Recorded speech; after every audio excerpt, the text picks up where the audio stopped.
G'day guys, I'm just setting a few things up at the moment. I forgot to set up my HUD before the game. The main reason why I'm just delaying a few things at the moment is trying to test out Twitter chat. So Twitter actually got chat recently. So you can actually use Twitter chat, which is I linked the Twitter broadcasts. I'm not sure how good it is. I remember yesterday that it did show a chat, but it was like tweeting at me, which was, let's just be real, was kind of shit, to be honest, because I got spammed with tweets from both Gump and Tito. But I think they made it a bit better where there's actual like a MIC program. Oh, there we go. Savage actually checked if it worked or not. I was actually going to ask someone to test it, and someone actually did test it for me. Problem is though that I can't get the chat thing to pop out. Like that's the biggest issue. Like I wanted to get the Twitter chat to pop out so I can see it. Like I've got all my chats on my OBS screen, and yeah, obviously I can't check Twitter chat and also check all my other chats at the same time, which is a bit frustrating to be honest because I want to be able to do that. So I've been fooling around with that at the moment. We'll be having KZG. We have a lot of CS2 today. We have KZG playing today and stuff like that. That's dumb. It is like there's no pop out chat. If there was like a web chat, I would straight away get it to a dock, which would be really easy to do. But I was just trying to test it out to see how it works. To be fair, like Twitter's getting better every day at this sort of thing as well. So yeah, the downside of Twitter though is that Twitter obviously has the issues like similar to Twitch, where like you can't get above 1080p. So that's one issue. A lot of people have mentioned that. Not that I mind too much because I guess 1080p is the maximum I'm gonna really broadcast at. For now, that is for now. Because I could upgrade it to 4K, but only YouTube can get 4K anywhere. So I'm eventually going to get a 2 PC setup with a very good GPU. But to be fair, I'm not going to be too fussed if I don't get 4K. Because like streaming in 4K is not that exciting, I guess. Unless you want to see a better definition of my face, I guess.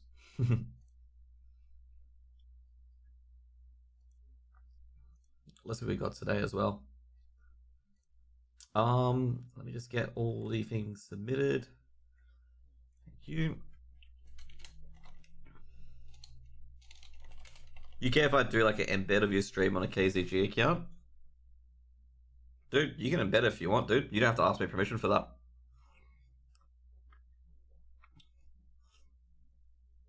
Like you're allowed to embed streams. It's not my There you go. Like the copyright issue, if you want to know, Tito, is if you restream my stream. That's a copyright issue. But you embedding it in your website, that's not an issue at all. To be fair, I wouldn't even DMCA you anyway.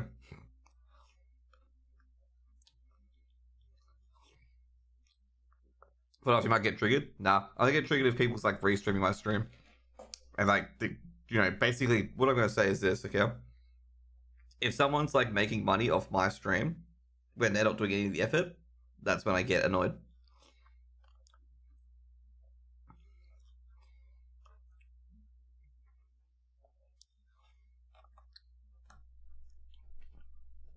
But I don't embeds in general don't matter too much to me.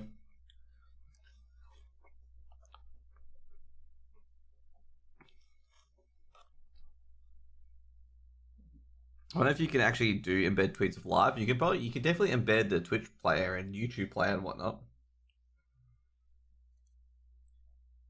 I know if Vince you can, definitely. I know if the Twitch player you can. But the Twitch player doesn't have autoplay anymore because of Extra Life. That's all I need to say about that one. If none of you guys are familiar with Extra Life used to auto embed a site in every single page of his Wikipedia of his Dark Soul guides and whatnot. So they had a Wikipedia page. And literally every Wikipedia page of his Dark Souls, New World, any Wikipedia that they owned, they would embed their stream in it. So they have like 20k viewers, but like realistically, there's only like 500 chatting. The other 20k is trying to get a guide on how to beat, Dark Souls 3 or whatever.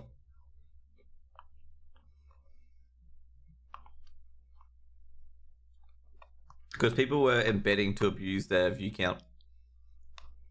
which is quite sad. But at the same time, you can understand it because Twitch is a very, very top-heavy platform. Like, if you're not in the, let's say, for example, streaming, if you're not in like the top 10 of a category, no one's gonna find you. Okay, unless they directly find you from other content and stuff like that. It's just the nature of the game, you know. It's nothing like. It's nothing that you can really do about it. Anyways, guys, here I am. Got my VP shirt on today. I actually found this, by the way, finally, and also could wear it, obviously, without, you know. You can't embed? That's odd. Really? You sure you can't embed the Twitch stream? Like embedding the Twitch player?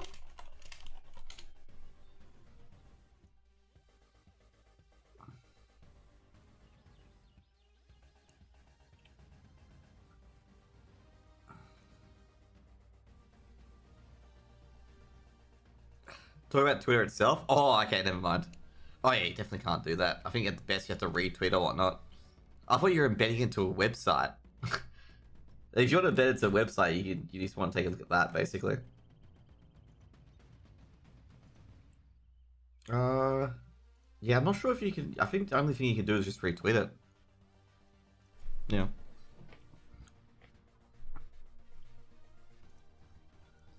Okay, let me submit my ticket. Oh, crap. It's not a good start.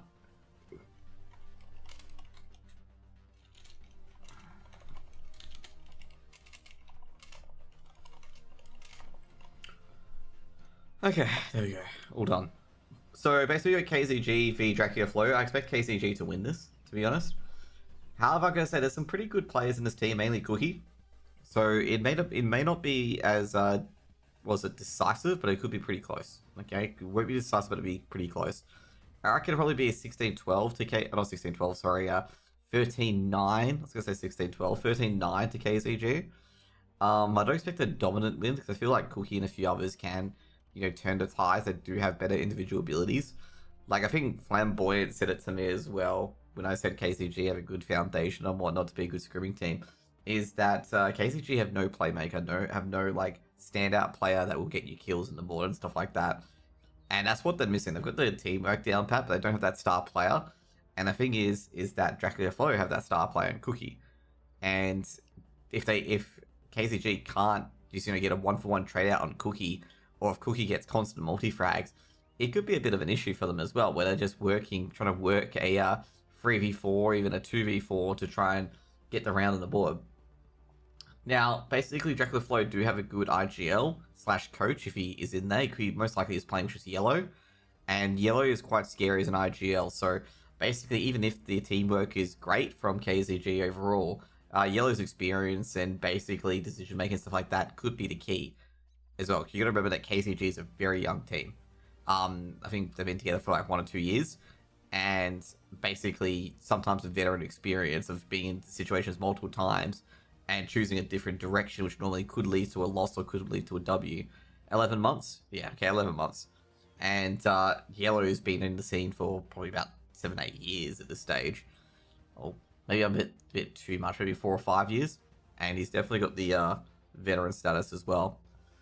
What else? That's pretty much it. Like with these teams in particular, I've seen KZG's been grinding it, obviously, especially individually and together. Hopefully, they haven't been playing 5 stacks non-stop. Vertex have done the same thing as well, where I think Brace was only pugging with, I think it's either Addict or PZ. So Brace is trying to improve his individual skills, because I think the biggest thing for Vertex in particular was that Brace's individual skills wasn't up there despite being the IGL, and needed to lift a level. Problem is they lost Malta, which sucks, because Malta was one of their key players when Vertex were under pressure. Ignoring that, let's go back to Dracula. I've seen Wombat, Leverboy, Shawnsky, and Wide Peak play a bit. Obviously not the ideal players. Obviously, I'll say they're just below Premier, but, you know, still good enough for Open, and probably would finish quite highly, actually. Dracula Floater did play pretty well against Savage's team. Actually, I think Dracula Flow played Savage's team, so I can't check what teams played against who at the moment, because tournament histories don't show. By the way, guys, we have to wait for the relay, because the relay is the only way to get in. I don't believe you can get in via IPs. Oh, actually, the embedding worked. You've just literally put my stream as your tweet. That worked. Because I just saw it pop up.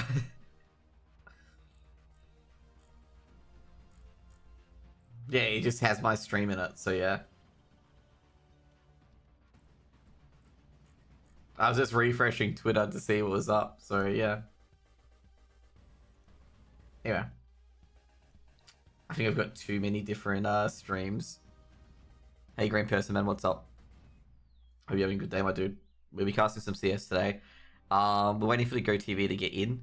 Map vetoes, what to expect from map vetoes. I guess I'll see Dracula Flow can probably try to restrict it to Inferno Mirage. I'm going to say I don't think KZG are going to let them do that. I think it's either going to be Nuke or Ancient, okay? I reckon it's going to be Nuke or Ancient. One of these picks, because I don't think Dracula Flow are going to allow Vertigo and Anubis to go through. Like, that's the one thing I don't see it going through at all. It's like, I think they'll just restrict Anubis and Vertigo. Overpass potentially as well, but I think that will get banned out as well. Like, I think basically bans will be Anubis, Vertigo, and Overpass.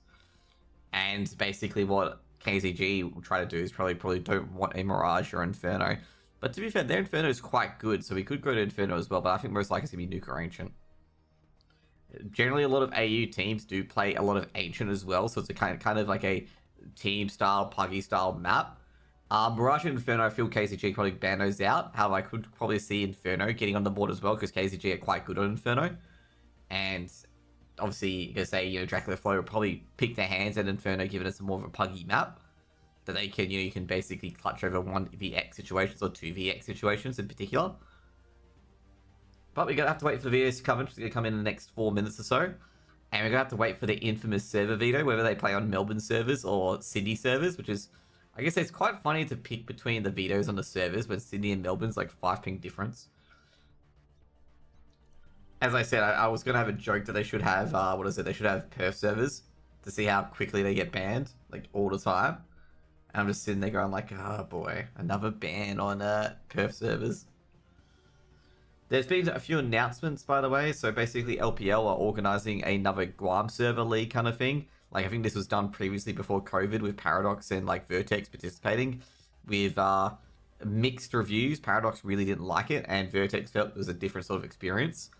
So I'm not sure how the Guam servers are going to go, because basically Vertex liked it and Paradox didn't really like it at all.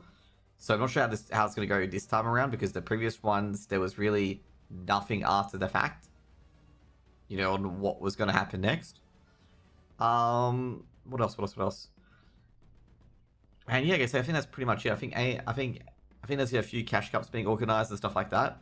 Why does the game say it's Black Ops? I have no idea. Okay, even if I put CS2 into it, see it this it's I think it's Black Ops because it's got BO1 in it. Okay, that's probably why. We're gonna update that.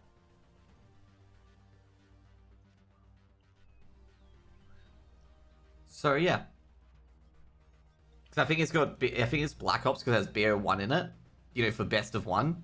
So it thinks it's Black Ops 1. Like, if you get what I mean, that's what I think it is for. Gotta love YouTube's content ID. It has BO1 in it. It must be Black Ops. Also, by the way, guys, as well, be aware that ESEA and FACEIT have this weird thing with IPs where you have to request the IP via ticket to get in. So that may mean that we could have some delays getting into the game and whatnot. Purely because of that, there is not much I can do about it at all. Okay, there's not much I can do. Okay, like pretty much I have to wait for people to get back to me with the IP. So I can't really do much about that. That's gonna be a fact for all the games today, because all the games are on ESEA FACEIT. So if we miss like a few rounds and whatnot, it's not because I can't get the GoTV IP, like, normally or anything like that. It's because it's ESEA FACEIT. I have told them multiple times, based on the fact that, hey, can we get the IP just showing on the server? I've seen them do it before, rather than just having to ask for relays, because obviously you can miss rounds very easily here, and obviously admins aren't on 24/7. To be fair, I've been pretty lucky though with the admins, so I've had the admins on, sometimes, during the day and whatnot. But there's no like dedicated Australian admin if you guys are completely unaware of that. There's no dedicated Australian admin in ESEA. There used to be, I think, when I first started casting, but that person wasn't renewed, which was, I believe it was Fished.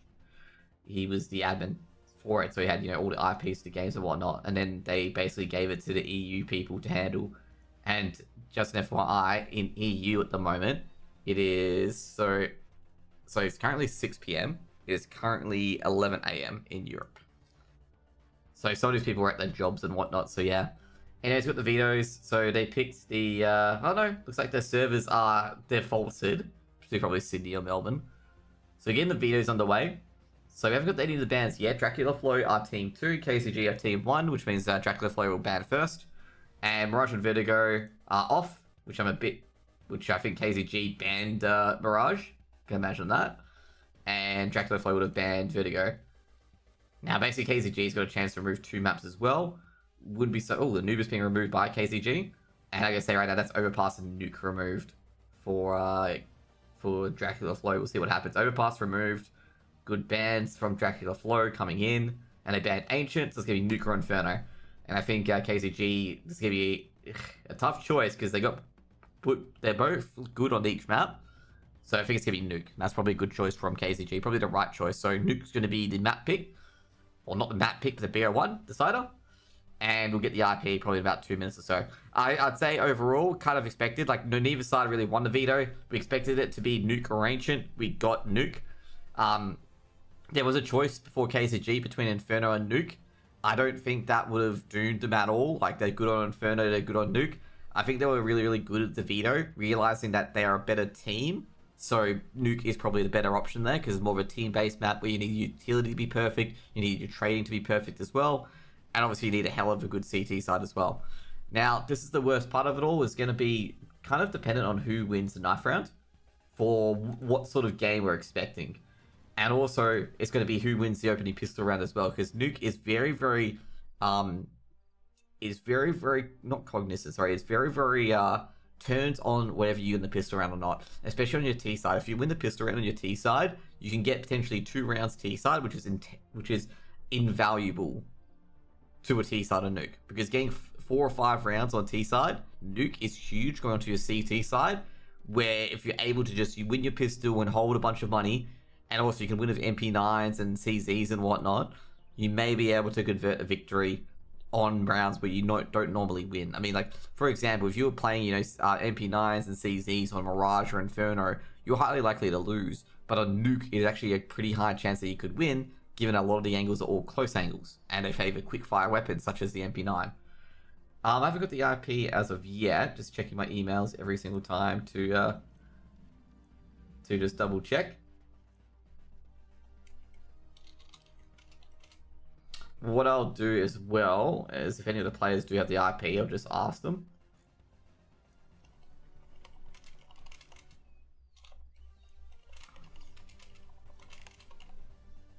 Because I'll see if that works. I'm going to say right now, someone told me, one of the South Americans tried to do the same thing. They told me that it didn't work. So you might as well just still test it anyway to see if it does work. But like I say right now, 90% chance I'm going to say that this doesn't work. Okay? So don't get your hopes up they'll get into the server this quickly. That's what I'm saying.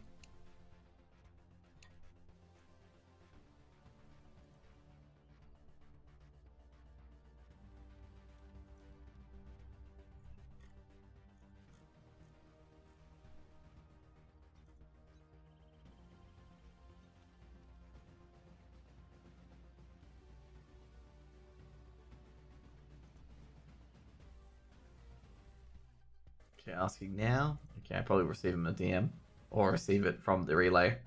I remember one time that the person gave me the relay okay, there we go, we got the relay suite. Forever is super duper active, by the way.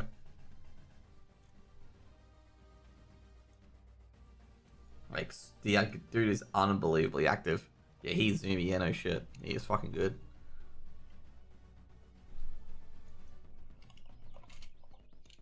Okay, sweet. Reply to me in about 10 minutes, yeah. Okay, there we go. I've been seeing your shorts where you walk, shorts where you walk. I said, I'm just endlessly scrolling. Reminds me of real life, just not for clicks and stuff like that. So thanks. Oh, no worries, dude. Like, I'm gonna say right now, of course, you know, I'm a YouTuber, so I do try to get views and whatnot, but at the end of the day, like with the walks and stuff like that, I'm not even trying to get views. I'm trying to show like how beautiful some of these places are in Australia and whatnot, and like some of the overlooked areas and stuff like that. I probably will do another walk short because I'll be going into Subi tomorrow, so it has some really beautiful parks and whatnot, and I can spend a bit of time there. They're going into these different parks, stuff like that look really, really fucking good. So I'll probably do that. And also, if you don't know, with Subiaco Oval in WA, like, basically there used to be AFL there, like, used to be a big stadium, and they knocked it down, and they put in a new oval in a school. But I don't have, like, any film of that at the moment, like the previous one. Like, I don't have any of the film. But I could, like, maybe I can get some pictures in, like, you know, links and pictures in the description. So, like, you understand what this area used to look like, and what it looks like now, kind of thing. So, yeah, probably will do that. So, yeah, I'm here to judge open teams. Yeah, I'll tell you, we'll probably get a good game here, actually. Probably get a good game. Just checking if the HUD works. Sometimes the HUD is very finicky, but it was working today. So we got some of the players on. We won't have the, you know, the game on for a while. Main reason why we're having the game on for a while, they've got about like 10 minutes to connect. I'm just going to say with ESEA and CS2 games in general, is that the players never fucking on time, okay? You know, the game, they may say the game starts at, you know, 9 PM, but you might as well just add an extra 5 to 10 minutes or so, because the players are never on time. Okay? The players are never on time. You always remember that.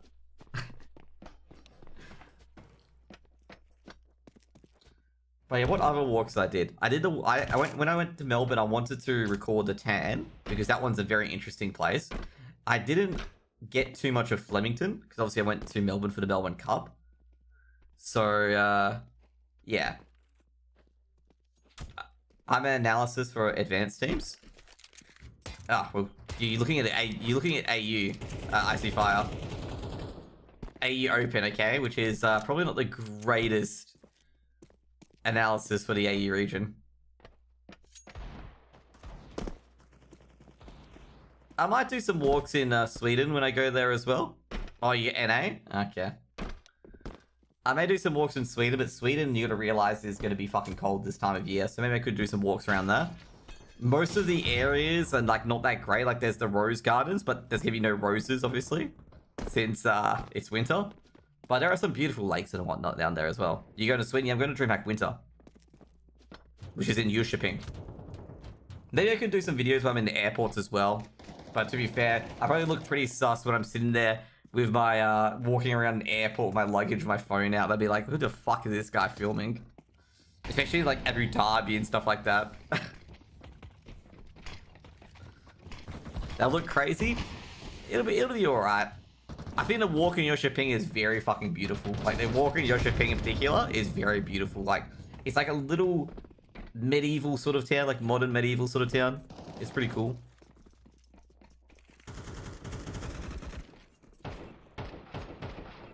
But yeah, like with the walking videos and stuff like that, like with YouTube, like of course, I'm gonna say be real now. Like, you know, I do want viewership. I do want people to watch my video. I do want money for my work and stuff like that. But I don't want to be clickbaity as well, because like I see too many videos where it's just like you click on it, the guy's like, you know, saying it's infinite damage or whatever it is, and it isn't. It's just, you know, it's just not fun to watch. Okay, Shawnski, you having a good day, my dude? By the way, I am talking to like 2 different chats. So there's like my Twitch bros who are all like CSGO fanatics, or CS2 fanatics. And yeah, to be fair, I think my YouTube content is pretty average other than the walks, I would say. I work with Detonate Esports. It used to be with Vibe Esports. Okay. Detonate, I gotta say, Detonate. Oh man, I feel bad for Jeff. Detonate didn't perform very well in the advance. But I gotta say, the team with Flixion, I forget their name, they performed incredibly well. Like, they played incredibly well. Okay, we have a knife round here. That's good to see. By the way, if I don't answer too many questions in chat, it means because I'm observing at the same time. So be aware that I am observing because there's no auto director in this game. Well, I gotta say, IC5, man, you're gonna be in for a wild ride for AUCS, okay? A wild fucking ride. Because AUCS is not the greatest, okay? Anyways, knife round. So we're gonna have these fellas. Wombat. Is Cookie? Is Yellow playing? Yeah, Yellow's playing, Cookie's playing. The knives are out. And the right-click simulator, well, it's looking pretty good for KZG at the moment. Oh, geez, Cookie almost clutches it. And Hassie, well, he's be the only one that's up. KZG gets CT side. I'm going to say this is a pretty rough start for Dracula Flow. Come on, man, where's the AU support? Shortsky, mate. I've casted AUCS for like 5+ fucking years. I know how much of a shit show open can be, okay? But to be fair, though, I reckon this could be pretty close. Like, this will be a pretty close game. Like, I would say, like, for open teams, it is probably going to be higher quality, I would say. It would be, say, above average quality at least with these two teams. Only good teams is Renegade from AU. Yeah, and Renegades were pretty decent for AU. I'd say Greyhound was, but Greyhound got screwed over by Dexter leaving, and also COVID. It looks like Cookie's got in by a mini. Hassie's grabbed one. MSK on top of Heaven's got another as well. Okay, XL coming in for Heaven. Now MSK should be a good stop on pistols. MSK, good secondary shot there. Can't finish it off though. Yellow with the trade. And Yellow with the Glock. He's running out of ammo. But XL gets him towards the end. And it'll be a first round for KCG. That was actually a good round from Dracula Flow. Bit unfortunate not get the bomb plant. But they did challenge KCG there on that CT side. I don't think a force buy would come in for Dracula Flow. I'd say overall, KCG really won that with the dualies from MSK. You're on my Twitch, or dude, you're all on my channels, okay? ECL Australia, by the way, IC Fire. ECL Australia. To be fair, with ESEA Australia as well, you get less prize money, so probably not the biggest thing. You're on my Twitch right now. That's good to see. Yellow with the Glock. You don't get to ECL NA, but to be fair, I think NA is not that tough either, given like a lot of talent has went to Valorant and whatnot. Like a lot of talent, or not a lot of talent, sorry, a lot of players. MSK, he's hearing a lot of noise. Oh jeez, not paying attention to that wide peak. Freebie there now, Leverboy, yeah, they're dead. They are dead, man. G'day, green person, welcome to Twitch. Leverboy, can you get the dink? No, I can't. Great clean round. That's a good clean round from KCG. 5 alive, gets a bit of money in the bank. Now, this is a freebie round for KCG, okay? So if KCG lose this round, they can buy up and get M4s back on the table. Now, KCG know a gun round's coming up, okay? Yeah, but you still got a lot of team gatekeepers. So you need to beat Limitless, M80, now to EG. I wouldn't say gatekeeping as a way. Like, you know, they're not trying to prevent you guys by unfair means to get you out. I think you mean, like, you know, basically teams that you need to beat to get into ECL in the first place. Because gatekeeping implies, like, there's an ivory tower. But it's not really an ivory tower per se. It's just you got to beat those teams. Would Liquid go to ECL, though? To go into ESL Pro League? I wouldn't think they would, to be honest. Like, I think Liquid is already a partner, I believe. As well as Complexity. I think there's no central community for CS in Australia more. No, there will be eventually, like Shortsky. I reckon someone will make an effort to put a central finger. Yeah, they're a partner. Yeah, they don't need to go to ECL then. So you won't have a big issue with that. Because they got no reason to participate in ESL Challenger. There's a push coming in here to lobby. It's a lobby crunch. Great work by Yellow. Good one trade. That's not going to yield well for KCG there. They did a lobby crunch. And they got nothing out of it. That Molotov was a bit weird. I think that was a miss for anyway. But that lobby crunch did not go in KCG's favor. Dracula Flow has got control of basically the round at the moment. Leverboy just looking around. Just trying to open up a few angles.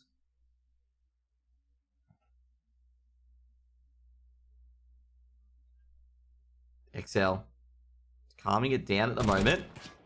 They've caught Cookie trying to relocate. So I think there'll be definitely a person could be going in towards B, but no, not yet. They're not reacting. So that should be a free bomb plant in towards B.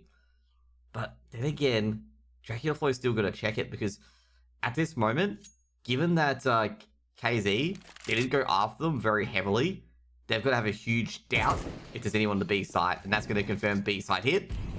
And fortunately, I gotta say for Dracula Flow, they're going to realize that no one's actually going to be able to do. They threw the wrong things to the side. Like, one door isn't blocked. Level Boys heard the vent drop. Going to be pre-fight, taken down by XL.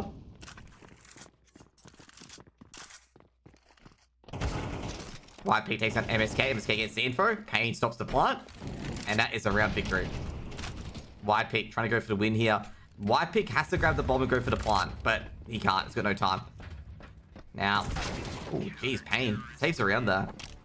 He saw him outside. The main thing of why they didn't rotate right away is because they didn't have ramp. You got to be careful because he saw Cookie outside, but they didn't have any ramp control.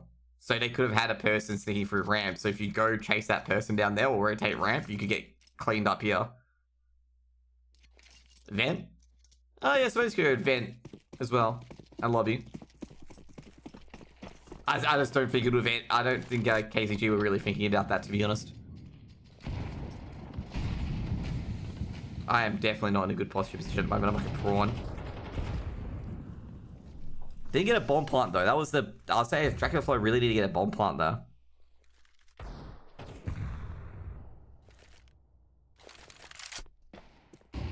Let me feed my channel points. XL with a deep nade. Does a bit of damage to Cookie and Wombat in Trophy. Oh jeez. Okay, XL. I don't think he really expected a player to be that side of Fingo. Of Trophy. Just an FYI, guys, if you hear the guns being pulled out, the players in server can't hear the guns being pulled out. Just an FYI, okay? Just an FYI. Because a lot of people hear these guns being taken out, but they can't. The players can't hear it. Ooh, XL. Oh, jeez, what a 1D. This is looking good for Dracula Flow at the moment. They've got rid of the ramp player and a leg onto Wide Pig, but they don't care that much. Pain can't do much whatsoever. They've gone to the B site. That's going to be the... Oh, that's going to be... I think that's going to be safe call. Assy does grab one, but they've got a few rifles on hand now. Assy gets a second, but should be traded out by Wombat. And, yeah, I don't think it's worth going for at the moment. That's just a nasty deco. Oh, no, Pain is going for it. Don't want the anti-hit to occur.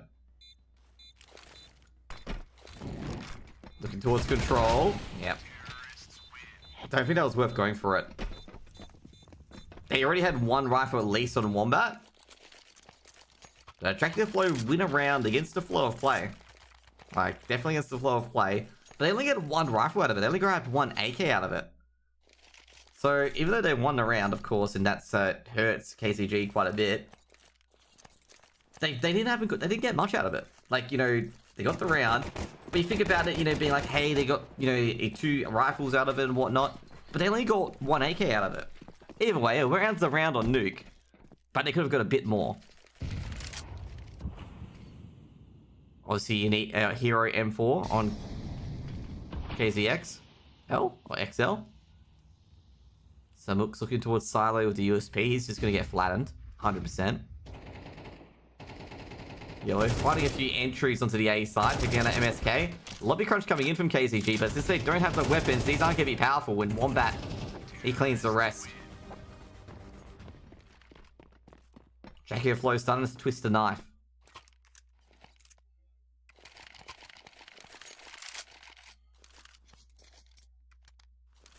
So Dracula Flow were very clean. So that means they keep that money for the next gun round if they do lose this round. I know what I'm watching. Did I tell you that Open was a shit show? Like I gotta say, like, basically this is above average tier for Fingo. I don't trust the PC specs. You have no monitor. Oh, I do have a monitor.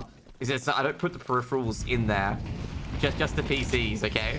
Just the PC parts. Other than the video card, because I have a 3070 at the moment. Oh, I'm not gonna add you yet, dude. I can't really add you mid-game anyway.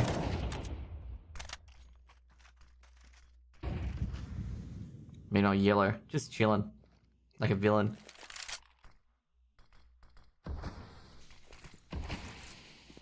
I'm legit losing your mind. This is all the more not adding you on Discord at the moment. Give me your AWP pickup. Cookie. No AWPer. Oh, jeez, Cookie. This is Wardell level of not being able to get onto the red box, okay? This is Wardell level of not being able to get boosts. Cookie doesn't find anything. Makes a bit of noise, so... Samuk's able to hear.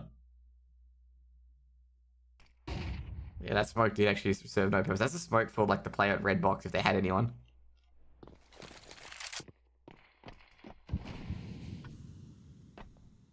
Yellow. I think they're going for a lobby crunch? I think I'm not too sure. Oh, it's gonna be a 1-for-1 trade. It's gonna be a free trade as well. Pain. Yeah. Pain's gonna grab an AWP. And I'm surprised MSK is chasing this quickly. Checking out unders. Doesn't see anyone yet. Molotov. Here's the bomb being planted for B. That Molotov's gonna at least close off one of the players to control, but that doesn't matter too much because he can reconnect himself in the site. Retake coming in. 2 guys coming in from Toxic. 1 guy coming in from Ramp. The Toxic players have really got to start pulling apart Dracula Flow. They spot 2.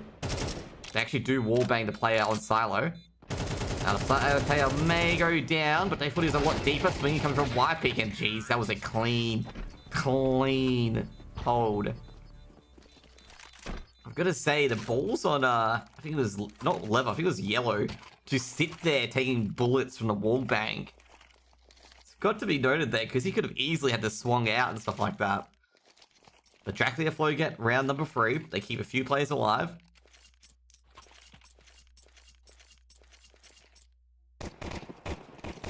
KZG in trouble, by the way, because they're an anti-eco at the moment. It's going to be 4 T rounds. So, yeah.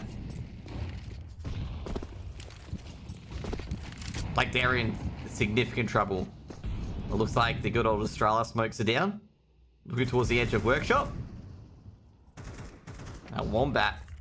I'm going to say, as one Squeaky, KZG have got to just slow down the game because they're trying to charge into positions and then put themselves in really awful, some looks of the 1 dig, but Cookie even quicker to trade out. But they're giving away early picks to Dracula Flow, and then Dracula Flow can just essentially execute off of it. Yellow, reading up the nades. It's a triple stack on towards the A site. This is an interesting little boost. Actually stops the vent dive there quickly enough to hit it, as well as spying on Mini. It's an interesting angle, if you can see there. Dracula Flow playing it slow. Crossing, obviously, outside. No one in heaven, so can be no reprisal for it. Or just targeting heaven as well. They're waiting for that heaven player to just check out. Just check it out. Be like, yo, someone's there. And just pop his head off. Have they got anything they can pick up? So just go check outside if they got anything to pick up. So they get an AK here. If they know it's at lobby. Hey, Ray Wolf, what's up? G'day, Emily. Hopefully going well. I'm wondering if they're going to go and try and push for this AK. Like this AK here. Yeah, they're thinking exactly what I'm thinking. There's an AK there.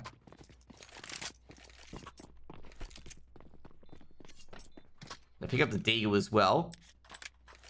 That's a very risky move, by the way, because they could easily have a player there as well. This is one thing I am pretty critical of AU CS and stuff like that. Like, is that make sure your weapons that you drop are protected or thrown away. Okay, because in this instance, Payne's got an AK for nothing. And they've kept the Deagle. Like, this is what I'm critical of AU CS of, is make sure that if you do lose a weapon, that the other team can't grab it. Especially in a round, like, especially CT side, for example, where basically you are starving for weapons. So, like, now Payne can pass this AK around, and someone can have full utility.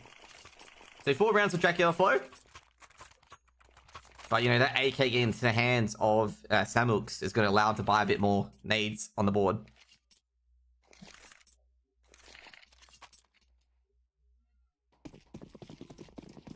throat F celebrity. Indeed. She didn't have a voice, she told me at the end of day 3 of IM Sydney. But she kept yelling. Nah. Wide peak, going for this outside control. Submook's on the outside, trying to stop the mini push. Pain goes down. Wide peak looking towards Heaven. Can he take down the Heaven play? Wide peak takes a lot of damage. A lot of exchanges going everywhere. There was a player in CT vents. He got mollied, but he has to use his smoke to get out of MSK. Operating on the angle. Oh, runs out of ammo. He did he definitely taken down by Leverboy. Now, a few rotations. Does Leverboy see XL coming out? No, Samuk's coming out. He doesn't. And that's going to be a freebie here. Yeah, that is going to be round over. XL can't get the trade. And that's pretty much it. Took 10 days to talk again. Damn. Got RL muted, okay? Normally it's this internet mute where they, you know, mute you for 48 hours. But it's RL mute for 10 days. Yeah, I think Dracula Foe are looking to win this at the moment. 5 rounds on the T side is huge. XL, bit risky. Very risky. Don't think that was necessary.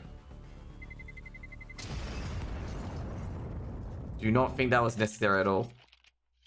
KCG has 0 outside presence. Yes, I do agree with that as well, because Dracula Flow has been basically controlling outside. Like, there's been always one person around here, and like literally all this area has been controlled by Dracula Flow. That Heaven player did peek out once, but you really need these 3 players in particular, here, and here, to work together. Because otherwise, Dracula Flow can either go wrap around, hit A, wrap around, hit A via mini, or wrap around, hit B. Aim does get the opener with the 5-7. A lot of damage dealt, though, by Dracula Flow. They can't get the AK back. Was that?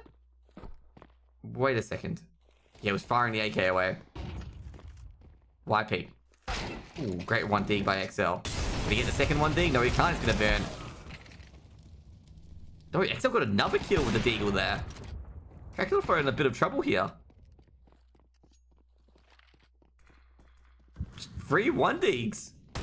Or Cookie coming into Tech 9. It's getting difficult for Cookie because if he misses a shot, he is going to be... Okay, never mind. This is... I don't even know what the fuck is going on here. Okay, KCG are going to bullshit their way to a round. This is like the equivalent of like the Vikings winning the Vikings winning the game against Atlanta. Okay, even with like all our QBs, wide receivers, and rushing backs fucking injured, we still win a game. Okay, because Atlanta. But Wombat in a 1v4, a doable 1v4.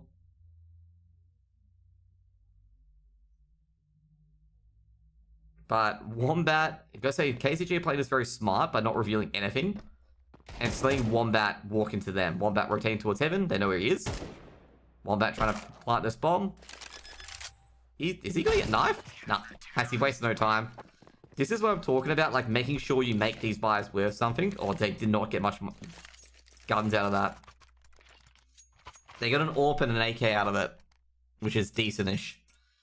But that's a pretty unfortunate round for Dracula Flow. 3 1Ds from wide, not wide peak, from, I think it was from MSK, I believe. Or who got the 3 1Ds? Let me see. Yeah, it was from MSK. 3 1Ds, including him burning. He got wide peak while he was burning. To death. I only thought he got 2 1Ds, but when I saw wide peak down, I'm like, did he take out wide peak while he was burning? Shit. But, you know, Dracula Flow still have advantage here. They can still end this well. Oh, Cookie misses a bit of a sitter there. Bit less outside presence, unfortunately, for KCG, but at least KCG are monitoring it. I mean, you got Pain, you got XL just checking unders. But I gotta say, not too much outside presence, but the outside foray from Dracula this time was a bit pushed back. It was a bit halted. Looking for a hot and squeaky. Oh no, they're doing a hot and squeaky, aren't they? They are doing it hard and squeaky execute. KCG. Is there a player on silo? No, Hassie's not on silo. Hard and squeaky coming in. From Dracula Flow. Molotovs being thrown in. Hassie has forced off the angle. Might burn. Goes down to yellow. And it's going to be... Oh, Sunbooks is somehow alive. Actually, no, covers his teammate. And the bomb's dropped, and that's a dead round. God, my observing skills is awful. I was actually switching to the T angle, expecting him to win. Cookie does grab one of the AWP with the wall bang. What? Got a second with the wall bang there. Up. Okay, Cookie was thinking he got some looks on site.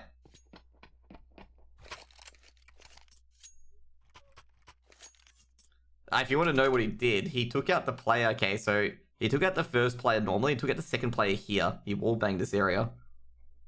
He took out the second player headshot right here. The player that was in blue box. That's who he took out. And I gotta say, I don't think that was intentional. I think that was like a rage shot. And he just nailed the one tap on the wall. But I gotta say that last part there, I think he was believing that he killed Samux, like the person on Heaven. So he was expecting his sight to be no one on Heaven kind of thing. And obviously he was wrong when he swung it out.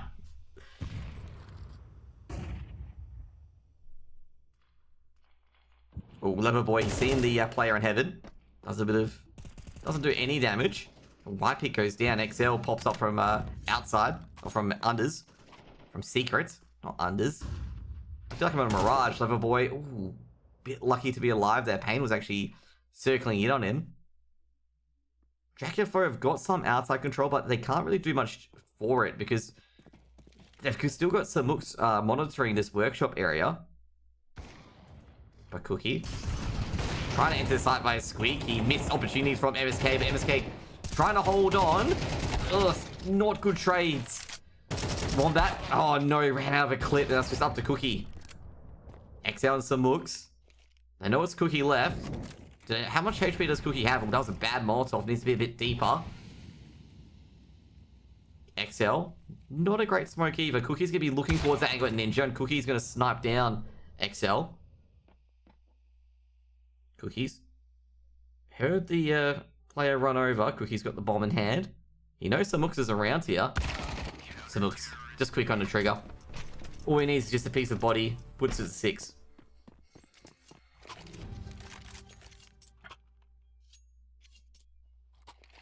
Cookie almost did that 1v2. He almost completed that 1v2. It's just so tough to complete that 1v2 as Cookie. It's just he has to nail every single AWP shot. He's got no choice. If he misses one, he's just worm food.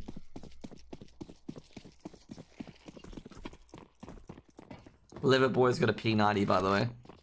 Let's see what P90's gonna do. How do I turn off the no audio symbol? You gotta check your I'll tell you after this. The P90, wide pick, 2 for 1. Flashbang goes in, and Lever Boy, he's not getting any kills with that P90.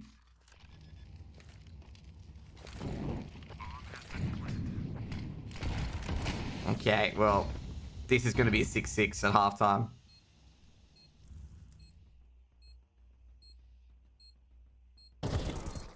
XL gets the open up. White pick doesn't trade out. This could be a falling apart here. 2v4. He sees a foot, XL. I think he saw a foot. Oh no. Cookie gonna push up the Tech 9. Going for the defuses. Pain. Pain doesn't want to take this 1v1. Oh no. Oh, Cookie with knife to end the half. It was just 1 second away from that ninja defuse. And Dracula have 6. But geez, Dracula made that difficult. Made that so difficult. KCG almost got a 2v4. And that would have been just like... Oh, that would have been a painful 2v4 loss as well. Especially if KCG converted that to make it 7-5.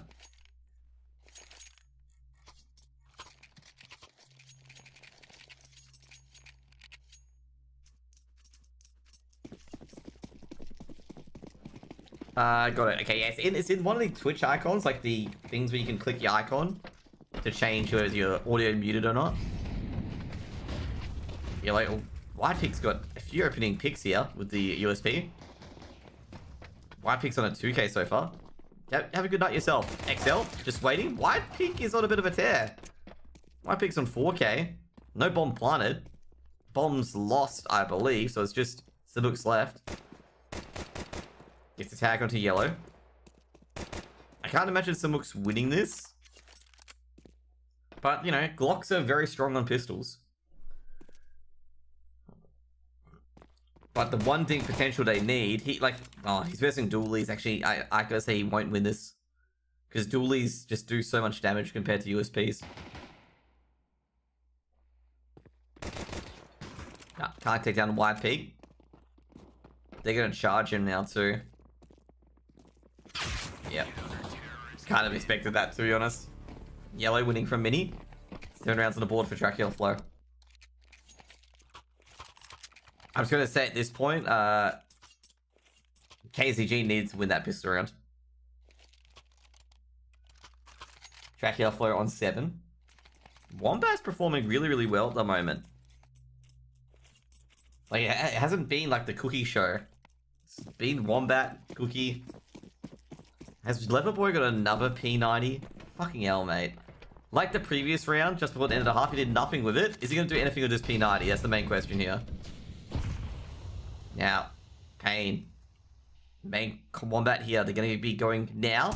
Wombat, any kills going to get? 1, 2, 3. Now it's going to drop off, and there he goes. He got 3 kills in the end. Pain pushing in. Hassie trying to get that bomb planted. They're not going to get that bomb planted. Oh, the P90. Is he going to do anything? He got the bomb planted, though. That's positives for KCG. But means very little. Dude. I know Liverboy is going to be like, wait, why did I catch a stray for? You know, what's more useless, okay? It's like, you know, Liverboy with the P90 is like... It's like tits on a bull, okay? Not even kidding. Because Liverboy doesn't do anything with a P90, okay? Like, he hasn't got any kills with a P90. He's bought the P90 twice, and he's got 0 kills for it.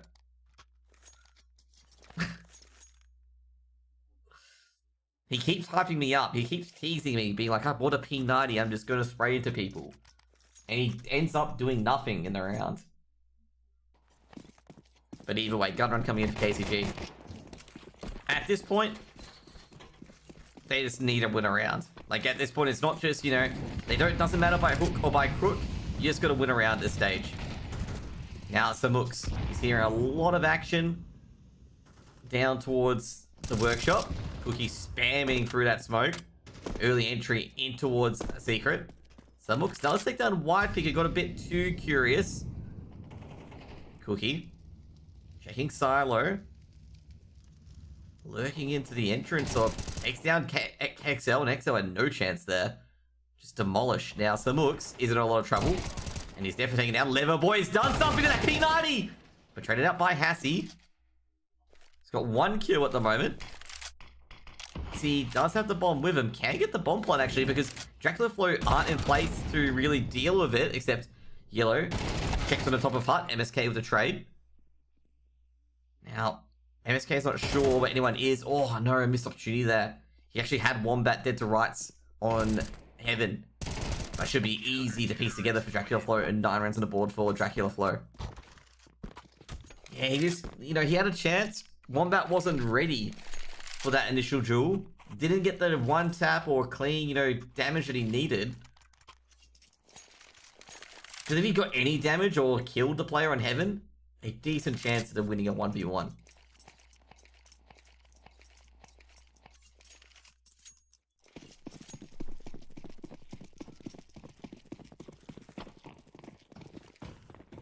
Is Leverboy going to be doing something with a P90, by the way? Molotov in hut. P90 vision, because this is a round for the P90, okay? Did he just chuck a grenade onto the ground? Kobe? Nah, just too deep on Pain. Leverboy with P90. Does he do it? Come on. 1 kill the P90, okay? There we go. There's our tribute. Leverboy, can he get second at Squeaky? He knows a person's going to get Squeaky most likely. Why a P90? It's because you can spray and play. Pray.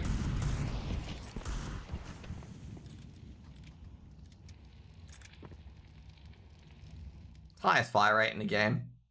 But an MP9 serves just as well, but a lot of teams do buy P90s over MP9s.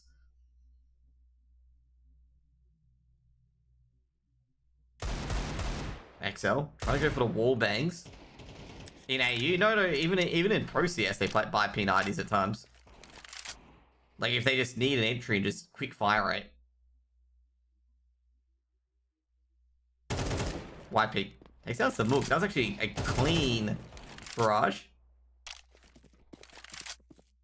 P90 goes brew, why not? I don't think it's like...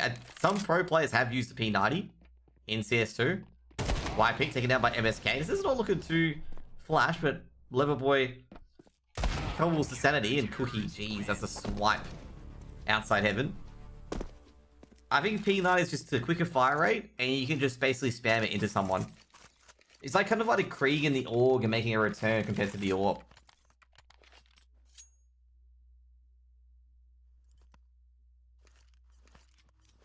To be fair, I gotta say right now, P90 is not as common.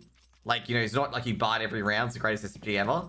It's just towards the end, a lot of pros have seen buying P90s to just basically spray into someone just to force an opening.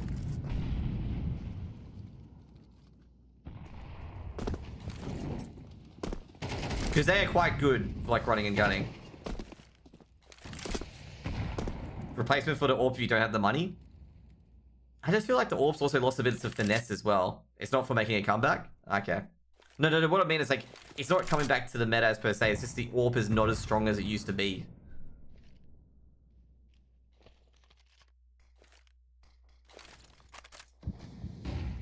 Because all the peekers advantage stuff. As like, you know, being, you know, or not really being that great against peekers advantage. Still would disagree with that? Maybe it's just like the AWPers aren't used to it. Because, I mean, James kicking ass. Oh, shit. That was beautiful from White Peak. Anyway, I'm just saying, I'm just thinking what I see is like, it just doesn't seem as strong as it used to be. That was very clean from XL as well. I have a session with him later today. Just ask him about, like, you know, with the AWP, like, is it stronger or is it weaker? Like, you know, is it just people aren't used to it yet? Yeah, I'm aware which deal you're talking about. You're talking about Josh. Yeah, I know you're not talking about the Brazilian one. Okay. I am well aware of Night Raid doing Night Raid things. Tiggle peeking, Yellow grabbed one, and those on top of Hut. Yellow's traded. Leverboy's got the P90 out again. Jeez, Leverboy got a dink with that P90. Ooh, hey, she comes to MSK. Yeah. AZG just seems panicked. Very panicked there. Obviously, with, you know, 5 seconds on the clock to plant the bomb. But this didn't really seem, let's just put it, really organized against that site. They were like a dog that chases the mailman, and they finally bite into the mailman. It's just like, so what do we do after we, you know, catch the mailman? It's literally KZG in a nutshell on that one.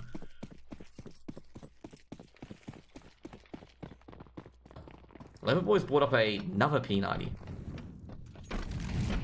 This man's like Fiend Unleashed. Ooh, great nade. XL very damaged.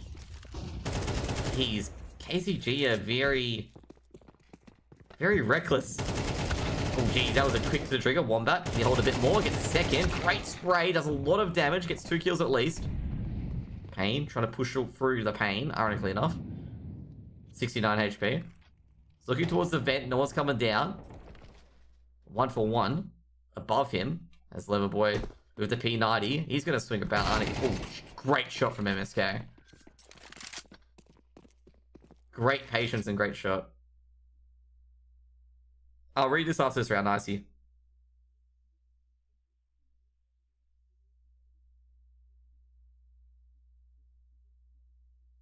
Okay. Actually, I'll read it now because there's a bit of a lull in play. AWP has the highest armor pen. Yep, exactly. Team will run 1 Krieg, 1 AUG. Yep, nothing more. Do stuff for you with the AWP if you can't afford it. Okay. So basically, the Krieg and AUG is basically AWP in that round if they can't buy it. Okay. I thought it was like the AWP was underpowered because I saw a lot of AWPers having big trouble. Like, absolutely huge trouble. MSK hasn't checked ramp properly and Cookie will punish him for it.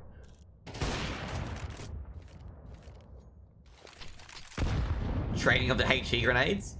Fortunately, Cookies does a bit more damage. Pain looking for Cookie. Great swing. Beautiful swing from Pain there. Cookie was definitely not expecting that. Couldn't adjust. And now Pain's got to plant that bomb. Is Yellow going for it? Now, Pain, I don't think he's aware that Yellow's nearby. And that's going to be 12 rounds for Dracula Flow. I think Yellow's going to pick up that AWP. Yeah, there we go. And the kit.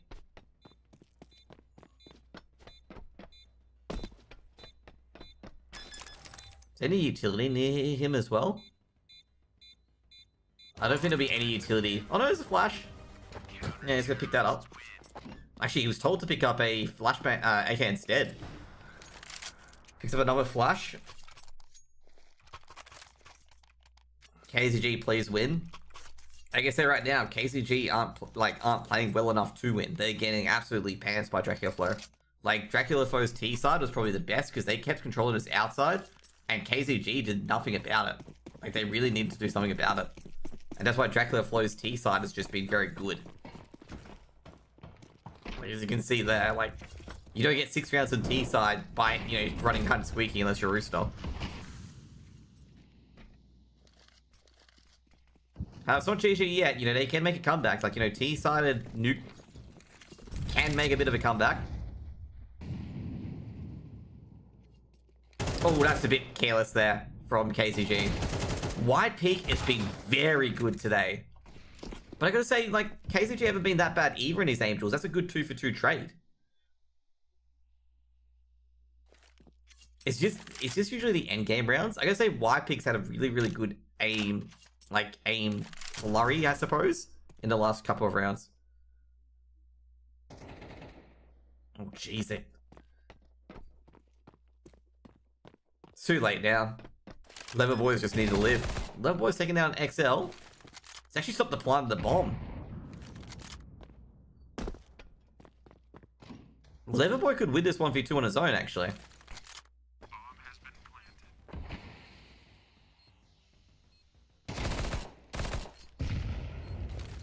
Good molly. Oh, yeah. Reckless push there by Lever Boy. I knew when he was trying to go for the 1% play. And I think MSK was already onto it. He was going to rush the Molotov with AP90. That was a good round from KSG. First of all, the good part about it was they wrapped around onto the A site, entered by Heaven. And I think they traded 4 for 2. They traded 4 for 2 on the trades. Obviously, the first 2 coming early, and the next 2 came on the execute onto A. And they, you know, obviously it was a 1v whatever.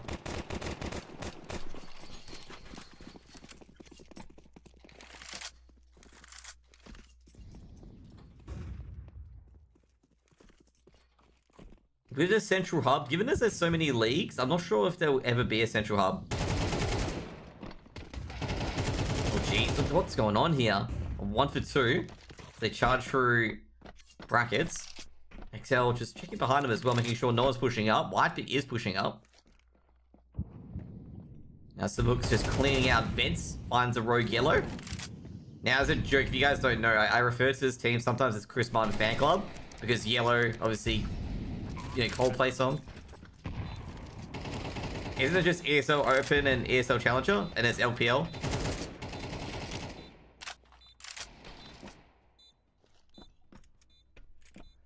Whitepeak's got a Galil, but I think that's a bit too much even to him. Yeah. Passy holds on. KZG gets 8. I wouldn't use Twitter for, like, if you want to, like, know where things are happening, I wouldn't use Twitter. I would use Discord, though. Discord would be very good, because Discord's got that forum feature now as well. That you can definitely utilize.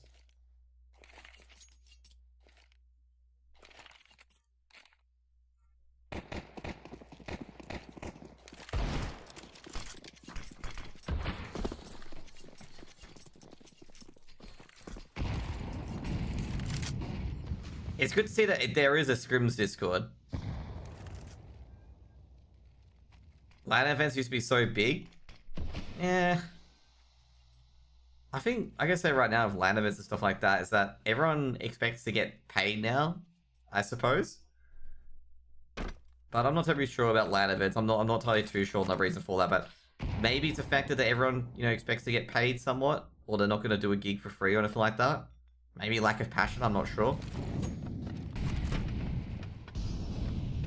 Not sure what the difference is now, if it's more professionalized or whatnot.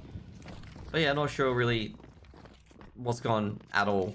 Or maybe it's just rose-tinted glasses and whatnot as basically KCG push through ramp. Wombat's got an opener. Wombat's definitely spotted this, but they're already in B. MSK pushing via control. Can he find anyone? What's the shadow? But Leverboy with the P90. He's just a quick on the trigger. Leverboy just opening up the doors. Just allow a bit of sight onto the B side to try and retake this. A 5v3 retake. Leverboy just making a lot of noise. Keep everyone on their toes.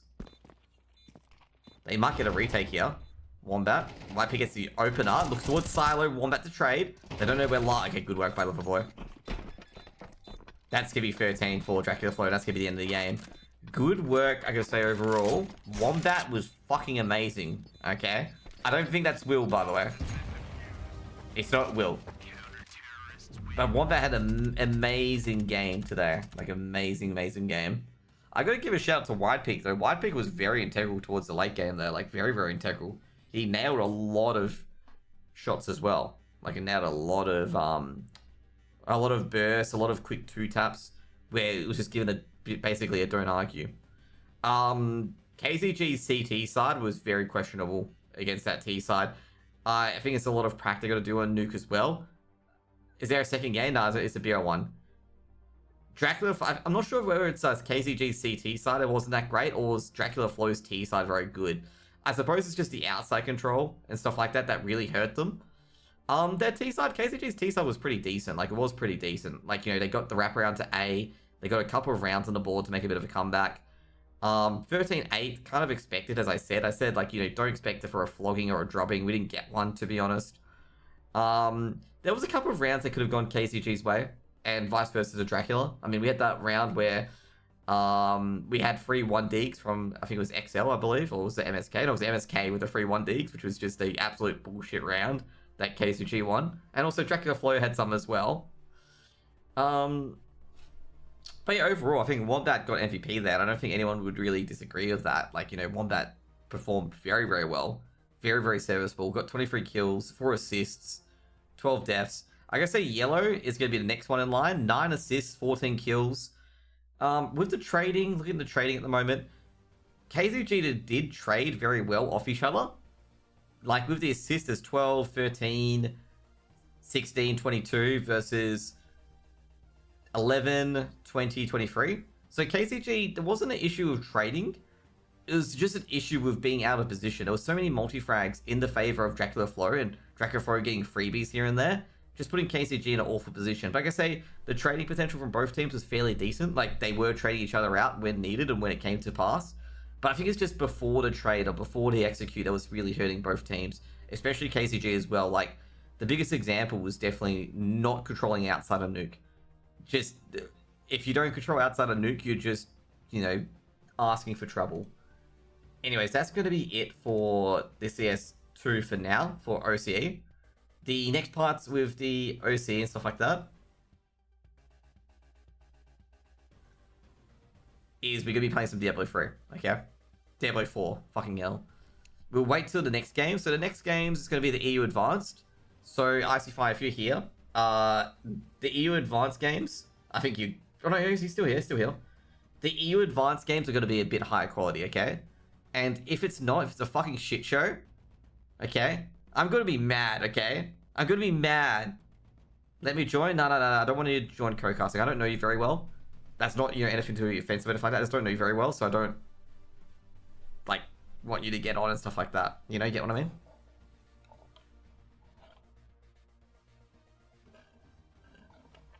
It's all good. But yeah, if any of the EU games are worse than the AE Open games, I'm gonna be like, fucking hell, I promised this cunt that this game would be good. But yeah, AE Open, I'm gonna say right now, with AU scene at the moment, it's just, let's just be real, it is too little players. So you can't get the skill ceiling that NA and EU have, where it's a tiny scene overall. Tiny scene because of population, obviously, since we have if you compare the population of Europe and North America, you know, it's like probably at least 5 or 10 times bigger than Australia. And then with Australia as well, like another thing with Australia as well, Australia's economy is very export based, where you can get like 6 figures for going digging rocks on a mine site. Okay, like just flying up to wherever mine it is, and you get like 6 figures. Like I've seen a lot of people get like 200k just by going up to a mine site, either as electrician or sparky or anything like that. Even though it's said the same thing twice. So a lot of people take those blue collar professions up and go up there rather than playing CS. And also like the esports scene, it isn't as really as big, even though we try to make it as big and try to make it as, you know, passionate as we can. It's not there yet, but dude, we had a blast doing it. I mean, you saw IEM Sydney, for God's sake. Like, you know, we know how to run a fucking crowd. Like, the crowd's insane and stuff like that. It's not the players that don't have a passion for the game. It's just natural when you don't have like a very competitive scene like AU, like a smaller scene, that you can't get to that pinnacle compared to EU. Like, for example, for EU, like, if you ever look at EU Advanced, EU ECL, and ESL Pro League for EU, it's absolute hell. Like, your team has to be basically equivalent to ECL and NA to even get into Advanced. Like, I remember one day, someone was actually talking to me about this, being like, oh, you know, EU Advanced is fucking ELO hell, because, like, there are so many good teams in there that really shouldn't be in there to have a higher caliber. So I was checking through, and I saw, like, Endpoint, Big Academy, they're very good. Who else? Mouse Next, they're very good. And you go through there looking for Org as well. Okay, not the Australian one, but the French one. And you go through that advanced teams, and you're just like, holy shit, he's not kidding. These are all teams in CCT that are definitely ECL caliber. It's just absolutely crazy, like, how much better EU is. And it's really sad that I have to say this as well, but this is why I'm just like, well, you're gonna have to go to Europe as Greyhound, because there's only really, I think Josh said there's only really 2 teams you can prac against here, which is Vertex and Rooster, and neither of them play Anubis other than Rooster. So that's why they went to like EU for boot camps to play against these teams. And it's nothing about the players in particular. They do want to grind. I think someone in retrospect, someone must have said that Greyhound were gatekeeping the scene. It's just like, no, they're not. They are legitimately the best team in the scene. I mean, someone was saying, like, you know, replacing team members in that team. And I'm like sitting there going, like, the only person you can replace is Sicko for ASAP, and that's pretty much it. Like, if I'm going to be honest, like, Sicko for ASAP, Sicko for Netic. And even if you do that, it's not even a big upgrade. Like, it's not a big upgrade to replace Sicko with ASAP or Netic. And also as well, do Netic and ASAP fit Greyhound structure? Because Rooster's a very buggy team. Like, Rooster don't really have a strat book. They're very, you know, free-flowing. And Greyhound are a bit rigid as well. So you're not to be too sure. But those are the only players you can really see switch. Because I'm like, are you switching Ince out with anyone in any other team? No, you're not. Like, Ince is probably one of the best players by miles. Who are you going to switch out for the AWP on Alistair? The only player in the AU scene you would probably switch out Alistair for would be Sterling. And that's just a side-by-side switch. And then you get to the rest, it's like, yeah, you're not replacing Ince, and you're not replacing a Vexite at all. You're not replacing him, because he's fucking high quality. And you just look at it being like, yeah, this is actually legitimately the best team in AU. Like, all the small upgrades you could do isn't really too much. But anyways, that's for another time, okay? That's for another time. But you know, you guys will understand what I mean when you look at the AU scene and just be like, yeah, this is actually legitimately the best teams that we've got. Like, there are very few little upgrades you can make which won't have like a huge impact. Like, I would say right now, like, you know, maybe Netic for Sicko, or, you know, basically ASAP for Sicko. But, like, it's like, you're not going to get much of an upgrade out of ASAP or Netic over Sicko. It's like a tiny little minuscule upgrade. It's just not worth disrupting the team structure over.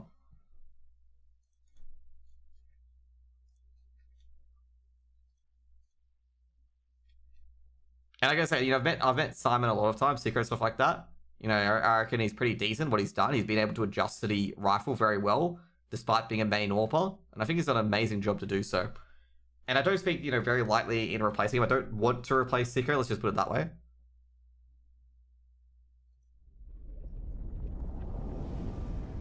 Okay, we get some D4 on, by the way, while we wait for the next game.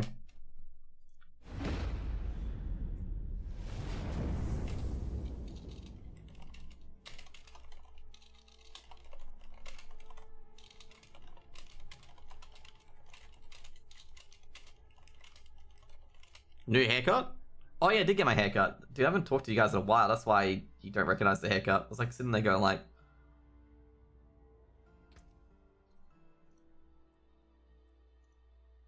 David Beckham. Do I really have a Beckham haircut? Yeah, I guess so. Might push the referee and get sent off. Feels bad, man.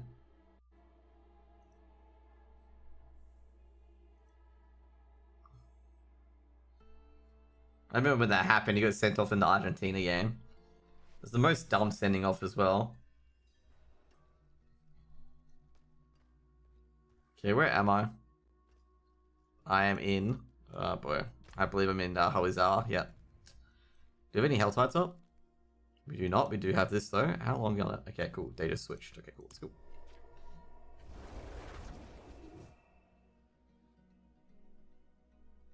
I finally did the vampiric storyline. So I've got that done.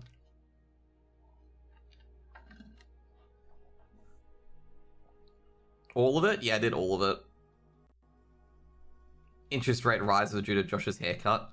Oh, dude. Someone was trying to tell me that the interest rates shouldn't go up. And I'm like, oh no. Like, if inflation figures were a bit further down, maybe you have a case. But unfortunately, they went up. And I'm just like, oh god, they're going to up interest rates because they have to. It's not that they want to. It's because they're going to have to. Let's do Nightmare Dungeons. I do after I get these done for the Whispers. 40s? I don't think I can do 40s yet, Mano. I haven't, like, Mano, this has, like, been really shit. I haven't been getting good, like, gloves. I'm trying to get a shred-free gloves. And I haven't been getting any shred-free gloves.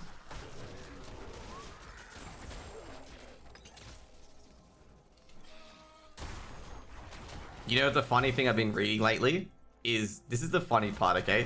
I've been reading lately that someone has been purporting, like someone said the OECD report said that the corporate profits were raising inflation. And I'm sitting there going like, corporate profits can't raise inflation, bro. Like, corporations don't generate new money, so that means they can't raise it. And someone's released an article saying that, and I looked at the OECD report, and it didn't say anything about it. Like, it said, we'll check if any markups have, you know, of companies doing unfair markups where companies can obviously mark up their products too much. But that didn't occur in Australia. What manner? Inflation due to too many kids and V-Bucks? Maybe. Nah, I think it's because of a lot of debt going into the economy. I will do some Nightmare Dungeons with you, Manor. This is just let me get this this stuff done.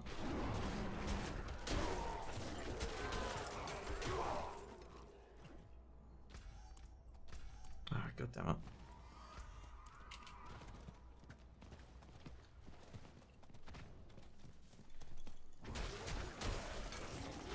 Yeah, I haven't got good gloves yet. I'm trying to get a, you know how you need to get ability gloves, like 4 shred gloves? I haven't been able to get one. It's actually really, really frustrating.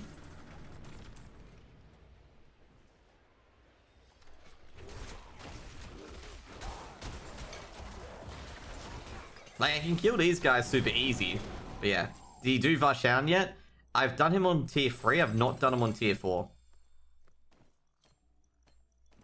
Ever heard of this new game called New World? Nah, never heard of it. Is it like a new world?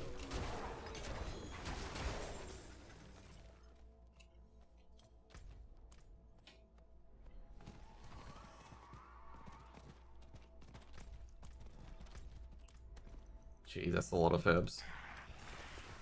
Also, Mano, I assume you play Lightning Ball Sorceress? There's no way you don't play Lightning Ball Sorceress with what you've got. I cannot imagine you not playing Lightning Ball Sorceress. Because of how broken it is. Like, holy moly. The amount, how broken that game, that spec is.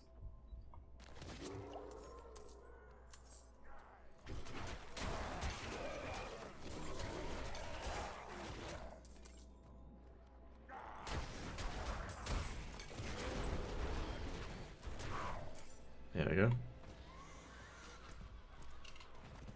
10 push-ups. Oh no. It's not broken, dude. You're kidding me. I can't get the blood because it's too deep. No way. I can't get that blood because it's too deep into the fountain. That is tragic.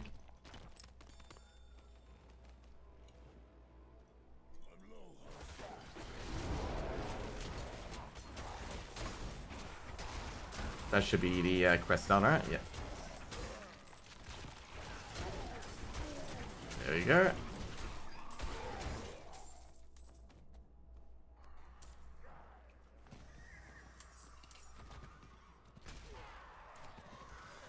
Oh, another Seekers. Let's pop 150 event. Oh, dude, that'll be fun. I can probably do the 150 event, yeah. Push-ups. I will do push-ups soon.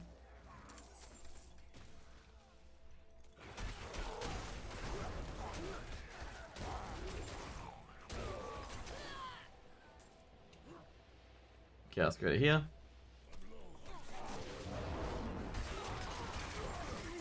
Oh, jeez.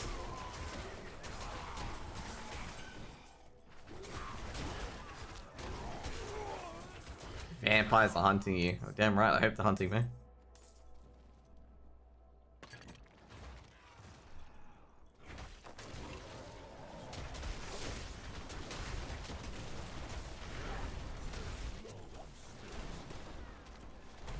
Oh no, it's not a good time. Oh, not a good time to get dazed either. Oh, God.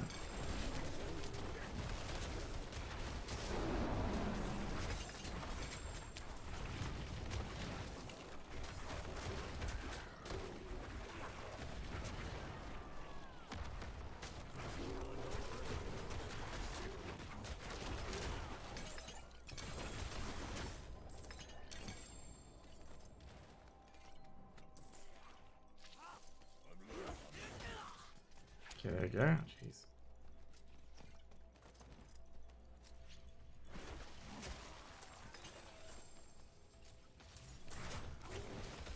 I was gonna say, is that Mano just parading around with his lightning finger? Count to 150, 2 seconds. So I'm just trying to destroy these for the quest.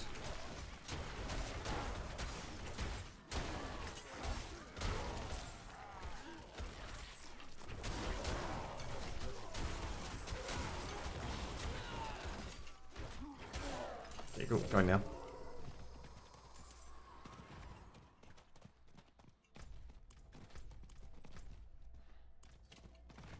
$150's here, right? That's good.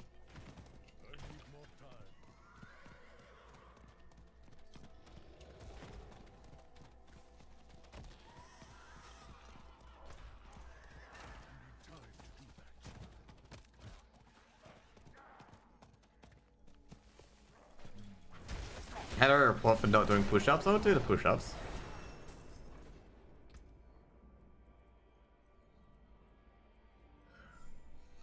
Oh boy, how do I get to this one?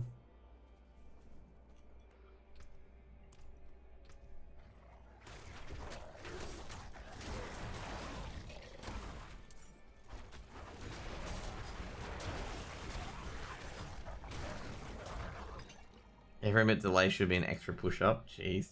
Fussy.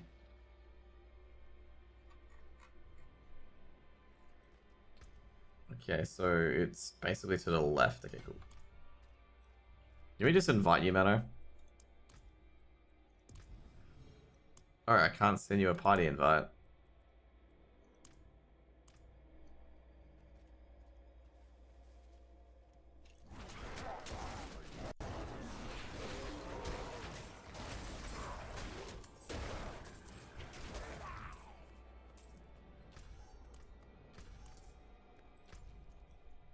Well, at the moment, it's gonna go receive my whispers. Not working, X-Play off? Oh, shit. Yeah, my X-Play is off.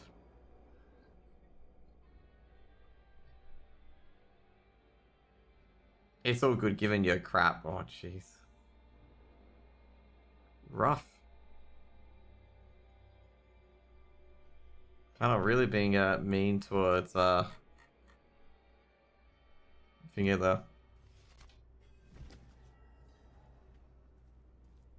Yeah, no worries, I'll get crossplay on shortly. I have to go back to the character screen, obviously.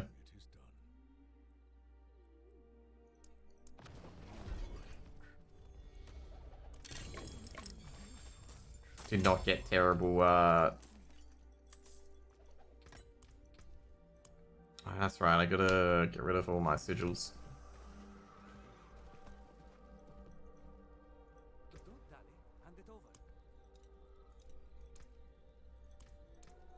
There we go. Mana is no good, it's already ready to do push-ups too. Okay, let me get to thing. I'll do quick push-ups. To satisfy young panel. Didn't have to turn crossplay on.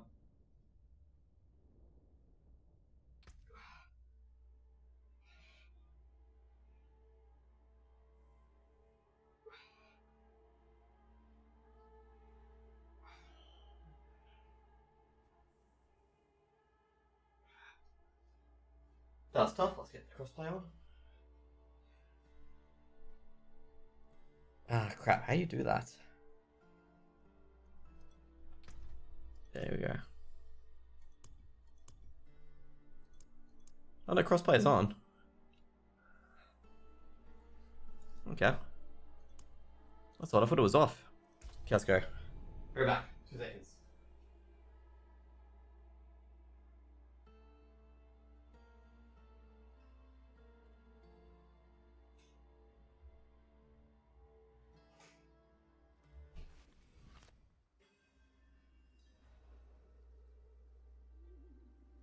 You know what this confirms? Mano's playing on his Game Boy Color, okay?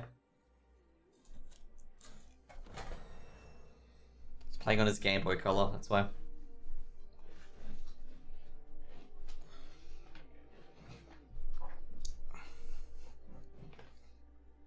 Okay, let's go back to... Oh, that's right, I lost my town portal because of Mano.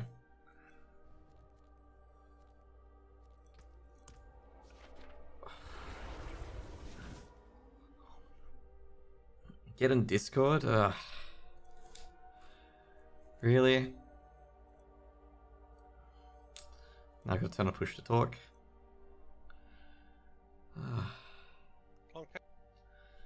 Yay, I can talk to my favorite person, Mano.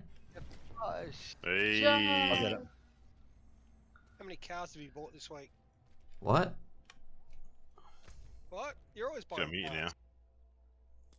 Cards? I was getting in trouble. Kit was telling me off because I was typing too much and not healing. How are you, Josh? Necro still half I'm dead. good. Hey, what? That's Oh. normal. I'm good, I'm trying to get Diablo 4 stuff done. Well, I crashed. Well, the good Wow. thing is that I'm no longer Not playing any surprised. WoW. You're not? Why? Finally, he's awakened. No, you play classic. Or did you rage quit? Nah, the guild that we play classic with, they merged with another guild. And, yeah, so basically they put me to, like, Tuesday raids, and I can't really make weekday raids that well because of, I work. And I asked, like, can you switch me to the, Sunday, like, Sunday run, like, switch me to Sunday run and Monday run, so at least I can make one of the days, you know, trying to make sense and stuff like that. But they didn't address it for, like, 2 weeks, and I'm like, oh yeah, I'll do it one-off, but I'm not going to do it permanently because I can't attend. And then they had an issue of me not attending, and I'm like, well, I can't attend. Like, I told you guys that. It's not like I didn't tell you guys that. That's why Josh, it's Yep. very serious business rating. I know, but it's like seriously, you can just adjust me to another group. But anyway, so they didn't, and they wanted my brother to raid in the Sunday to Monday. My brother kept saying, no, just like you need to get my brother in. Like, it's not that I'm bad or anything at the game. Like, my ret is all right. Like, I was in there for tanking, and you know, had to play DPS because they got 2 different tanks. So it's just like, okay. And yeah, just Well, I have no reason why Wow. they. Yeah, I guess so. That's a pretty good comment. But yeah, they just wouldn't. Would you all run up to here, please? Yeah, come on. well, Josh, you can always play something else. Yeah, that's why I'm playing D4 for a bit. But it was just Yeah. it was just so weird because like even a lot of people were saying, why don't you just put you into the Sunday group where you can play? It's like, yeah, I don't know. Like I don't know if they think I'm You're bad. safe. You're safe to play New World. There's no one here that would remember you. No, people do remember me. Fucking. Oh, No, they don't. Josh It's is 2 famous. years. All those, Josh. all the Reekwater rebels, hey? It's 2 years. It's a new Josh, server. I've had a You buffer. weren't Alright. you came from New World, right? Yeah, I think Yeah. we met you in Oh, New yeah. World. I'll tell Okay. everyone. Do you remember that guy that sniped that friggin' zone? We didn't even win the zone in What the do I want to end. do? They, like I say, they weren't gonna win Oh, the it zone didn't either. fucking matter. Like they were gonna lose regardless because there was the time where like defense was Oh, overpowered. did you turn your crossplay on again? Yeah, I did. Well, I'll do. One sec. Come play with us, Josh. I We're haven't fun. got, I haven't got New World downloaded. That's easy fix. Josh, I hear it's really, really good. It is quite good. Mano's PC can't handle it. Really? What's your fucking PC like? Mano can't handle it. He's only got an SX processor and a DX, so his Yeah, 486 it's only a doesn't work. 386, not a 486. It's an No, SS, yeah. Mano can't handle it. Need a math coprocessor. Oh jeez. Oh, I got 8 megabyte RAM. That's pretty good because DOS only addresses 4. Yeah. So So I have 4 unused you run in like a case RAM one drive gets or something? broken. No, once it gets broken, I can just switch them over. I thought you'd run a So RAM I drive. only use 4. Oh, that neck's actually really good. Nah, probably not. That neck's actually really good. This neck's a I'm big probably upgrade. older All I than need to you, get is man. movement speed on this neck. Probably, Like this neck's a that's- huge upgrade. The shit thing about this neck though is like a I mean, no one is as old as Rag. He's fucking dead already. Did you have I'm not far behind him. did you ever go into the bulletin boards rack? Not for a very, very. Oh, that's a very shit. long time. No, at the start. Oh yeah. It was the all old bulletin boards. Wildcat BBS. Fucking dialing bulletin boards. Fuck yeah, I used to run one. another Venom think shipping. A lot of everyone ran Envenoms, but this is not good either. What's called Pan? Let's see, we got. Yeah. No, that's not Oh. good.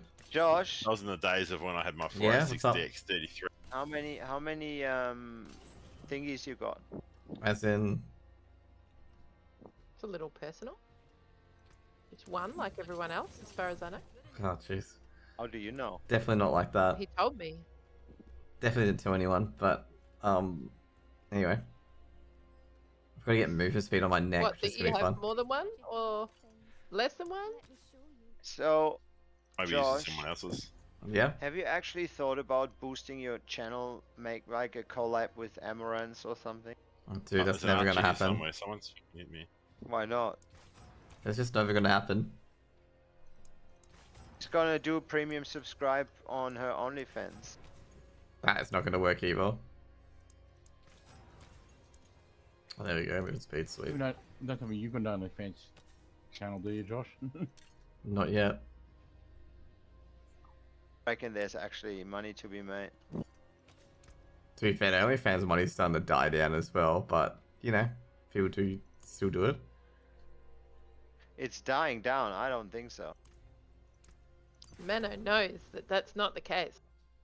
Cold resist. There is people earning so much freaking money, and God, definitely, like you would yeah. never see them outside in daylight. You must be sick of sending your feet pic those, you know? Yeah, They're not his You're making your own feet. Mano per month. crusty feet. That's Oh my my channel. god. Girl gamer. Oh, dude, Girl. you hear about the sniper wolf Nah, stuff? used what? You hear about the sniper wolf stuff? It's like rumored that she doesn't do her own gameplay. Like it's someone else doing it for her, and she just gets the script to react to it. For whom? For sniper wolf. Apparently, it's in their court documents. Someone take it to court. Yeah, I so don't even it's know what a you're talking family about. law Is that a dispute. famous person? Yeah, it is. It's like But- that she Only in didn't do it. America, hey? Yeah, only in America. It's gotta Yeah, be American. yeah, American. But see, a lot of these streamers show their bloody mouse pad. They play shooters because you know they got it, obviously accused of cheating and stuff. So Yeah. It's been heaps exposed for cheating. fucking Yeah. aimbot and shit. They accidentally pop it up on the screen and shit. That is funny when that happens, okay? When they get done for aimbotting. That is hilarious. They are hard games, like, unless... Hang on, I gotta teleport.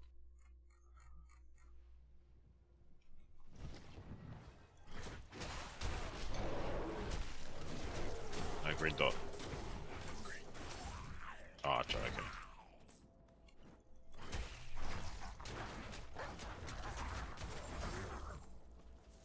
Man, Ball of Lightning is so not broken, Josh. I'm not sure what you're talking about. It's good. To be fair though, I don't mind it being broken or being really OP because like sorcerers have been shit for the first 2 seasons, so it's like Yes, I don't yeah. care. But like it is very pretty good. fun. That's what I say. Like it's broken and shit like that. I'm not meaning it like nerf it right away. It's just like it's really good for once. Yeah. And there's a few different variations, so which is quite good. Taking out Lilith yet, Josh? Nah, I haven't done Lilith. I need to be 100 to I know do what you're so. talking about. I could destroy anything in season 1 with my sorcerer. You mean you get destroyed yourself in like high tier nightmare dungeons? To be fair, Elon Musk was playing Druid, I believe, on Twitter. Really? Yeah, on his stream on Twitter. He played D4. He completed it, and that's why he started playing Baldur's Gate, because people told him that there was a druid scene in it. He started playing Baldur's Gate. You feel like druids. Yeah, I do like druids. I did say to panel that I'd play a Necromancer, but I'm just like, I saw Lightning Shred Druid, and I'm just like, yeah, I'm probably gonna play this. It's just the one where you just Come teleport on, Josh, around. come to the event. Let's pop it. Let's go. Just going to quickly change my settings to crossplay. Wait, which one? You doing the Blood Harvest? Okay. Oh, wait, I gotta destroy a The few. big one. Yeah, I know which one you talk about. Yeah, let's go.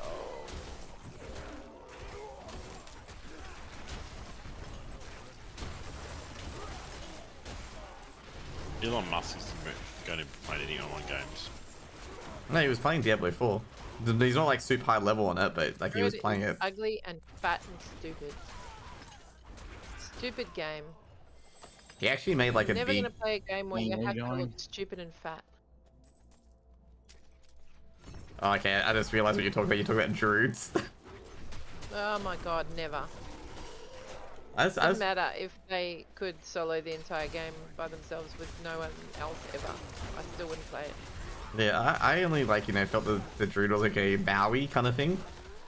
But have got like big muscles and whatnot. Over here. But yeah. Come down a rack. Oh jeez. Just trying to get the archers and DPS up. Yeah, that's alright. Go on. God, still can't get a unique. Oh shit. Killing archers. Motherfucking shit game.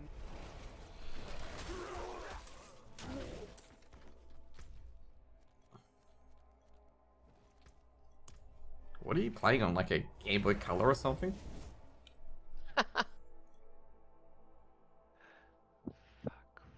Like, how does it crash so much? I know, it's only Diablo. I can play It's fucking everything shit. else. That's why it crashed. Because he doesn't have a maths code processor. We got acolytes and archers that you need to take out real quick.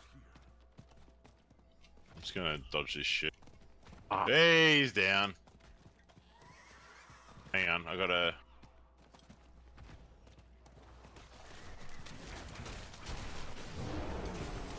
Alright, come down the bottom. Did you see that, Nico? I watch what you. Your main pan.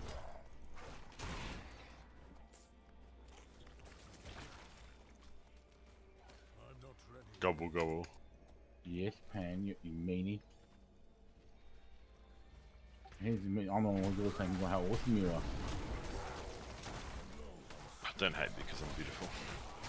No, I don't. I think I prefer my Raver shoes to Gong Li's tight hot pants, tight leather pants, and high-heeled boots. One we get. I'm waiting for you, Mano. I'm coming. That's what she thinks.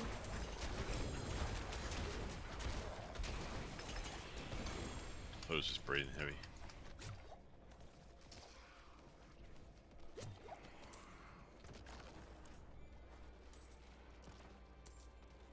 Oh, I'm at the event.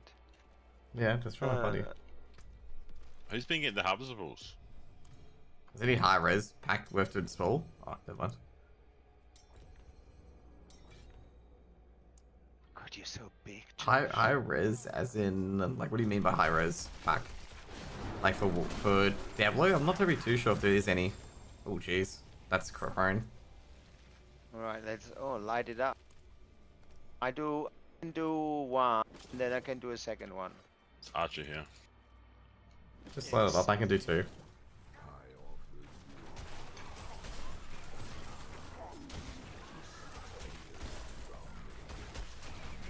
We do much Counter-Strike, Josh? Oh, he went in. Yeah, I'll be doing some a bit later.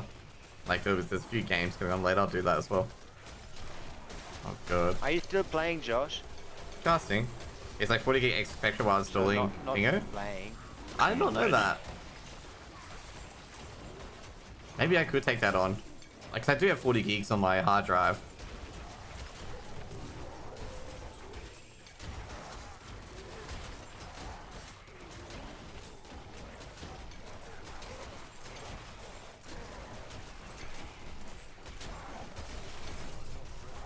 These people making me hill on. Swear to God. Take out the range. Like, I legitimately did not know about that. Is it good, like the 40 gig upgrade, or is it just like, you know, just hurts the CPU a bit? Oh, there goes Mano.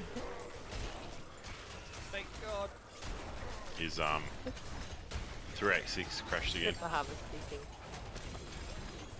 Hang on, let me get Oh, I think it's only the one. dial it back. I think it's only the one on the right. I think. Jeez, I got a lot of, I might be wrong. if your default's about 90 gigs, you should already have it? Okay. Ah, shit. No, it's the one on the left. Is it hard to... There's a harvest seed. I get this one. 2 You seconds, know when really you good. put the phone in that soccer thing? And does it stick alright? God, I got a lot of shit. Let's see. You have to put the handset in the modem. 1200 BPS. I can check my Diablo 4 folder. Sorry, dude. Let's have a new window of it.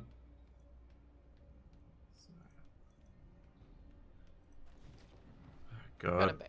Yes. It's not telling me the size. Because I don't have it. Okay, let's check See, properties. Kit wouldn't even realise. Yeah, it's I remember when 86 the gigs. 1440s So came you're out, right. it was I already got it. 80s. So do you think I don't have it on, or? 100. Yep, 14400. 2880. What's he mean? Kit doesn't even realise. I don't even realise what you're talking about, let alone anything else. Modem board speed. Okay, we'll drop that. Then it Pick went that to up. 36. I think what we can do is we can get rid of he's Lucky all Hit organised. He knows where he's going. and upgrade the Bone Fists. Go. Looks like I'll be going. At right. least someone. Going to the right. Okay, that's what we got here. We're gonna need 2 shreds. No, it's a 2 shred. Not Well, sorry, not 2 shred, a that 3 shred. sucks. Like your gameplay. Funnily enough, I got a Like great Greg, stuff with I the posted a chrome. picture. Funny I enough. found you and Necro in one gift. Just look it up. It's a general channel.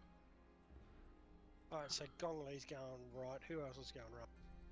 I'll go right with him. Is that blue or red? I'll go see what It's that right. Blue. is. I'll go blue then with him. It's the first one. Resource Okay. generation. What have I got here? Damage to poison enemies, crit strike damage. What do I get rid of? I think it's fortify. Because I want that for B8. max life. There we Just go. gonna stand in the middle. I don't care if this going up business Go anymore. with Kit. That's a good ring. That's an upgrade I'll, on this one. Someone's got to I'll kill stay the here. Someone's gonna mines. stay there. For the, I'll go with Rack the then. 3 of us will if they're going to We'll go go up left. by themselves. I'll go with Rack left. You can stay down and kill the mines. I just realized I can get rid of this. But don't die, guys. Don't die. I reckon they're. 'Cause I don't everyone's got stun really low people. health. Go right. Go. Is that you, Josh? Wait, doing what? No, that's not you. I'm just following someone here. I thought Fine. it's you, but it's not. No, I'm back in town because I got full loot. Kill the mine. Shit, where's the gloves that I had before? Or the gloves that I was enchanting? Are these ones here? We can do Varshan if you want. Oh, that one off. Yeah, sure. 2 seconds. I'm trying to get doing some enchants. I haven't done it as duo. Let's see. I can easily kill him solo. Yeah, definitely. So can I, but yeah, we can do it as a duo. You've got food running. So does this mean now I have to go up to the left? You stay They're down. red, Okay, No, you- Grizzly Roach. Stay and do mines. yeah. Mine. I don't want to stay by myself, it's scary.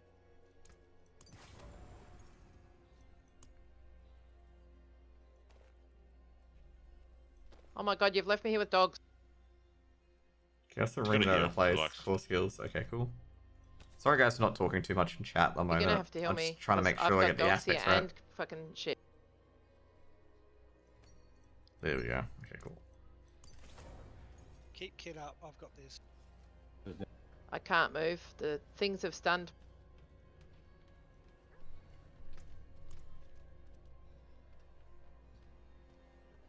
Oh shit, Mano whispered me. I just realised that.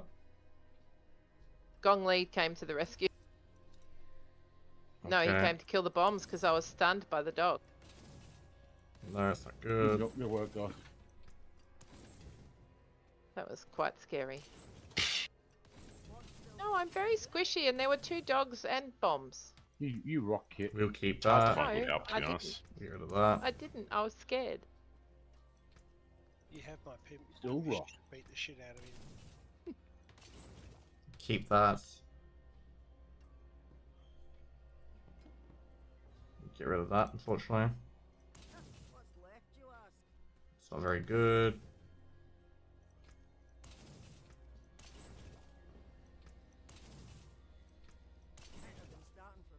That's good as well. We can get rid So of that. remember, when we go to do the big ball in the middle, we have to go right first. We got a lot of legendaries, so yeah. We got a lot of extractions to do as well. But a lot of things I do want to drop too. That's a drop. That's a drop. Actually, I'll keep the shockwave aspect. I want to play where they're. What's Rex Drop. and all that playing at the moment? Nothing. Rex and Swishy have been in Europe for the last 3 weeks. Oh, They just got on the flight to come back. I told him he has to come back and play, so he might, because he goes, do you have to PvP to be able to enjoy the game anymore? Still, No, didn't he like PvP? no, I don't think he's never really been a PvPer. And the thing is, you don't. I mean, Rack doesn't PvP. You guys don't PvP. we haven't had enough time to There you do it. Eventually, I'll Sorry, PvP. man. Sorry, man. It I've got makes me like, angry. I got so much to loot basically.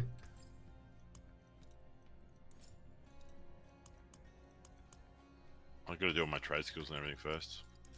Oh, I remember like rushing on my trade skills so I can get like those cooldowns in back in the day.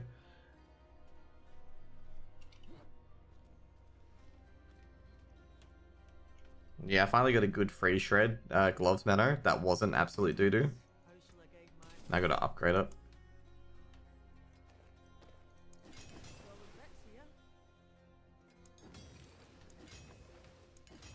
There you go. I need a quick AFK. That's 4 ranks to shred, which is really good.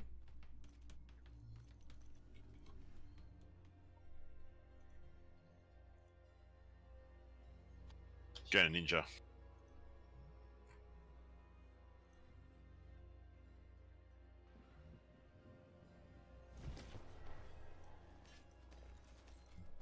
Do you get anything good out of the drops mano or nah? Like first, you want to open the box first, yeah.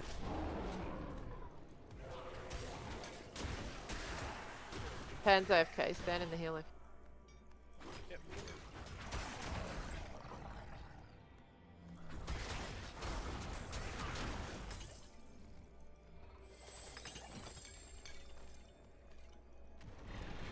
I think I'm tempted to go do some nightmare dungeons. This first next boss back here, isn't it? Yeah, and then you click on the little Could have a crash here. thing. Oh, someone's already done it. So after the ball, we've got to Oh, go man, right. it's not online. Okay, never mind. I'll do some nightmare dungeons while I wait for Oh, him. or we do the him He's now. gone first. Whatever. We got no pan though, which is a problem.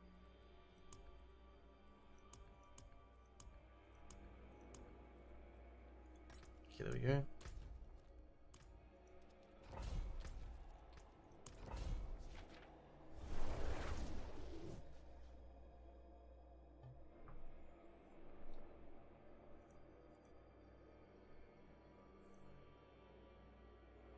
Come on.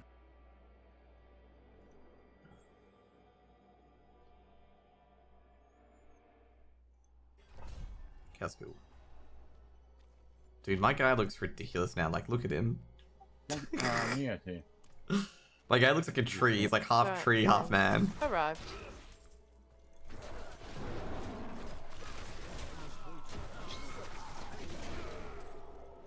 I really need to get Okay, Tempest next. Roar. There's only 2 left. What do we miss? We missed one. Don't go through. Don't go through.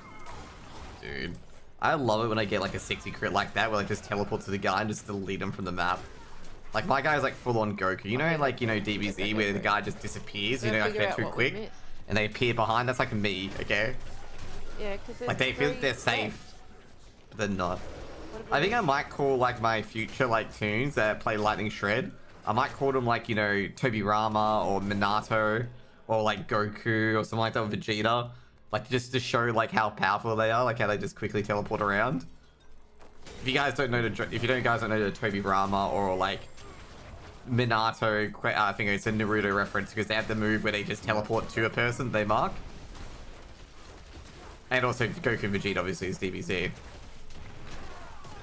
To be fair, actually works with Toby Rama and Minato very well because they're lightning specialists, so like, you know, do lightning damage. Getting 7 of 8. We spend time to clear every room and still 7 of 8. Even the map says there's only 7.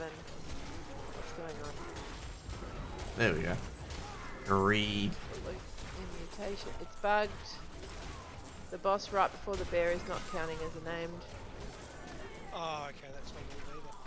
But how did you get gold the other night? Oh, you must have got... No, because you have to get that named.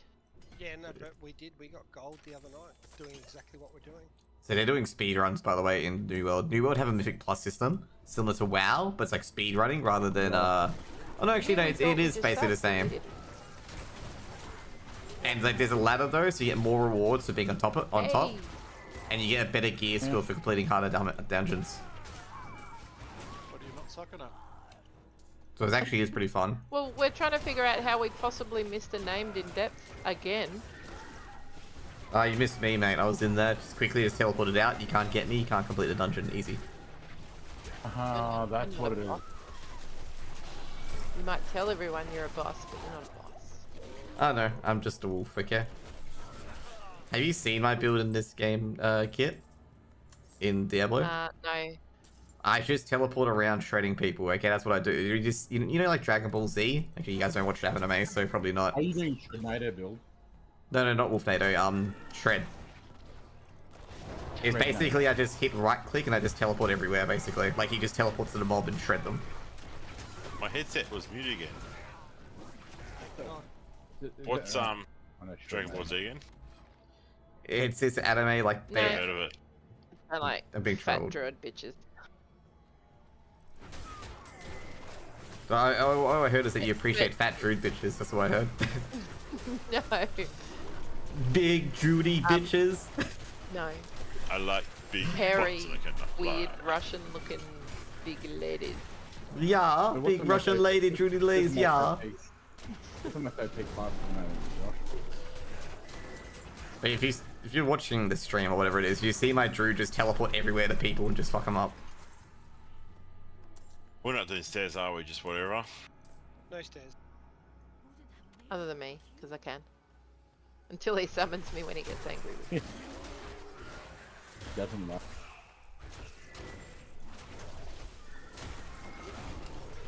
I'm just gonna DPS if I Still can't running heal. bits. None of us have got the stupid thing.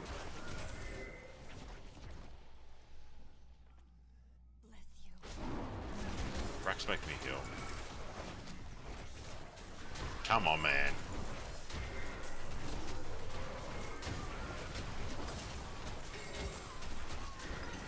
And also, as well, if I crit, as well, Pical, then like I do AoE damage around them.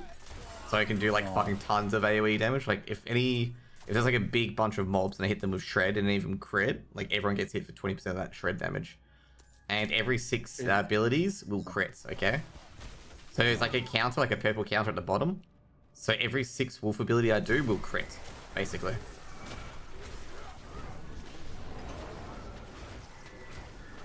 So if it immediately crits and crits really hard, obviously giant AoE damage. I don't think his laser beam does any damage anymore.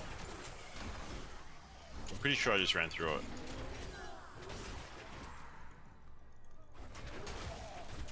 Look at that.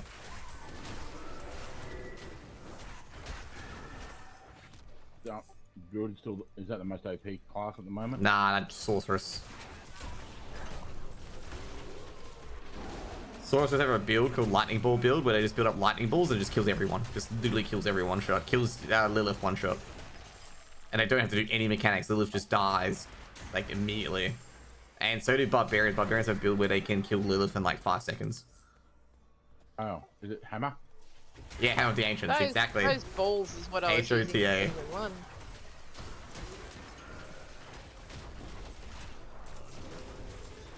But yeah, it's a very broken build of Hammer. But it's still fun though. Like, you know, I love those builds where you just absolutely just stuff everyone to shreds.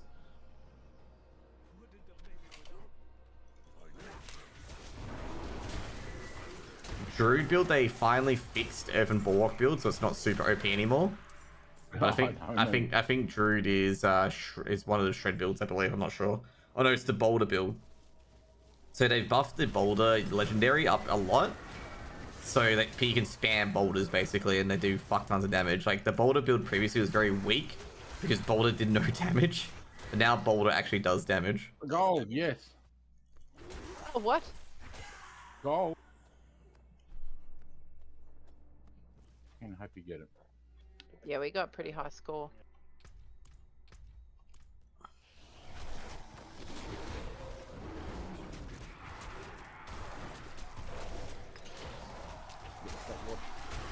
Yeah, name 7 of 8. Oh well. There we go. What do you get? Oh, we got Frostburn. Nothing red for me. Frostburn's pretty shit though, because I don't. Because it needs an ability on it. Gong Li wants to go again. We want to get Fang and Okay, Claw. well, we need There you go. Oh, if you want to keep Gongli, take now, you know, I can drop, so I wouldn't mind a break anyway. I don't care what we want to do. What do you want to do? I'm having Where's the satchel? Do you want to join us? Neo? If you got room, if you don't. Yeah, I'm gonna drop, mates. Have a break, so you can. Just an FYI, these guys playing New World in the background, so I'm just like lurking. Like, what I think Mano's playing. To finish the PvP missions. One of the playing Diablo. Oh, what the? You doing PvP, mate? Oh, this is the faction mission. Thank you. Just the missions. Alright. Oh, shoot. There we go. We need to do 2 whispers. I don't think we get 2 whispers anywhere. Let's do more of these. Heathen's Keep. Heathen's Keep's a weird one, okay? Heathen's Keep, just an FYI, is just... I believe it's just 2 parts of the dungeon. It's very strange, Heathen's Keep. I've just left, and then I'll invite you in a minute. How about Gongli? Gong Li is staying. You're leaving, aren't you, Necro? Yeah, I am. I'm just once I get out of the league group. Kick me. Like, Heathen's Keep's a weird one, because it says travel to Inner Sanctum. All you literally have to do is just basically go through the dungeon and that's it. You can get him. There is actually no reason to try and DPS any of these dudes, because it is largely pointless. I can't accept it at the moment. PvP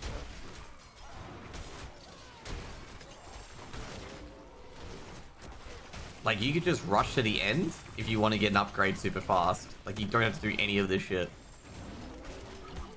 I think we got Empower here as well. Yeah, we do have Empower. So if we kill mobs, they become empowered. But yeah, like, this dungeon's very weird. Like, when I first did it, I was like, okay, we should surely get another objective now. But you don't. You never get any other objective. All the objectives is just basically rush through this dungeon. Until you accept. That should do.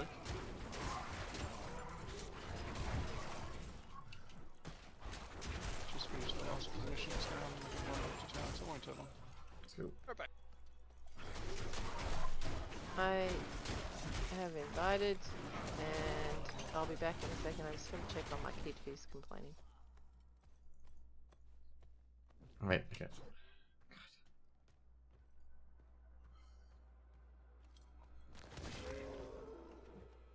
So yeah, pretty much it's like such a weird dungeon because you just keep going, and there's no like, what do you call it? There's no like stopping or anything like that. It's just basically keep going and keep doing the dungeon. There's no, like you'd think there'd be like, you know, a do X quest, pick up keys and whatnot, but there's no actual quest for that at all. Like there's no actual quest to pick up a key or anything like that.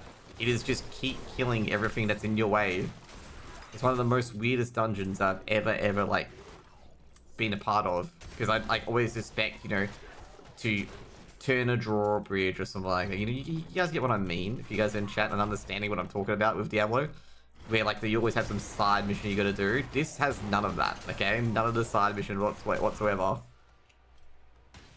And it's just pretty much get to the other side to get to the dungeon boss. And of course you gotta kill some people, of course, What otherwise. happens if you don't accept an invite to join the depths? Can you still join? Yeah, I think you can. There we go. Wait, what? Just accept and put your role in. I don't know how he... I think he's... No, he's made a lobby. Who's been? Bloody Gong Li.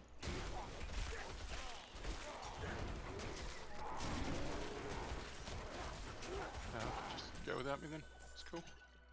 No, Oh, he's fuck just him. said that he's not gonna... He's just opening a lobby, but he's not...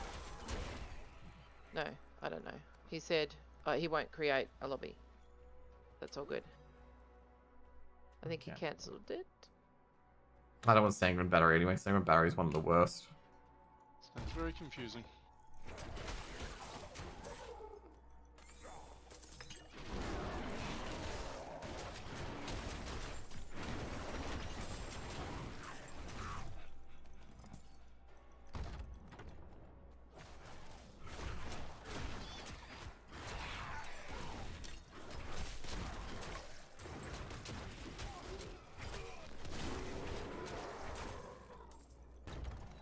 Should be getting close.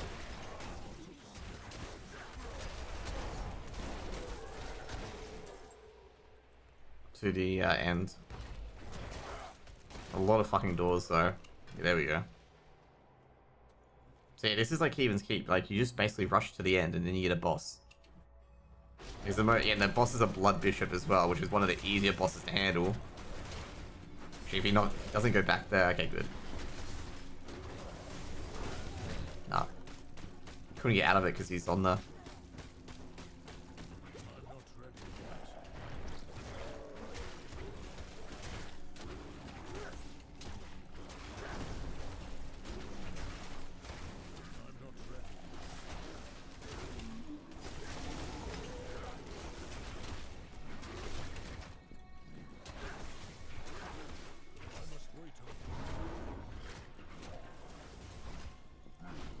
I can't teleport to shred him because he's in the area where you can't teleport to.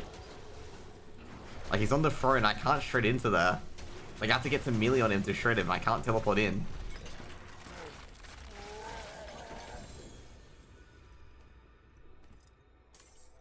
So you got here.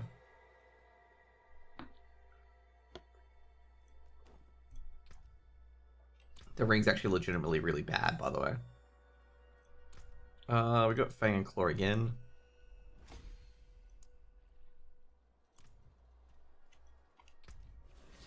So with Fang and Claw especially, like the reason why I'm upgrading Fang and Claw is that Fang and Claw at this point here... Oh, that's Werewolf, sorry. Fang and Claw, where is it? It's here. So Fang and Claw, when that extends, we're going to pick up this one, this node, that node doesn't really matter. This node, like a lot of these nodes, which is absolutely massive. Like really, really massive of an upgrade. And we're going to get more damage, like our damage is going to go up. They're huge, like yeah. Woo! Made Vegemite toast in super fast time.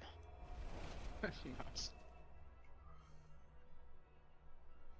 For you or for the kid? Well, for him, and then I'll put a piece in for me. So I'll have to AFK in a second, go and get mine. You know when you just butter and you Vegemite and it's like, oh, I need one of these. Yep. No. Oh yes. How much, oh shit, is the Helltide up? Helltide should be up now, shouldn't it? Yeah, it should be, okay, cool. We'll get rid of these and do a Helltide. Because we do need the Fingo still.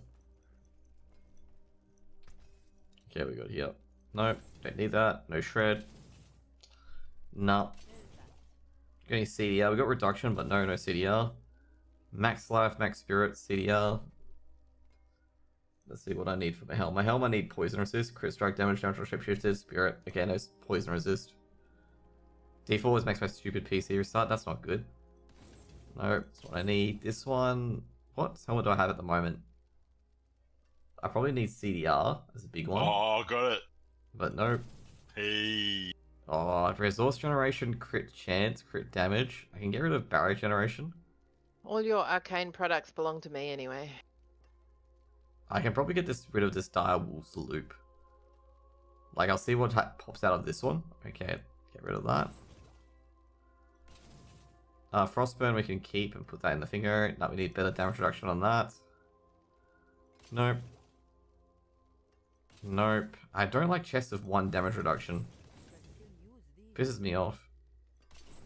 Ring, let's see. That ring is pretty plop.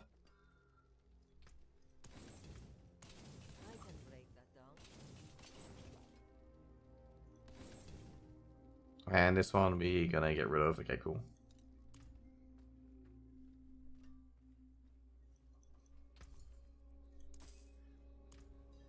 Ooh, shit, what does Glory Passage have? Oh, Distinguished Vow? No, not really that good.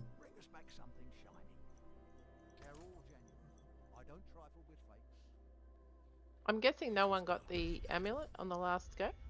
Not me. Didn't Necro say you got it? Oh, I thought he already had it. I thought Okay, he where's did my as well. where's my stash? I thought he said he got it. Okay, I can put that in here.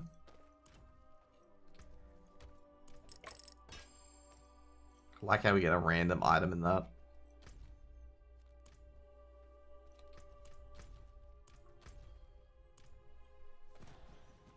Gonna check my toast. I'll catch up in a sec.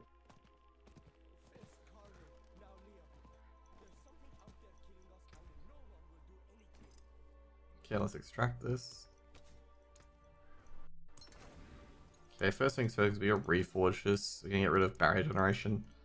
Let's see what we get. No extra life. I think it's only one more we can do. Yep, okay, cool. I'm gonna go straight to Helltides.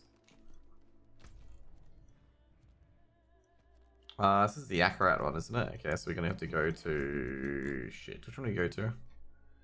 For this Helltide. I think Helltide's the bottom triangle. Yep, we go. Oh, that's right, you don't want to do events anymore. I completely forgot about it. I keep doing events. I keep thinking like the old style of Helltides where I do events and whatnot. Oh, look. I've completely forgot about it now that you don't want to do events. The healer just said he'd never done it before.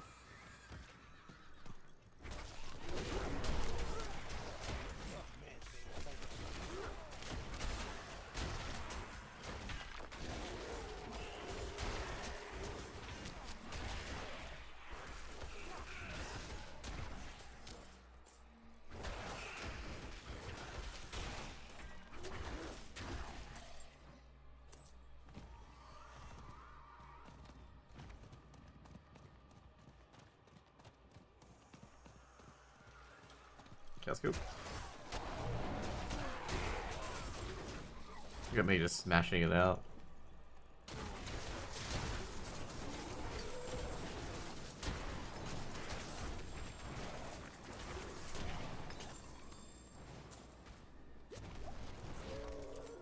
Let's go. Should get a lot of the cinders from there, which we do.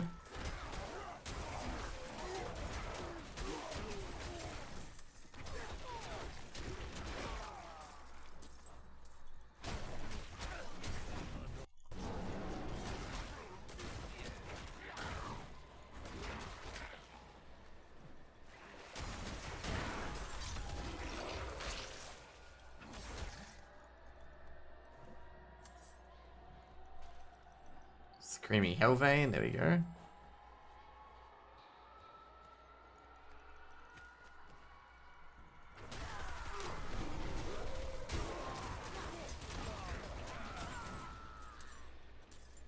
Gonna get Veteran of Ashes, which is interesting.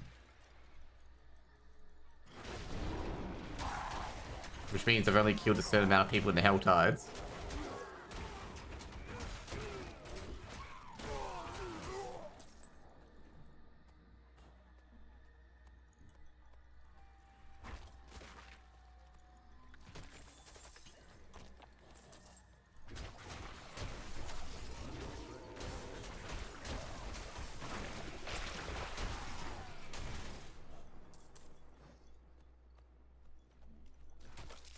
I saw that Yahtzee, which is, you know, I forget what his name is, Cresher or whatever his name is, like, made a new gaming studio, whatever it was.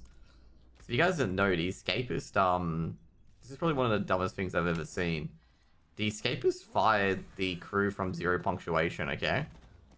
You know the guys that did the game reviews on, like, that news platform that had a really bad video player, but everyone, like, bared with it because the game reviews from Yahtzee were really funny? They fired the, They fired Nick, the people who ran Zero Punctuation, and then fired Yahtzee. And I'm like sitting there going, like, the only reason why anyone goes to your website is for Yahtzee. So Yahtzee's got like a whole bunch of like new followers and whatnot now. And they're like doing stuff outside the Escapist. And obviously the Escapist is falling apart because Zero Punctuation was like the last part of their website.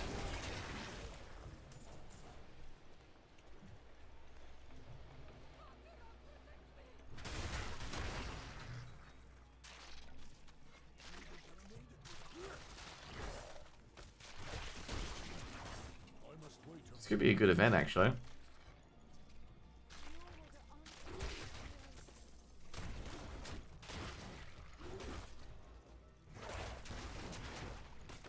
We get a lot of little spiders.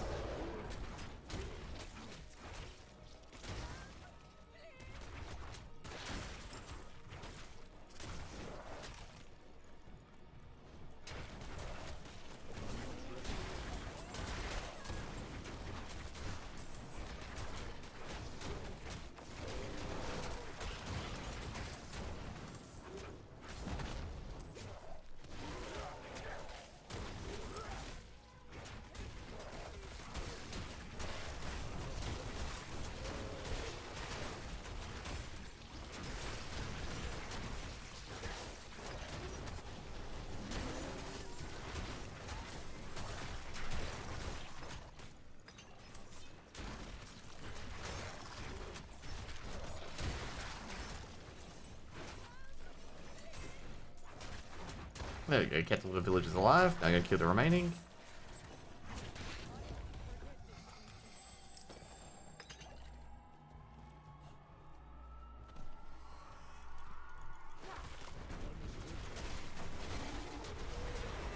$75, there we go.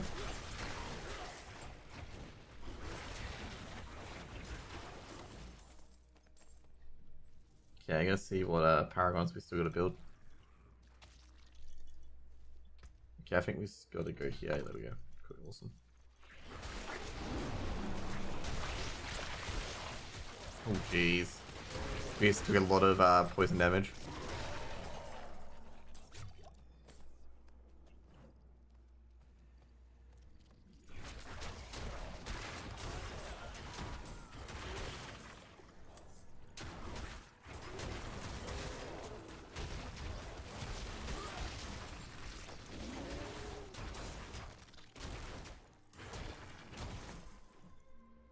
Jeez, there's so much damage being dealt to me at the moment. What was that? Sorry? Oh, just so Oh, yeah. Does on M1.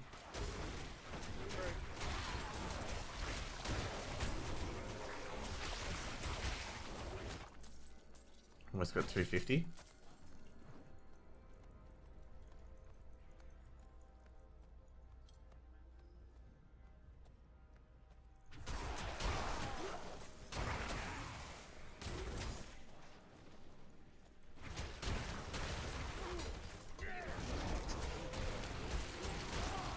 Yeah, fine. No, they're too spread out. Oh,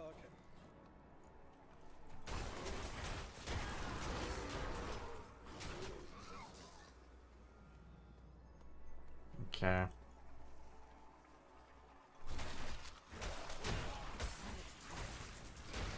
Okay, good. I got that guy killed quickly. I'm not sure where the things are, by the way. Oh, that's light weaponry. I didn't want to pick that one out.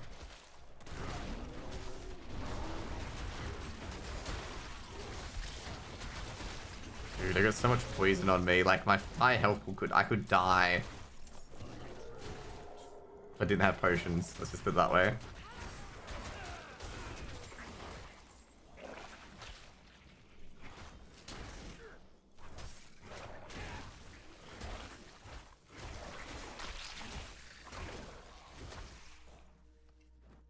Is this Ways of Darkness? Nah.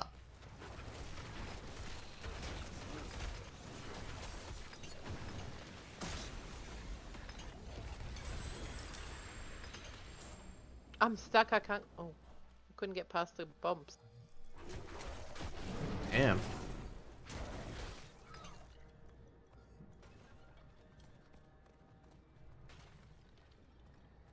Oh, I'm at the Akrat area at the moment. So where is the chests? So they reset. So one of them's in the center of all the triangles.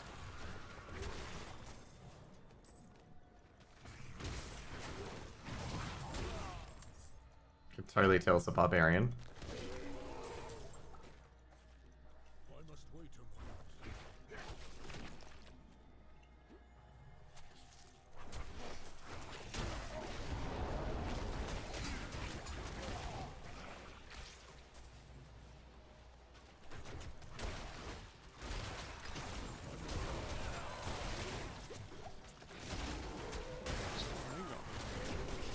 I know.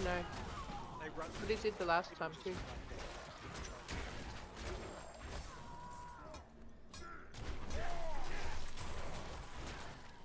I always let those guys like get their mobs up because then I can just like kill them and then get extra chance of getting a cinder.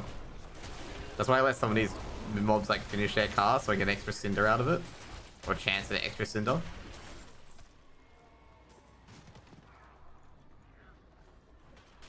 Like there are a few mobs where it's better off like just letting them just letting them chill and live for a bit.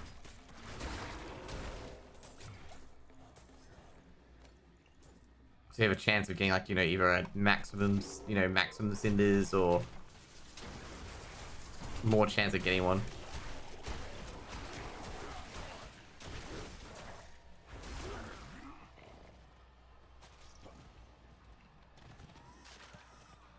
Going down.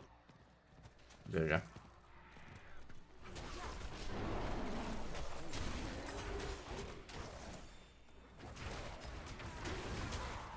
He's very angry that I hurt him. The mob.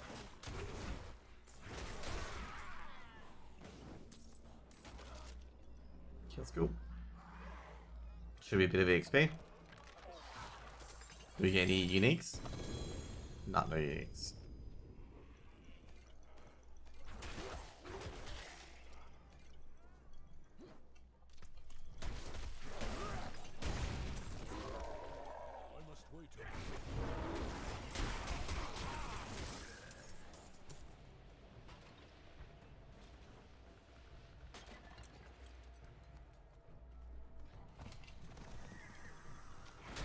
I'm gonna say I'm doing pretty well at the moment because normally, obviously having a few chests as well.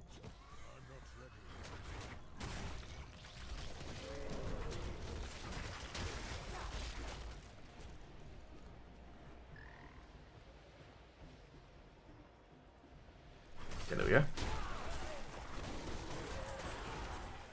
Wonder if we got any good loot here, but I don't think we will. But at least we got some.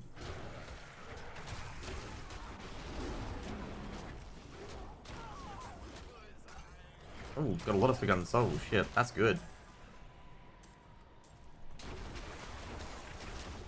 So they have made a complaint, by the way, about this as well. Like a lot of people have made a complaint about this. That now with like souls and whatnot.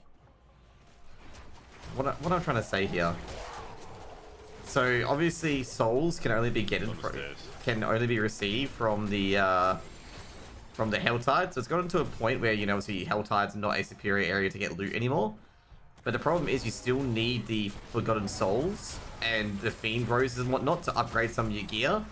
So it's becoming a bit of an issue with a few people at the moment where they have to do Helltides to get certain things. Now for the Uber boss as well, you also have to do Helltides to get the Living Steel. And you can only get 4 Living Steel, I believe. 4 Living Steel every Helltide. Well, 8 Living Steel depending on the chest resets as well. That's assuming that you're able to reset the chests and like get enough to get the Living Steel chest in the first place, which, you know, obviously is left up to imagination. Some people can do that, some people can't get 300 instantly and whatnot. They have suggested as well to let the thing like overlay, like, you know, if you do like all your cinders do overlap, go to the next one. They are thinking about that. I probably agree with having something like that, because like it's getting to a point where it's like very difficult to get all the Stunt on the send zone a bit more. It's very difficult to get let's say, put it this way, it's very difficult to get all the Living Steels, okay, without having to wait 2 hours or so. Like, you have to really limit your Uber runs, basically. Which I gotta say for most people is not possible. Just as easy to kill as to Yeah, take 2-6. Jeez, I really, really slaughtered that chick.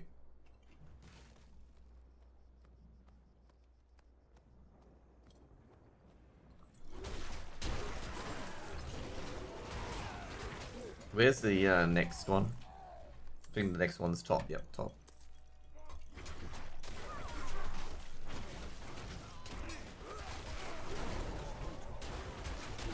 Oh, jeez.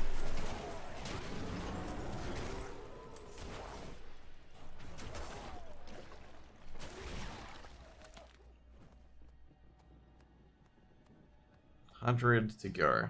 I remember yesterday that I got a Living Steel and the 2 legendaries in tier 4, which is very difficult to get because that's like 300, 800 fragments. To be fair, I did start exactly when the Helltide started, so it was a bit easy in that facet, but it's like really, really hard to maintain. Which one we got here? Yeah, Waves of Darkness, is it towards the end? Nah, it isn't. Okay, awesome. Waves of Darkness is probably one of the best for these. Yes. Because after every one above Okay, 5, you get your maximum. Single target is probably better than mine. I don't know. What do you think? Do you want to do the bombs or do you want to go up? I don't care, just tell me what to do. I'm an AoE build though, but I'm happy to do whatever. I'm just scared I'm going to get left with bloody dogs again. But I'll stay down and do the bombs then. If you go right with Gong Li, just try to kill any dogs before you run up the second time.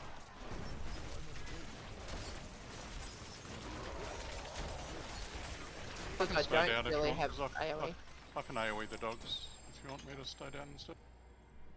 Well, I've never had them be up before. They were still up though when everyone took off. Okay, that was weird. So last time down here doing the bombs, I had to kill bombs and I had 2 dogs hitting me the whole time. That was very weird. If you saw that just then, I was like lagging. I was like, oh no, do I have max?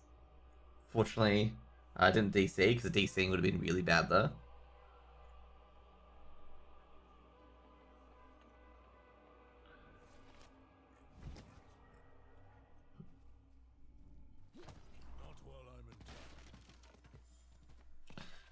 I completely forgot.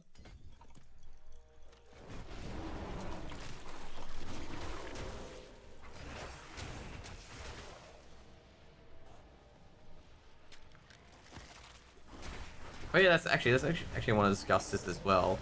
In WA, they're giving $10,000 to any Uber, like to any Airbnb or whatnot, to provide a long stay rental for the immigration problem instead.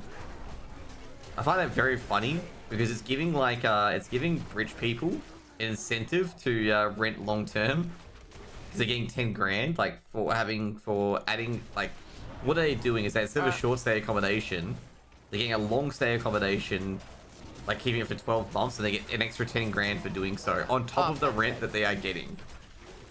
Maybe. Which is absolute insanity, which basically is like giving rich people more like money. Oh, I got rack right in the butt. It's fairly interesting because it's a like you'd be like, oh, so it's a liberal government. No, it's a Labour government doing this sort of policy, which makes me feel like what's going on there? Like, what's going on? We should be good as long as we keep them alive. Sorry, I sucked. I sucked. Anyways, guys, after this we might need to go bio. Coming up.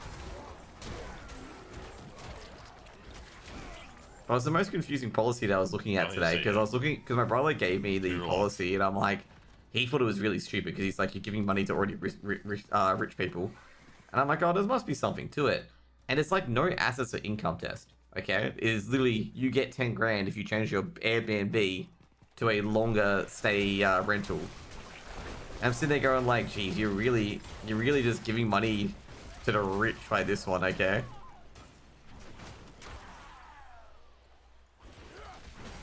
As far as I know of, no one's trying to defend it. I'm just sitting there going like... External loss. Not very smart, that's all.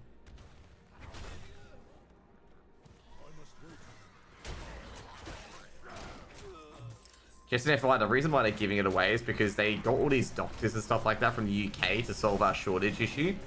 But the problem is that we have a house shortage. So there's not many houses to house said doctors in the first place. So we basically have to manage to get those houses, but the problem is that our building industry is in the shitter. So we have to use houses that are already established. And to get the houses that are already established, we have to get stuff out of the short stay market, which is gonna it's just gonna cascade into a entirety pit of stupidity, basically.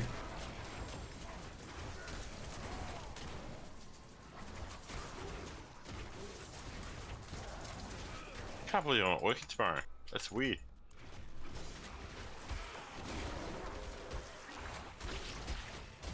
Almost done.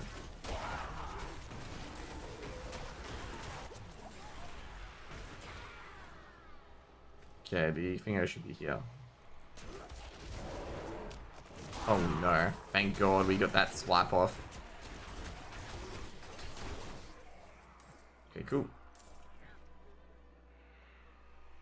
I've got a CS game in about 15 minutes that I may need to get to. Ooh, we got a ring. Is that going to be... Which ring is it going to be? I don't think it's going to be the Uber one.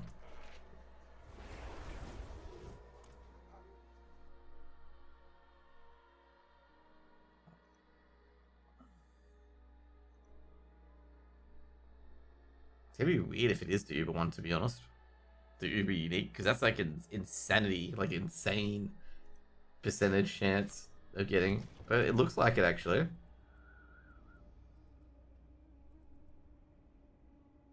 It is. Oh, there's someone peeking at me.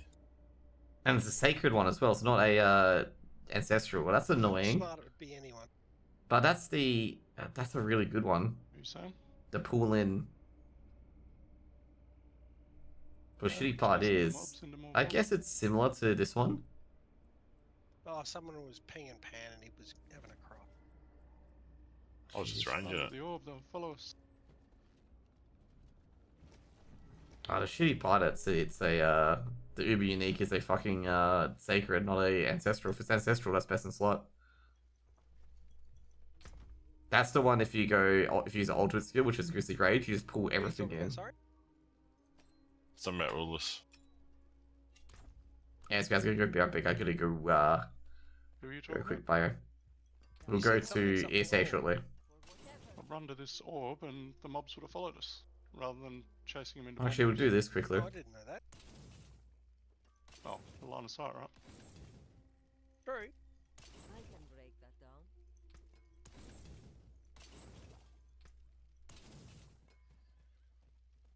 Max life. But no, you, the person that's got aggro. We can change that top one, which I probably will do. Change that top one, see if we can get a critical chance.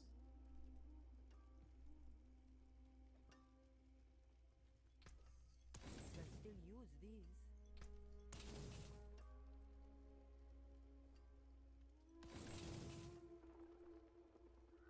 Resource generation, damage out fortified.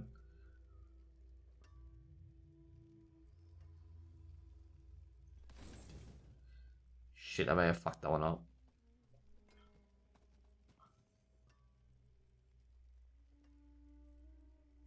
No, I don't think I have.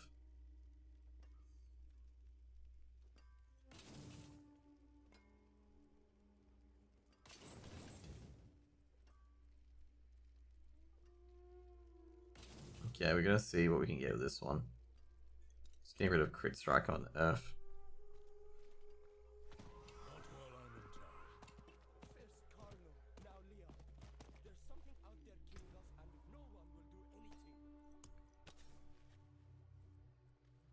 So let's get rid of that. Perfect. That's exactly what I wanted, is crit strike. And it's top end crit strike too. Okay. We're gonna imprint aspects, and the aspect is gonna be the powerful grizzly one. We get the 50% one, I believe. I'm trying to find it actually. There we go.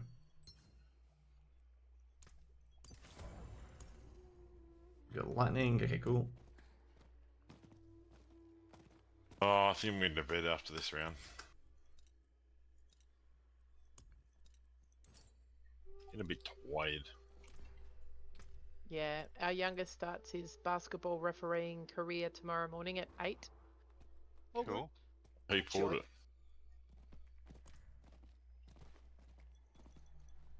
I'm probably gonna switch go off as well because I got some games to cast shortly. See you guys later. See you, mate. See you, Josh. yeah. Okay, guys, I'm gonna be right back for a quick second. We're gonna quickly switch to the WoW casting.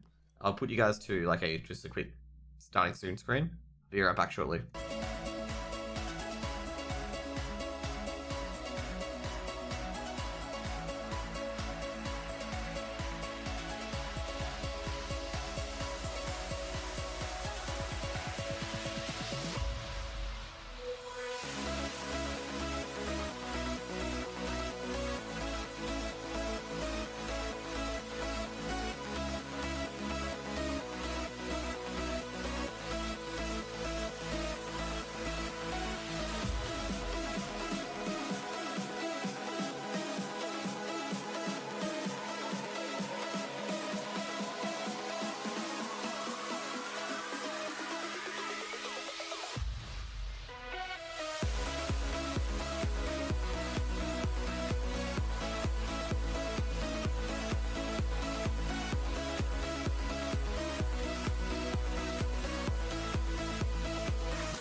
Okay, g'day guys, I just got back. Okay, I hope you guys have a great day today. We've got Anonymo v Gen 1 today. We've got 3 games today. Okay, we've got TSM versus, whatever, Gex, whatever their name is afterwards. The Glex. And then we've got Anonymo versus Looking for Org. So we've got a pretty decent French team versus Anonymo. And we also got TSM as well, which is the one with Valde and stuff like that in it as well. It's interesting that TSM has definitely come back to CS. Like, I didn't expect TSM to come back to CS. It's a bit of an odd one for me, because I never expected TSM to come back after they lost their, well, not lost their LCS slot, but basically, you know, were forced to part with it. So it's been fairly interesting, actually. Fairly interesting. I've not really looked at TSM as per se, so yeah, you know, it's been alright as per se. Now, what we're going to be looking at today is, I'll say overall, I'm not sure if Anonymo is going to win a lot of these. I think for the first match, Anonymo should probably win. But I've not really casted any of these teams before, and I don't really know what to sort of expect. Like, one of them hasn't been in, I believe, looking at Gen 1. I've not seen them too much in, like, you know, CCCT and whatnot. But they do have some players in there that I've casted before, being ISO and Aid Kit, and they were pretty good in the Middle Eastern scene and the Portuguese scene as well. So, I think Aid Kit was in FTW last time I casted him. And it's a bit of a different structure as well. There's Sturzig as well, which I believe I've casted him before. But that's pretty much it. And Bibu actually as well. In fact, I've casted Gen 1. Gen 1's like the meta team, the Middle East and others team. And they'll be versing Anonymo, which have, like, you know, Lunatic, Soball. They have Reiko and a few others as well. They've got a few younger players in there as well. So we'll see how that basically pans out. And that's pretty much what I've got going in this area at the moment. So yeah, we'll see what happens. I haven't got the RPs as of yet. We've got the videos coming up very shortly. So just refresh the pages, and that's pretty much it. Okay, videos coming out now, so they're just videoing the servers. Funnily enough, with the servers, you can have a Polish server, Turkish, Spanish, Finland, Moscow, Netherlands, UK, Sweden, Germany, France. Most likely probably going to go to, like, Germany or France, to be honest. The ping differential is, like, huge in some of these games.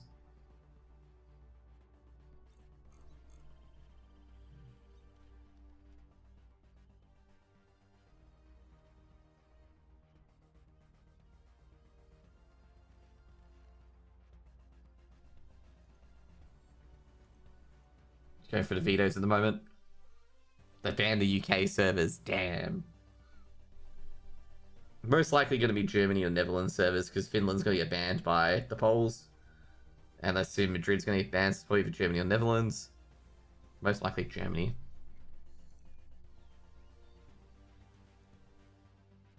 Yep, and then who's going to start the veto, which is going to be Anonymo's pick. And Gen 1 are going to start the veto, allowing Anonymo to do the final ban. So looking at the bans at the moment, Overpass immediately banned by Gen 1.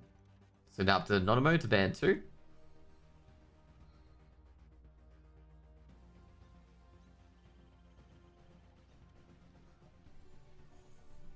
So Anonymo taking their time with the bans.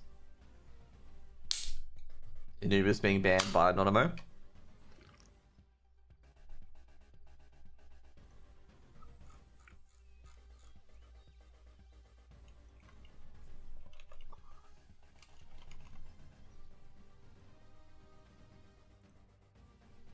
So it looks like a very quick bans, actually. Now it's up to Nuke or Ancient. Very quick bans. So it's going to be a team-based map, and it's going to be Ancient in the end on the Netherlands server. So basically, map's going to be Ancient. We're going to have a bit of a while before we go in. I'll say overall for these two teams, Ancient's kind of like the... Yep, Ancient is going to be the map pick.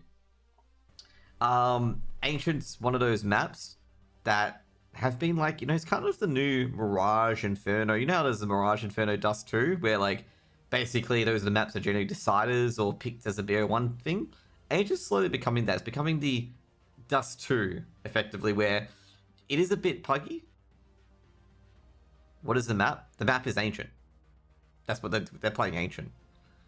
Ancient slowly in the EU scene as well as the AU scene, the NA scene. Ancient's becoming one of those maps where it's just with Mirage, Inferno, and Ancient being the free staple maps that teams tend to pick at. And then they have that one niche map pick, whether it's Vertigo, whether it's Nuke, whether it's Anubis, whether it's Overpass. And I feel like Ancient's fulfilling that role of Dust 2 effectively, except it's not as hated as Dust 2. With both teams in particular, to go check Anonymo's win rate on Dust 2. Not Dust 2, sorry, on Mirage. With the new team, of course. We'll see if we can get Gen 1 as well on it as well. So matches for Anonymo. So Anonymo have recently played CCT. They played CCT yesterday with a 2-0.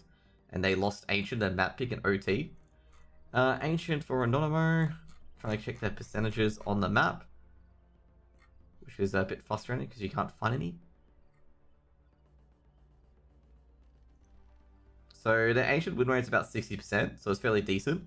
They're fairly balanced on most of these maps in particular. I'll try to look at Gen 1 as well. See if Gen 1 are on it as well. So Gen 1 are on it. The Kid is if you're from Macedonia, of course. He was playing with that Blue Jays team. And they're pretty decent on Ancient as well. It's kind of a coin flip map for both these. Obviously with Anonymo with a slight advantage, looking at the stats. We're just waiting for Forever to give me a relay response, which I think he has.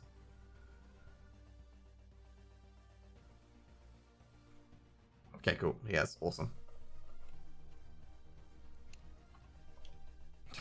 You know what I did? I didn't connect to the game. I put I typed / whatever in.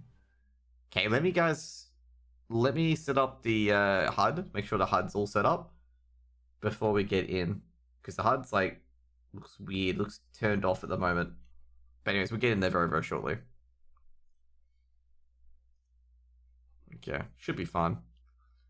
Everything's working, right, guys? Wink, wink, nudge, nudge. Oh, you know, I just realized. Oh, it's working. Okay, awesome. That's working, guys. Okay, it's just not on my screen, but it's on your screen. Obviously, you only have one player in the server right now.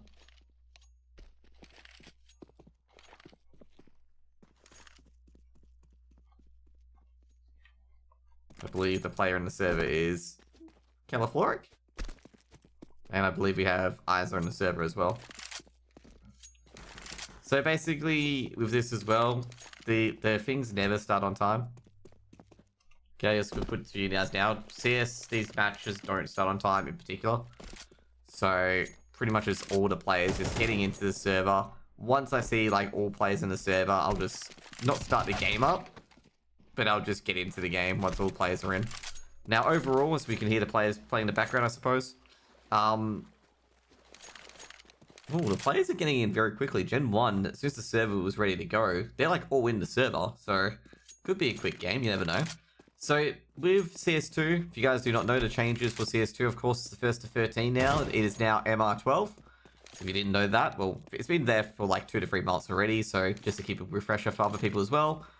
And also, what else? Is playing on the latest update. So there is consistency in the jumps now. So there's no inconsistency in the subtick.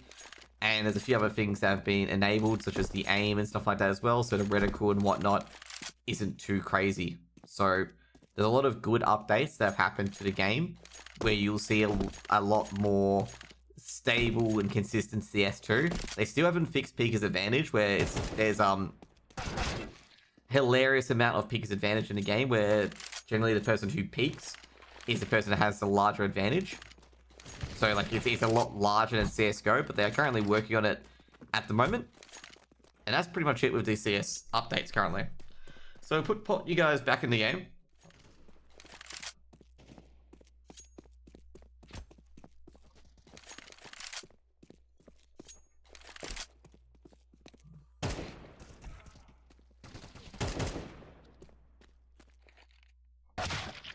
So you can see here that these guys all have a bit of practice at the moment. Formation, throwing that deep smoke. You got everyone in yet, or are we just still waiting for a bit? No, we're still waiting for the rest of Anonymo to drop in. But I've got to say, Gen 1, very punctual. All of their players are in, ready to go.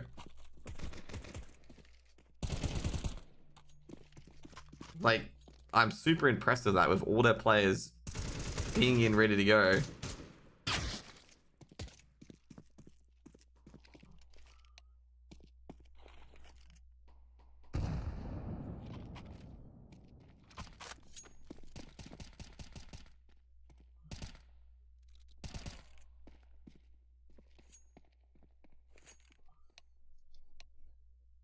So I think they're gonna get ready to start the game soon. A lot of the Anonymo players are in. Still waiting for a few of them though.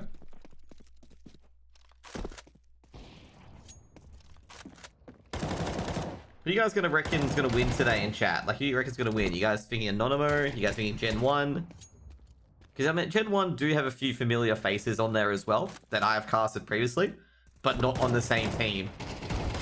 Like, for example, I've casted Bibu and Isa on their respective, I think, Middle Eastern teams. Sturzig is a long time ago. I believe Sturzig I casted either in a cash cut or a closed qualifier or open qualifier. I'm trying to remember, but I have casted him before.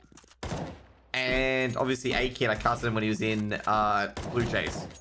I thought it was FTW for some reason, but it's actually Blue Jays because he's one of the Macedonian players with Kixin and Sasanito. Graffiti I've never casted before. Or Virtuoso. Or Virtue... Yeah, I don't know how to pronounce that name sometimes. Virtuoso, maybe? In before it's wrong. Also as well, I will be doing some observing today as well. Since Auto Director actually doesn't work in CS2, you do have to do like a bit of observing going in and out, so...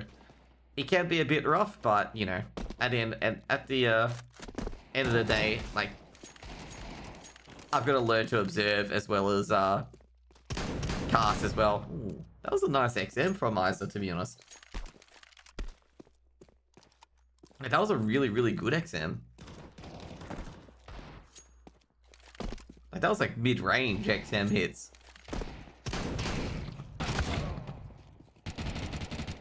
Gotta love the XM though, it's one of my favorite weapons in the game. We've also been seeing the P90 making a bit of return. A few of the Kriegs and the Orgs making a bit of return.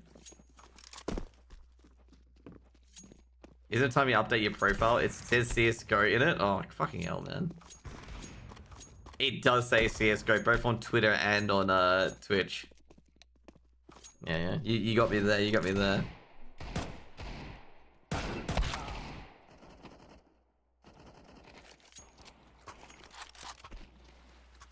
I'll update that profile shortly, okay? That'll change.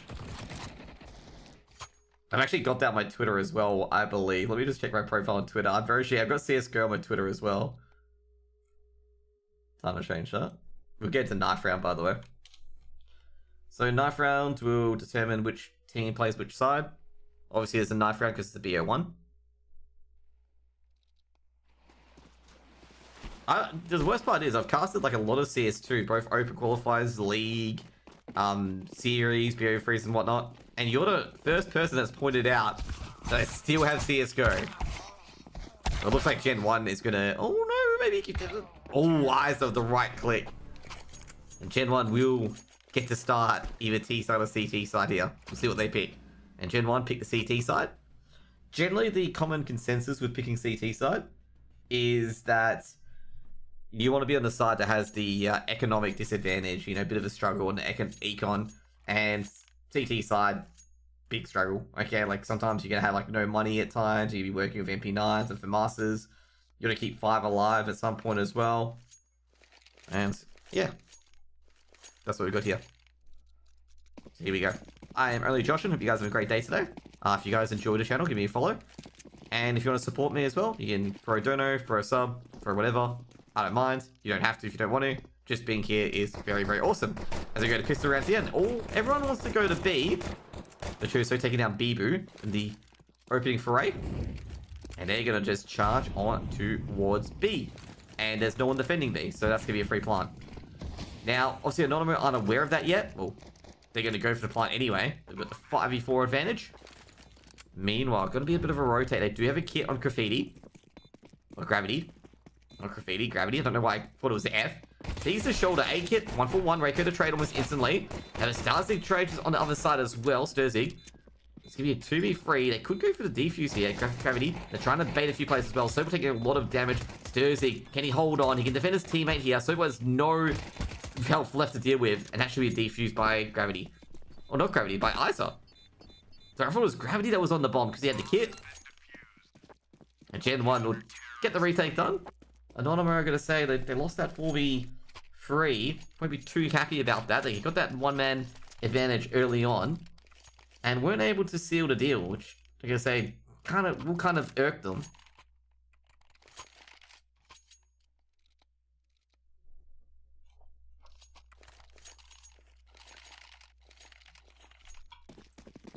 One nothing. Gen 1 in the lead. They got this anti-eco coming up. With the bomb plant though, Anonymo will force up. Grenade being thrown in, Molotov thrown towards triple. Basically trying to get some advantage. Raiko gets the open as they charge in towards cave. Now looking backwards at the moment, looking towards cave at the beginning. Now Bibu, will they check the wrong direction? Bibu gets one. Oh, Isa from behind, cuts the legs off. They're pushing towards church. Now meanwhile, they're trying to push into the site. Sobel shuts down Bibu with the wall bang on towards cave. They're trying to test that the B bomb site.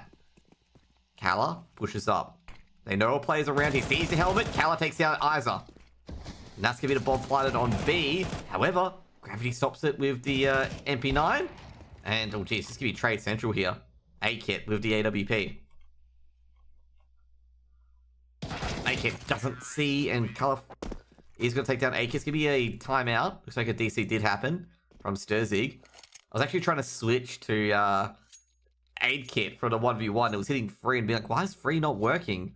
Then I realized that Sturzig DC'd and Anonymo will win the force buy. It's a bit annoying for Gen 1 there because I believe Sturzig was still alive. So effectively they lost around there because of the DC.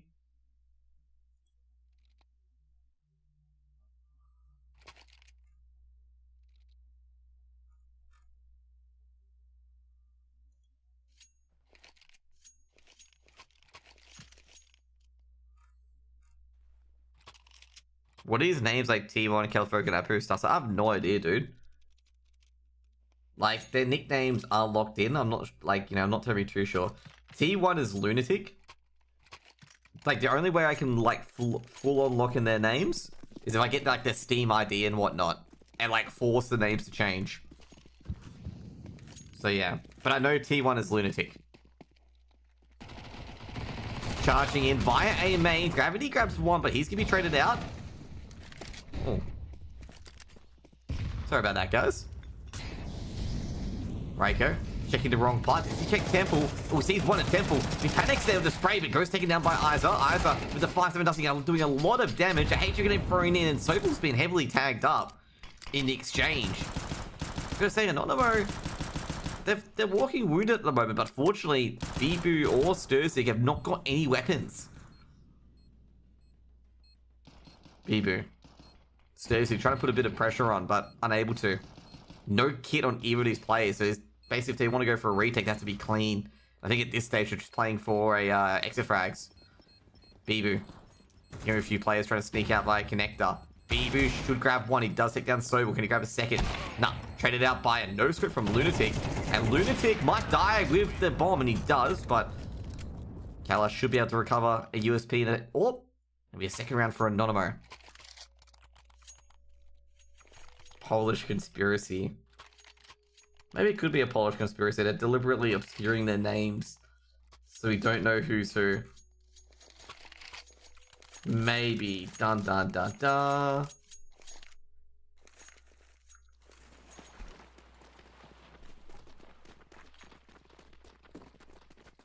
Is he even Czech or Polish? Yeah, definitely a very expensive round.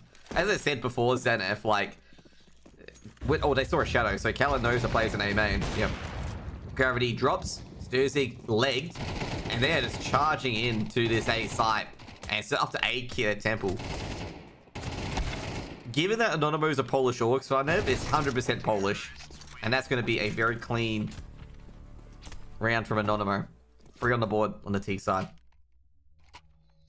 But yeah, like, you know, that round was a lot cleaner. Obviously 5 for none, but that previous round, that could have gone either way. I mean, Sobel was on like 2 HP, and that post plant was very, very sketchy. In fact, Sobel could have died because there was a bad nade thrown about here, close to Sobel, from Anonymo, and they could have easily died there. But unfortunately, Gen 1 were unable to capitalize at all, which is very, very unfortunate. Gun round is back on the menu. Great HE grenades. However, Eyes are unable to win at the moment. They got so much damage. And instead, Gen 1 are just feeling the flames. Now Beaver with the USP, looking to see if anyone's there or any weapons are there as well. Doesn't want to push out of church, and that's probably a smart decision. Now A-Kit on the other end stops the slope push, stops the ramp push. And now Anonymo getting a bit reckless here. They took a lot of damage from the utility, but recovered. But now they're playing from behind. A-Kit should get the snipe here. There's the bomb dropped, and that's the round over. Gravity handles the rest of business. Picks up a few grenades. Be second round on the board for Gen 1. I'm actually a bit surprised that Anonymo were able to get back into that. Given the fact at the start they lost about 200 HP from nades.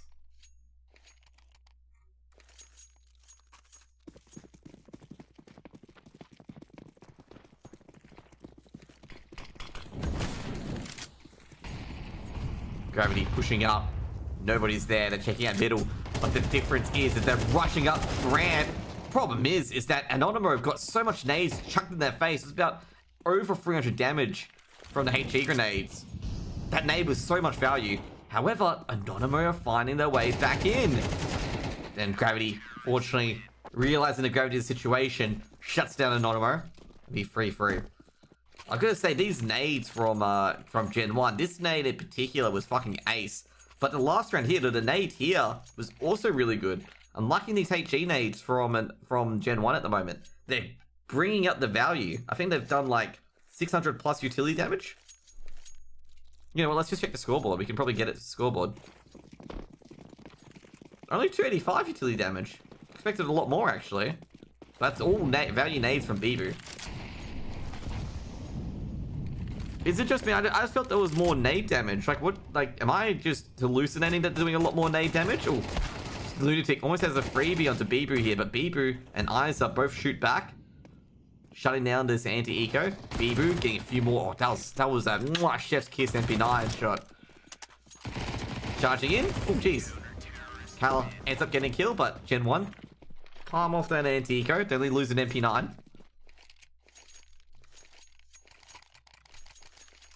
Are you excited for the new WoW XP? I don't play retail, Swanev.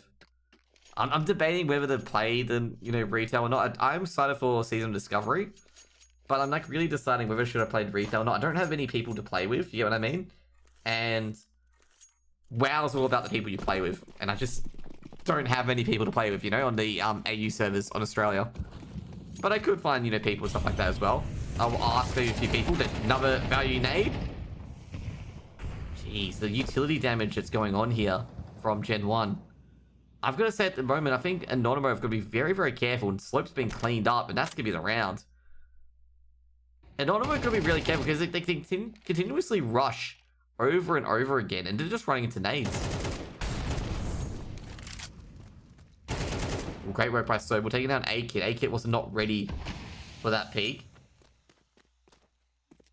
Let's check the utility damage as we see Sobel just running around. Wasn't much utility damage there actually. It was only about 50 for the round. Sobel in a 1vx situation does not have the bomb. The bomb's obviously down here with Bibu. It's always been a bit slow. It's always been a bit boring. Yeah, I agree. Like WoW's one of those games. It depends on the people that you have to play it with. Like most of the people that I do play with and whatnot, I'm more likely going to be playing New World, because they're all playing New World at the moment, than I'll be playing WoW. And there's also Season of Discovery as well, which I can be playing with a few people. But, like, basically with retail, like, I haven't really found anyone to play with, as per se. Maybe I could ask some of the Oceanic WoW streamers, if I could hang out with them or whatnot. But we'll see. But, like, pretty much, like, hasn't been really too much. Sobel. making this 1v3 happen. It's got the first.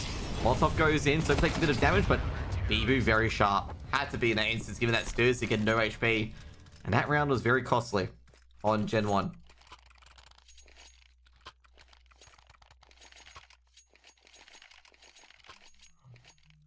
I can get to New World. It's a bit sad they had a bad launch. Yeah, New World's actually, I gotta say right now, New World's actually a lot better than it was previously. Like, it was previously. It's a lot better. Like, you don't need much Azov to travel around. All your banks are linked now. All the AHs are linked now. It's really streamlined itself into like a main game, like a mainstream game. And also, like, you don't have to PvP to get anywhere in the game. You can PvE as well. It's doing quite well. To be fair though, like with New World, I've also got level 60 as well. But I'm not too sure if I get back on it. Yeah, Azov is very expensive, yeah. Now it's like, you know, 10 A's, like even if you're full on everything, it's like 20 Azov to like the furthest destination. And Azov is really abundant. So they've solved 2 birds with 1 stone basically. Either way. Kala charging with the Tech 9s. This is a round. They could get a couple of kills here. They are going to get a couple of kills. Bibu does grab 1. Kala grabs the... Oh, has a half a shot to the player at Temple. Does take down Isa in the end. And Kala is on fire. Anonymo just hitting W and just not stopping for anything. Now the mid-round lurk play from Sobel takes down Sturzig. And that was just a perfectly executed round from Anonymo. Not only did they completely rush the A site, but he also completed the flank lurk where they flanked the retake crew, which means Gravity, he's going to fight to get out of here. I don't think he's going to escape. I think Gravity's going to get 2 taps. There we go. 5th round for Anonymo. Sorry, 4th round for Anonymo. My bad. That was a very, very slick move from Anonymo. They put 4 players, taking out the A main players, caught, obviously, Gen 1 off guard here. But then the rotations coming through Donut, basically the late lurk coming in from Sobel, catches these 2 players off guard as well. That was like a really fucking scary anti-kick, because normally the rushes is just everyone rush in, but not really the ascertain or the secondary lurk players you saw there as well. Like the second lurk play, which caught Gen 1 completely off guard. So having a bit of a tussle. Some extra utility damage both on Kala and Reiko.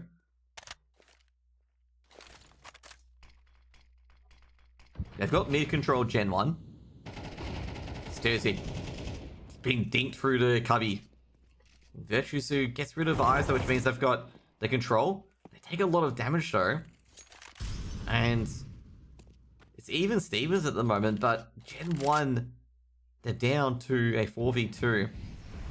And they're executing on B. This is the perfect situation here for Gen 1.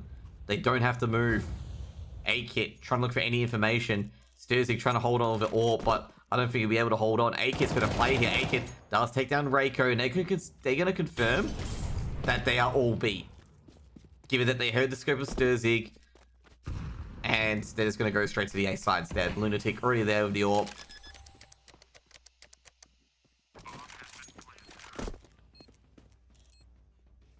I was about to say bad info when they go B.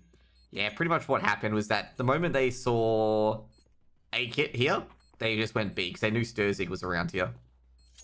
Like, they knew the AWP was around here, so when they heard the rifle, they're just like, well, we just go to A. Like, because we know where the 2 players are.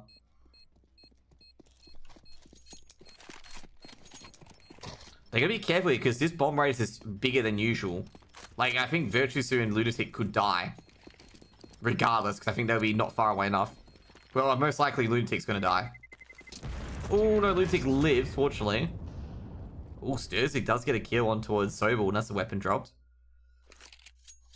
So you can never underestimate that bomb radius. That bomb radius, just an FYI, is fucking huge, okay? Like, it is so fucking huge.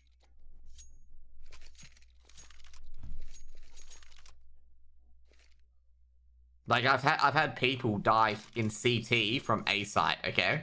And from B site as well. So that's what I'm saying, like, you know, be careful of the bomb site because that radius is huge. It's gonna be a hero AWP and a hero M4 on Sturzig. A-Kit gets the opener of the AWP. from Church. Gonna drop back.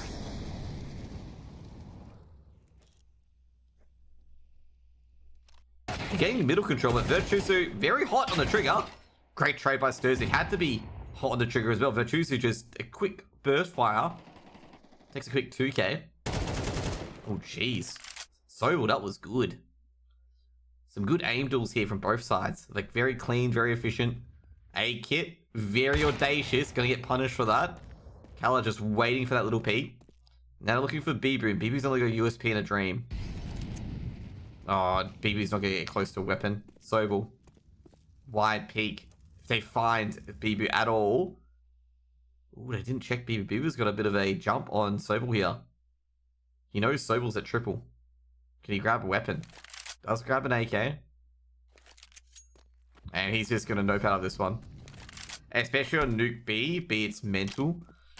Oh, which one is it? There's another map where you can get like hit from nowhere. I don't think it's B on Nuke. It is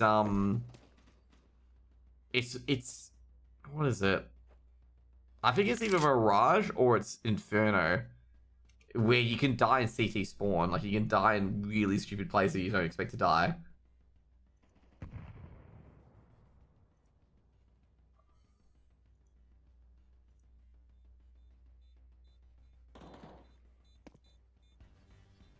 We're gonna be careful here. Stop being careful here, BB. He made a noise. Fortunately, no one is around to hear it. Well, they are closing in on him. They spotted him, and Sobel will one-tap him.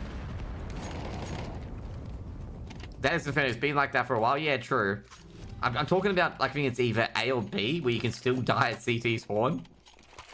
It's not A site. A site, if you plant a default, you die in pit. I always have a few AU teams completely forget about this, where, like, they go to what is it? They go to pit on A when they plant default, and I'm like, bro, you can't do that. You're gonna die. And they still go there, and I'm like, come on, you know this. You know you're gonna die at pit if you plant default. Virtuoso gets the opener. Virtuoso's been very good. Another 2k from him. Very tiny aim from Virtuoso. Oh, he's gonna be picked off here by Bibu. Great refrag.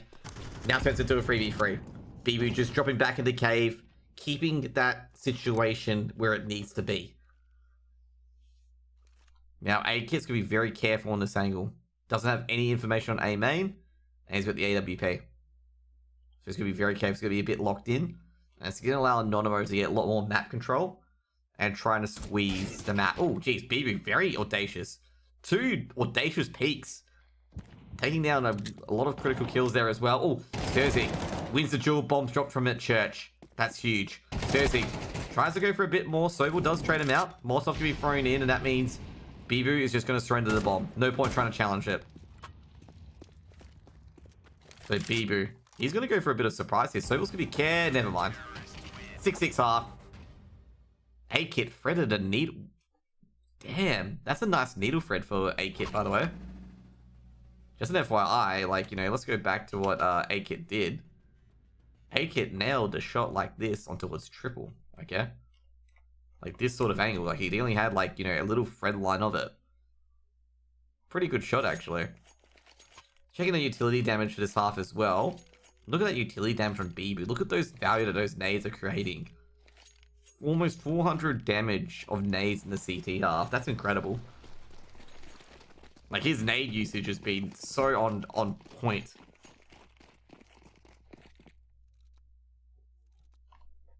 Bibu leading the charge. There's been a good contact play. Players that have been watching carefully, that have been doing well. Virtuoso's been doing really well with the aim. Bibu especially as well, the aggressive peaks. And then you got, obviously, Sobel as well.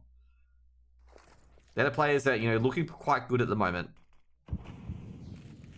Smoke's been thrown in. Bibu leading the charge. Checking Donut. They should get that bomb down very quickly to put the pressure on.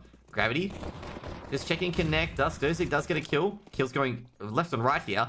Now, Kala. Oh, great one tap from Graffiti there. Graffiti will get the bomb planted at default. And that will at least secure a force buy for the next round. Oh, jeez. Gravity just probably shitting his pants there. Be like, oh, what the hell? And Gravity gets the final two kills. Gets 3 kills in the pistol overall. And it'll be 7-6. Can you imagine Graffiti in that scenario? There's a smoke here. Player peeks out of it. He's like just planted the bomb and he's just like, oh fuck. Like there's literally confetti. He's just like, ah shit. Because he can be taken out very easily there. But either way, 7th round for Gen 1. Gen 1 start off the T half with a bit of a banger, bit of a winner. And Anonymo, well, they can only go for an anti-eco. Is that a few P250s or is that P2000? That is P2000. But we do have a P250 on Lunatic. He's a big fan of the P250, just an FYI. Got to be A stack.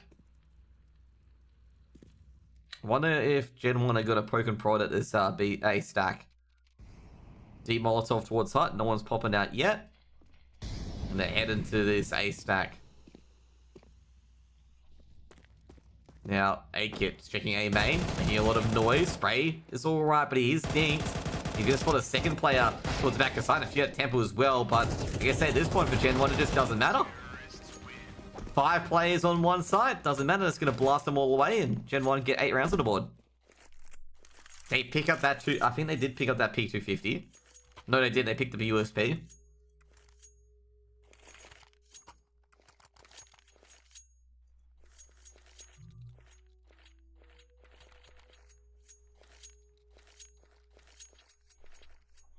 I'm actually a bit surprised. That was actually a very clean round for a stack. Like, generally stacks like that can end really awfully. Like, they get 2 double ding, that's 1 player out of the round. Oh, geez, a lot of utility being spent here towards Catwalk. Not so much damage, though. Not so much damage. Only scratches on both teams. You know, A-Kit. Oh, jeez. Cal's been brutal on these angles. Gets the pick onto A-Kit. That's the AWP down. Now, the problem is, can they get onto the A main? Actually, that's going to be a beneficial smoke for Color. Especially since he can hold that angle.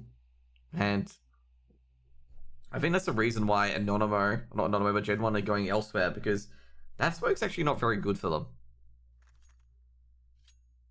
Because that smoke doesn't cover any sort of angle. It actually opens up just a good angle for the AWP and Color.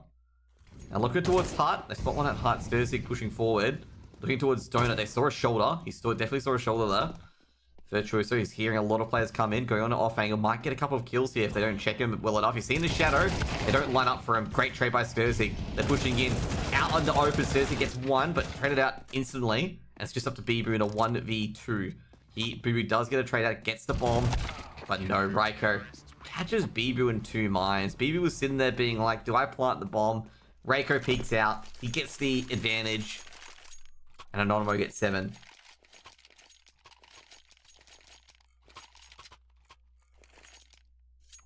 You can see that with Bibu that he was just, you know, thinking, do I plant the bomb? You know, in that scenario, he's like sitting there, do I plant the bomb or not? And he's just peaked at that time when he's having that thought go through his head. And it happens with a lot of CSGO players as well, where you're in 2 minds, whether to plant a bomb or gain an advantage. And then the player peeks out towards you. You haven't had the thought or the action to just push the trigger. Anonymo playing super ultra aggressive. They've got control of middle already. Fortunately, they've not got a control of ramp. They are starting to push in towards ramp, however. Oh, Reiko's dead. No, Reiko's still alive. Don't know how he's still alive. Gravity charges into the Mac 10. Refrag coming from Kala, but Kala's in a bad situation himself, but he actually does recalibrate his aim. Now, A-Kit touching in with the Deagle. Bibu and Gravity just dragging players down. Now, A-Kit, he doesn't expect they rotate to be happening that quickly, but he does grab 1 instead. Wallbang duties coming in from both Bibu and Virtuoso, both trying to get the other as well. Sturzy coming from behind, but I think he's expected by Virtuoso, and Virtuoso doesn't pull the trigger, but he's seen. But it doesn't really matter. Bibu on the other end prevents the escape. He grabs the AWP as well. So Gen 1 on 9.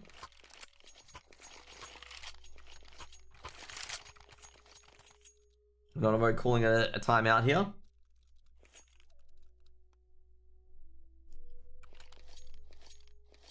Just an FYI, guys, in between games, we will be, like, we will probably be playing some D4 in between games. So just be aware of that as well. I'm not going to be, obviously, with the games at the moment, they're, what was this? Oh, dude, I can't speak for shit, okay? pretty much like the games we'll be casting today will be Anonymo v Gen 1, then TSM v Neglects, and then looking for all cast Anonymo. This game's meant to start at 8:30, and the next game's to start at 10 o'clock my time. So it's currently 9 o'clock, so if this game ends pretty quickly, there'll be like, 30 minutes of me playing D4, and then we'll get back into some CS2. And then after that, I think it's just going to be CS2, and then end of stream. Just be aware I am Australian, so it is quite late my time. How's D4 these days? It's got a bit more endgame, but that's pretty much it. It's like, it's a bit better than it was in Season 1 and Season 0. Like, a bit better than that, which is, I'd say really good. There's actual endgame content that isn't grinding Nightmare Dungeons all day. Anonymo being deadly silent here. They're stacking A once again. They've got this player in hut just in case. And all they're hearing is just a whole bunch of nades being thrown at B. And they are all going to rotate over. With USPs and a P2000. Jeez, Gen 1's really not trusting this. They believe there's a stack here. Well, there's going to be a stack now. Flashbang going in, Reiko charging in. Can they get a kill? Nope, they just rush into, but somehow they are getting kills. There's a 3 for 2. A-Kit gets a 2k. And in the end, Isa sprays down Lunatic. It'll be 10th round on the board. And I've got to say, that could have gone really, really, really badly for Gen 1. And they were very fortunate that Anonymo did not pick up any weapons. They didn't pick up any M4s or anything like that, or AKs. I'm just really shocked that they didn't. So it's going to be 10-7.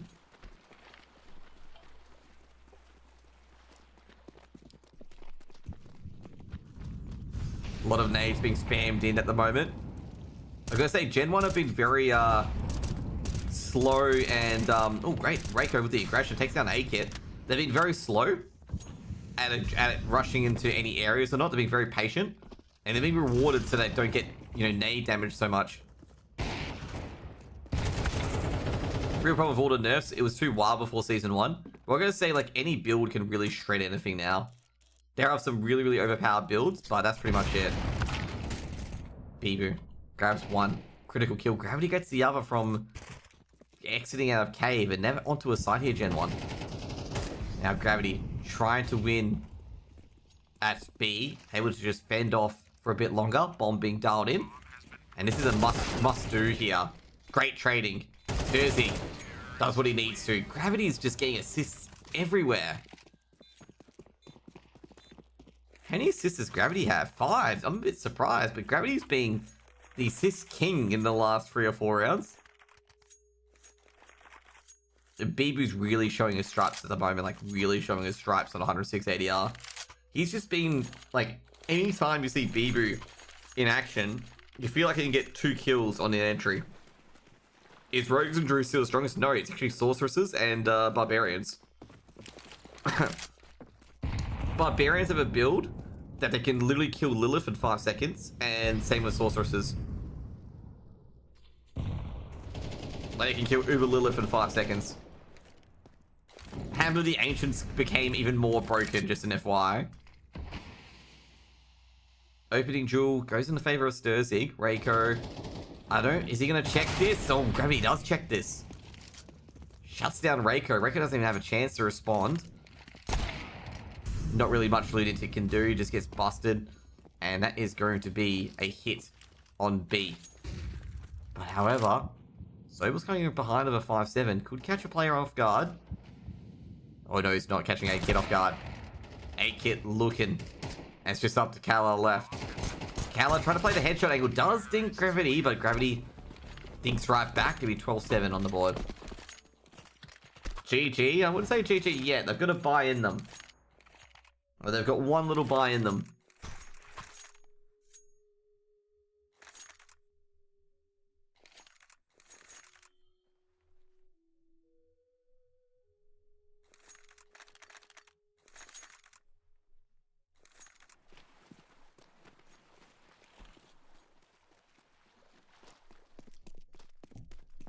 But I say at the moment, Gen 1 has had a very, very good T half, and Bibu's been on fire.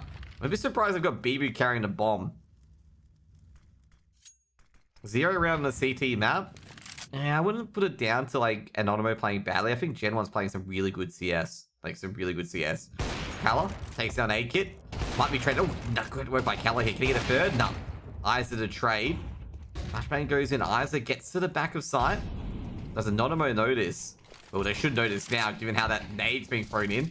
Sobel's been hit by the smoke. Lunatic. Gonna be H. I thought it was a flashbang initially, but that was a HE grenade. It actually lands on him.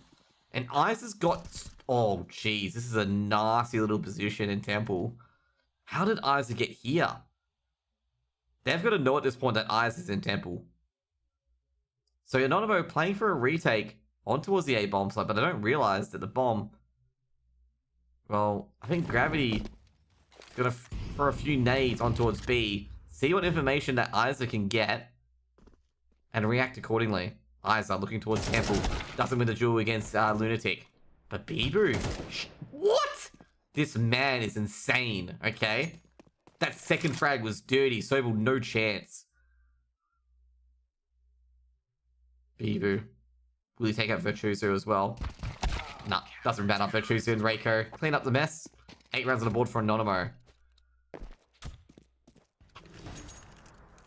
I've got to say, after a shot like that from Bibu, the second frag, taking down Sobel here at default, that was such a disgusting shot. It was just a 2-bullet for one of them connects.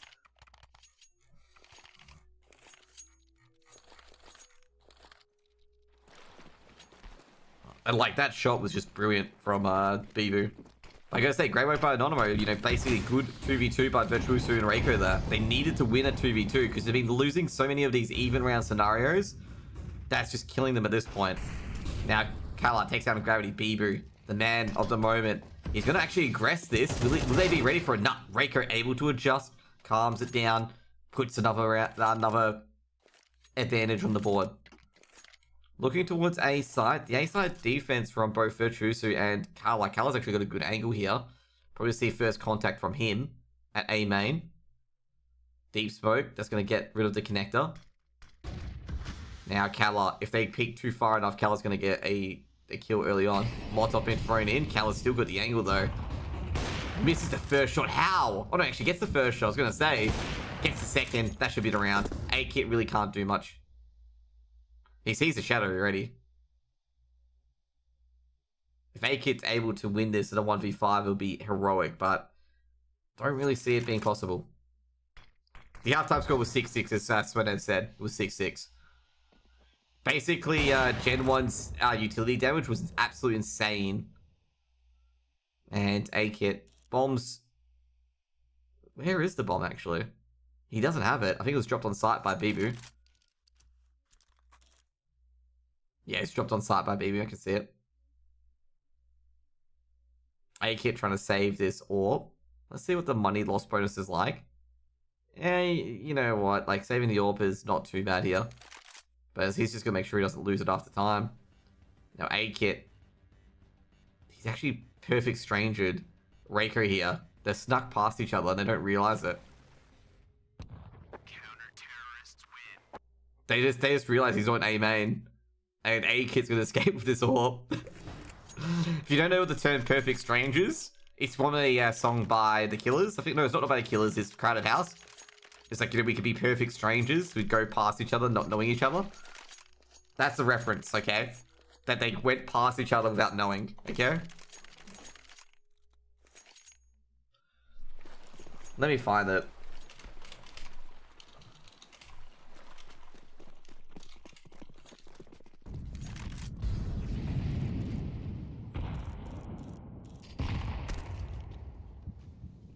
Bibu takes a bit of damage from the nades. It's giving an eco round with a heroic orb from A-Kit.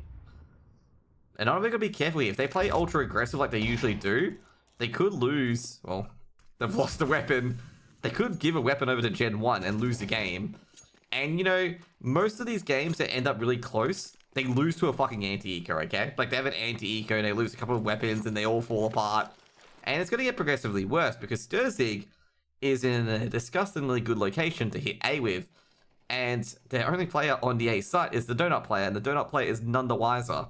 because they're all gonna shift walk past him, and the only thing that's gonna tell the goddamn donut player that someone's on the side is the numbers being dialed in and the bomb being planted. Problem is that they don't trust this, Bibu. They don't trust that a player isn't there on the site. Now, Bibu is going to plant it, and that's going to be a free plant. Now, Anonymo, I'm going to have to try and retake this. Sobel playing passive, gets the first, 1D by gravity. It's happening. It is literally happening, okay? They are going to lose this anti-eco. Or picked up, Bibu with another 1D.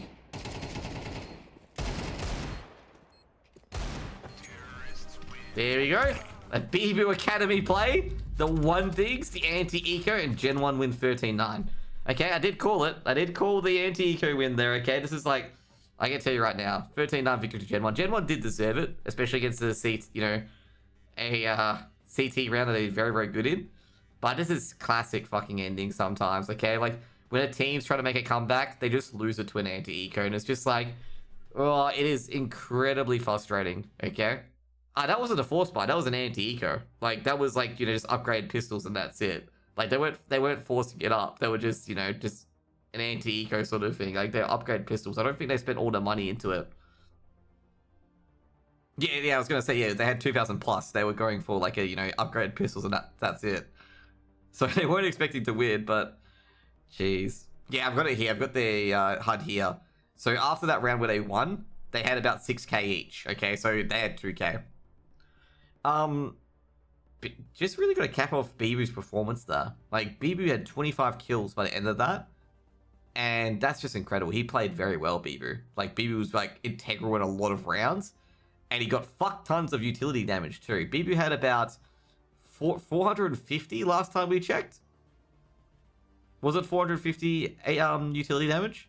But he had a ton of utility damage. And I think the biggest thing that lost Anonymo the game was their T side. Anonymo kept charging into positions over and over again. And they just kept charging into fucking HE nades and Molotovs. And it's just, mate, you are completely screwing your T side execute by just walking into these nades that Anonymo, that Gen 1 are throwing early, deliberately to try to get some damage early. And I think Anonymo needed to adjust a bit earlier to not rush these angles, okay? Don't rush into the HE grenades. Because it's just going to bite you in the bum come execute time when half your guys are at 50 HP trying to swing into sights and just getting completely obliterated by 2 M4 bullets. So I think that's what's hurt them the most is their T side, was they were walking in some of those rounds where they lost in the end due to trades, walking into sights at 50 HP and being like, well, you're not going to win those trades. If they get 2 bullets on you, you're done. And ended the half at 6-6. And in Gen 1's T side was very, very good. They won the pistol, they won the anti-eco, and then they won the gun round. And Anonymo were just playing catch-up. What's the reason why it's called ESEA? Oh, it's called ESEA in the leagues. Like, I'll show you here. Like, I'll link you to a room. So you can see here in the room, that's still called ESEA Advanced. So you can see in, like, the top left corner, it's still called it. So yeah, but you know, Gen 1 are deserved winners there. They played very well. I think Bibu overall, if Bibu keeps this consistency up, he might be picked up by definitely a high level tier 2 team or a tier 1 team. Because I was really, really impressed. Like, not only I actually got his stats here. That's good. We got his stats. Can you find the utility damage?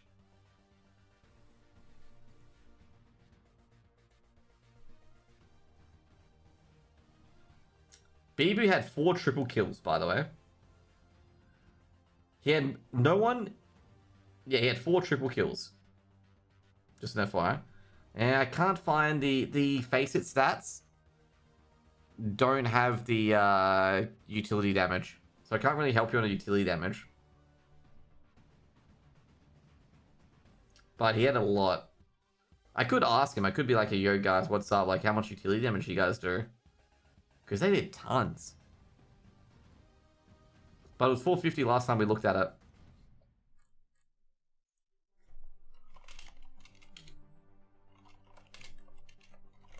How long have we got to the TSM game? Oh, we got about 30 minutes or so. If I need to use that name when they bought ESEA, yeah, I'm not sure when they're going to change the league names to, like, Face It League or anything like that. I'm not too sure. But, like, you know, it's not really up to me what they do with it. Like, that's pretty much it. It's like not really up to me. Like, you know, I can't really do much. So just gonna update the title to what's it? Thank you guys for the follows as well. Really appreciate it. We're gonna change it to TSM v the Glex, and I gotta make sure that I've got. So the other thing I've got to check as well as we get into Diablo 4 is I've got to check the room, because just an FYI guys, if you guys don't know, with ESEA Advanced and whatnot, they can reschedule the game like, you know, an hour before the game's due to start. Okay, so I've got to just double check and just make sure that everything's, you know, going as intended and whatnot. And I can confirm now that they are playing, you know, in about 30 minutes or so. Okay, so that's why I have to just double check it. Funny thing is, actually, I've had some games where they've been rescheduled an hour later and stuff like that because the players weren't awake.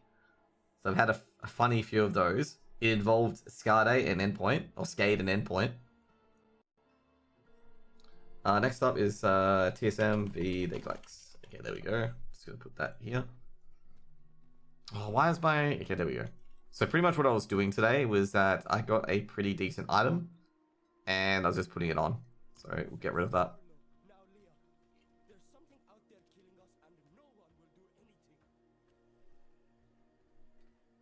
So I'm playing Lightning Shred Druid. So if you don't know what Lightning Shred is, basically I just teleport and kill everyone. That's pretty much how this build works.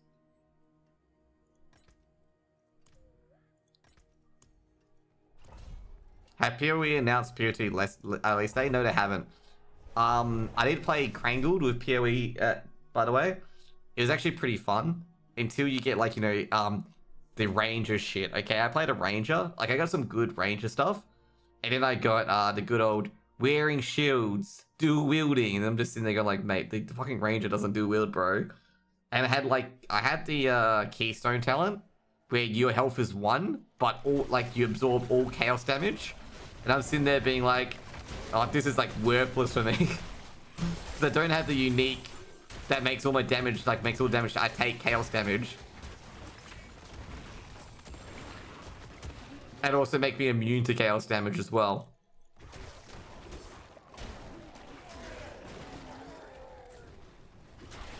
So yeah. But I played PoE this season. I didn't finish the season. Maybe I should go back and finish it. I did kill 4 out of 6 Uber bosses. Didn't kill Elder or who's the other one? Elder or Shaper. And I didn't kill, no, not Elder and Shaper. I killed Shaper, sorry. I didn't kill the Elder. And I didn't kill the Maven. But I also didn't kill Cirrus. But I got 4 out of 6 of the other ones done. Cirrus is really difficult because I played Righteous Fire, but Cirrus is actually really difficult. I got 40% through Cirrus, and I almost killed Maven. I just had to do one more tentacle phase or one more laser phase, and I would have got it. But I died to something really dumb, which I was not really too happy about. But if I didn't die to something dumb, I would have killed Maven, and that would have been another one done. But I haven't been able to get back to Maven because I haven't been getting the... You know how you have to get certain invitations to get to the Maven and whatnot? I haven't got any of those invitations yet.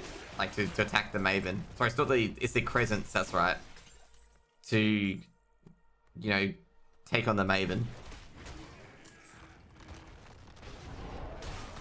Oh, jeez, that was brutal.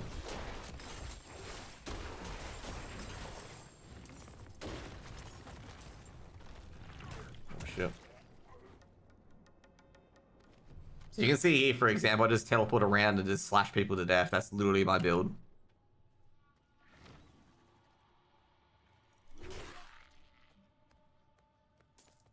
It's like kind of like Dragon Ball Z, okay? Like people refer to this as the Dragon Ball Z build because I just teleport literally to enemies and kill them.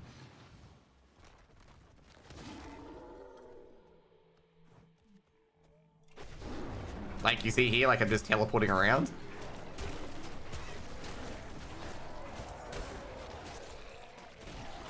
There we go. Ah, that was a bad area. I thought that was a bit of a better area. So this one will be this one. Yep, cool. So what I'm doing at the moment is I'm trying to get glyphs, like glyphs up, because my glyphs are all like level 4 and whatnot. Because I've been doing mostly blood harvests instead of nightmare dungeons to level. Because blood harvests are really, really quick at leveling, like the new mechanic here. Like, they spawn every hour, and they give, like, a instant 10 favors for Whispers. So, like, you can quickly farm Whispers via the Blood Harvest, and then go about your journey, kind of thing. And that's what I did to level up, is just basically the Blood Harvest is up, you go there, farm that. If you get the Whisper done, you get the Whisper done, and that's pretty much it. Like, Whispers have become very good at leveling. Like, you know how the speed leveling in Season 1 was just all farming strongholds? In Season 2, it was basically farming Blood Harvest. Their new mechanic, because it was just so good. Because, like, the mob density was insane. The XP you got was insane. You also got all your season stuff as well, which was also insane.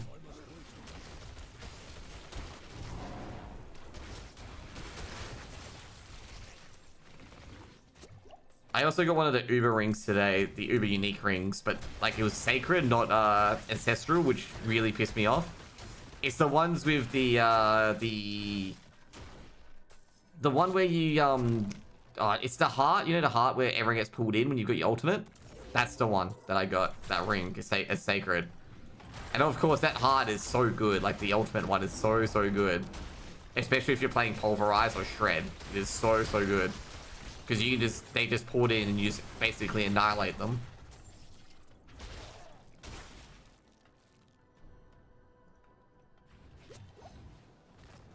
There we go.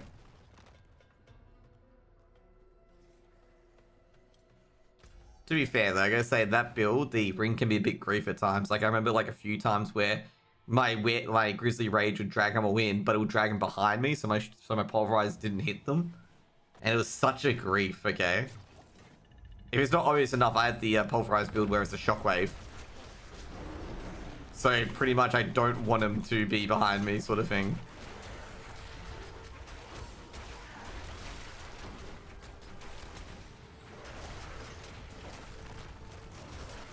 There we go. Jeez, I shredded him. Okay, what we get? Okay, we're getting Fang and Claw at the moment, because Fang and Claw grants magic nodes, which I do want. Okay, what do we get here? No.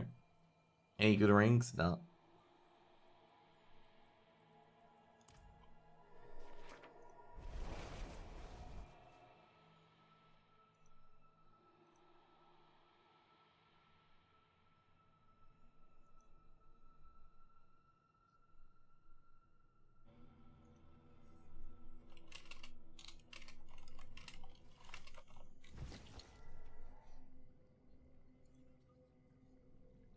Okay. I think we can probably do another. Yeah, we don't need the Blood Harvest as of yet. Just go to, yeah, Steadfast Barracks. Cool.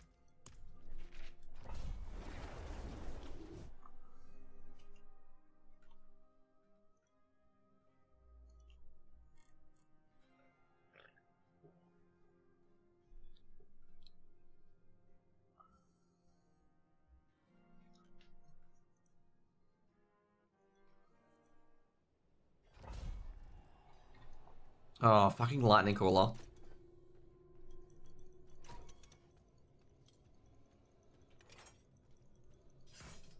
Another. We got some CS2 coming up, by the way, Shadow. What's the dinner today? I actually had a chicken burger today. It's actually kind of good, actually.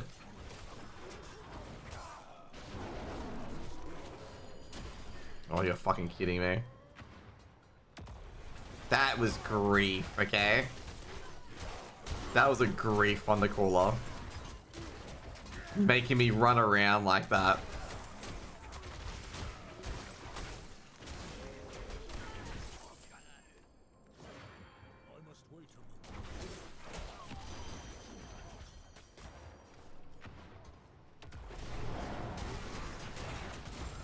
Seriously, I think Thunder Coolers could be banned as the affix until it gives me some generous fucking Thunder Coolers instead of just like wanting to make me attack things, okay, in my room.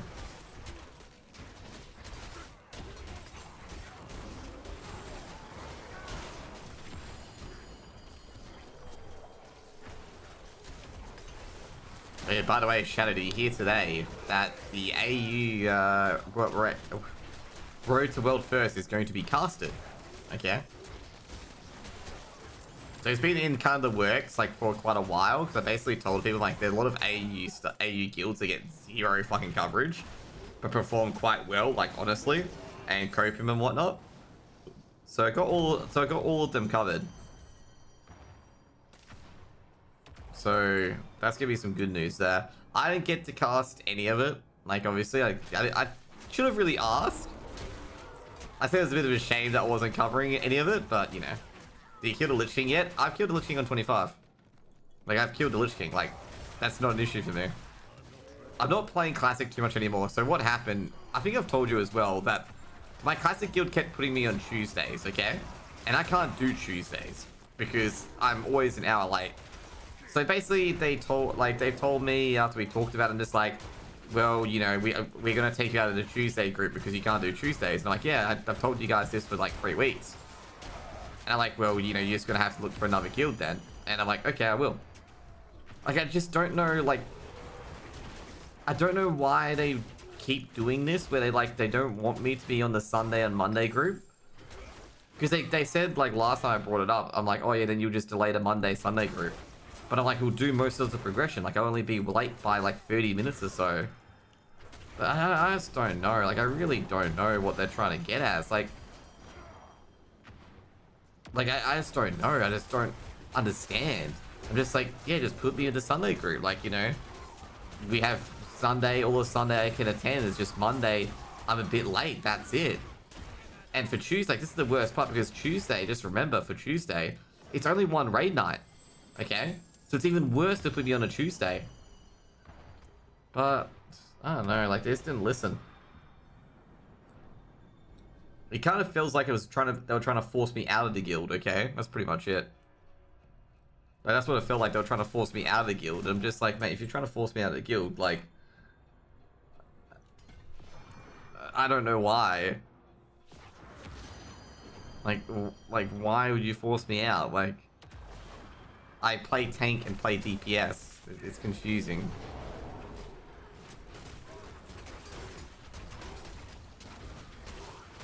Like, I'm not sure, like, what they were trying to do with, like, not moving me to Sunday, Monday. Like, I'm just so confused. Like, I said, like, I just can't do Tuesdays. Like, just put me to the Sunday. Like, I basically said, just put me to the Sunday, Monday. Like, I'm gonna get hit for a lot of damage.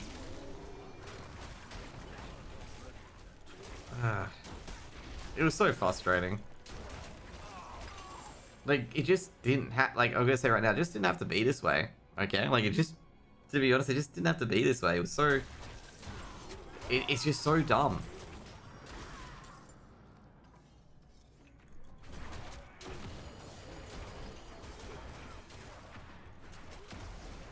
How do you think I felt? Oh, probably worse.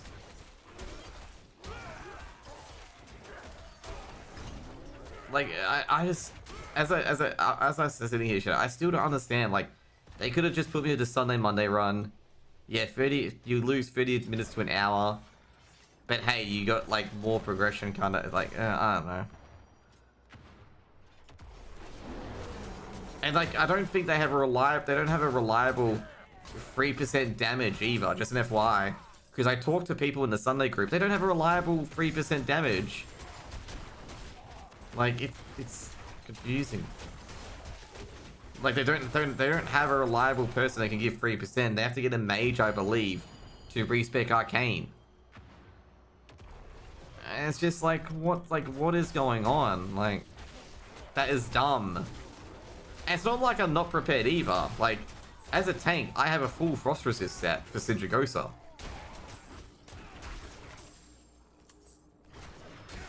Like, this is what I don't understand. Like, it's not that I'm not prepared. I even got a prot 25 token, which I don't understand.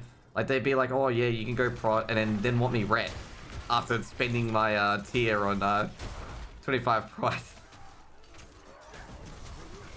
It's just, I still don't understand. Okay. So yeah, there's gonna be no classic streams. I'll try to find a guild, but like, the only guild I see is like 3 out of 12 heroic, okay? Which I don't mind 3 hour 12 heroic, just have a bit of fun, that's it. It's just gonna be really testing like how the people are and whatnot. Like if the people are cool to raid with, it's gonna be great. If they're not, then that's fine too. Or if they're not, then obviously that's fine too, because then I just leave.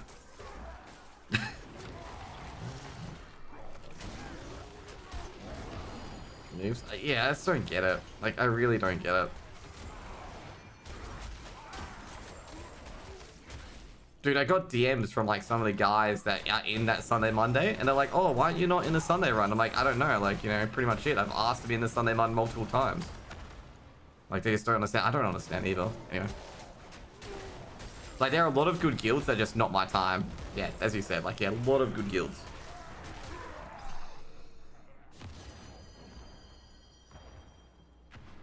Like, I was gonna go to, like, Honestly and Copium and Ethical have guilds on Wrath Classic.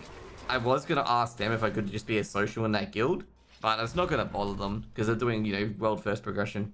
Because, like, Ethical, for example, I can definitely get into Ethical. Because, like, Aro knows me, and Aro's, like, super hyped that I was back.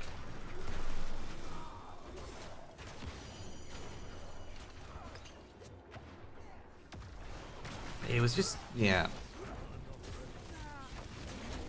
It's really frustrating because, like, I killed Lich King, obviously. Like, I killed Lich King with them. And I was tanking when we killed Lich King.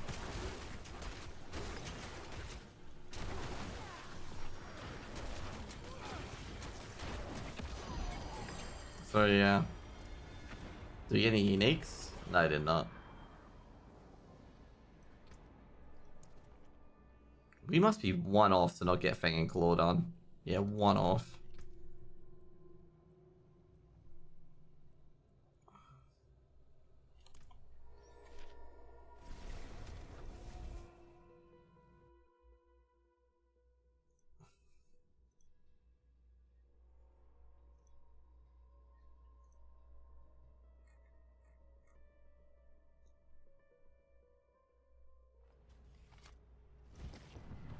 So yeah, that's what happened. Like, it's not really drama oriented. It's just like, I don't understand what happened, but it's done. Like, kind of thing. I just don't.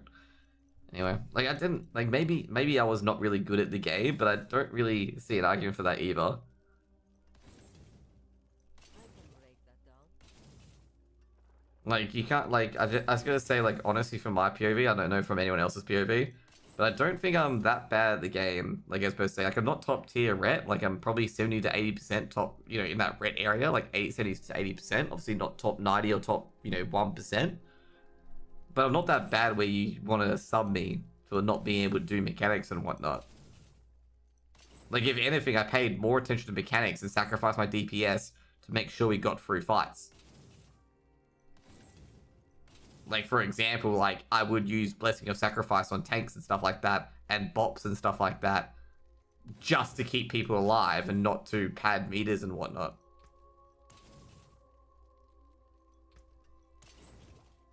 Well, that healing passes matter.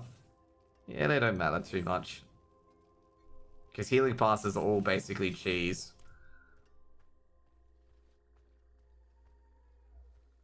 Well, not cheese as per se, but like, as in like, the less healers, the better. Yeah, it says to me, I know the DPS ones are all cheese, like, honestly. But like, the healing ones to get passes, you have to take less healers to get passes.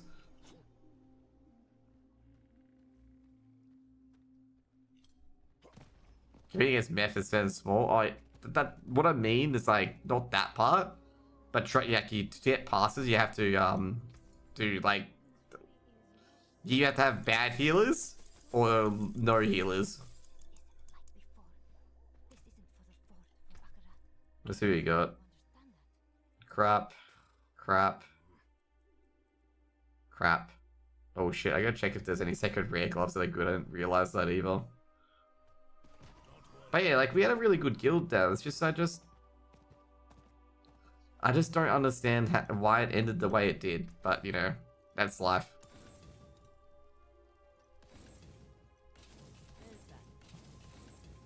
Like, I'm not sure whether I should feel targeted or, like, or what was their intention. Like,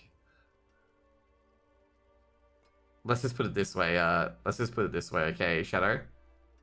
I don't get what they were trying to do. Okay.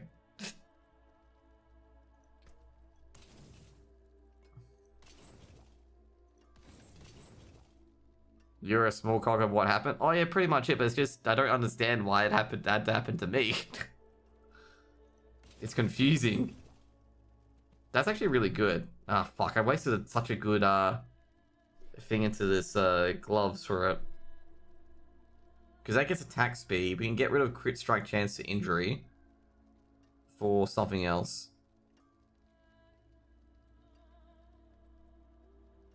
We can get crit strike for it because the attack speed's really good.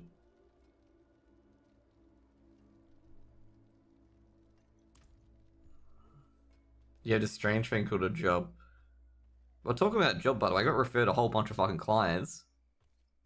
Like, of course, some by you guys, but also some by my other clients as well. Oh, man. If I raided on Thursday, it'd be so fucked because I got home at like 6 o'clock. A traveler. Where are you from? What's it like? No, referrals from you guys, okay. I'll see for myself. That's what I'm referring to. Going to leave. Seems like anywhere's better than here. Okay, we're trying to get crit chance. Just an FYI. Should I get crit chance or should I get... By the way, we'll be going to a game shortly, just an FYI.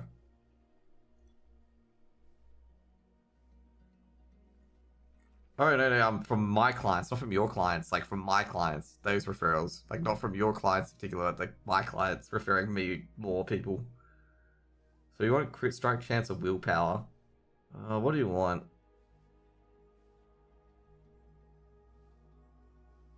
Willpower or crit strike chance? We'll give willpower a hit. Unless we get crit chance again. Never mind, we got crit chance. Okay, awesome. Okay, sweet.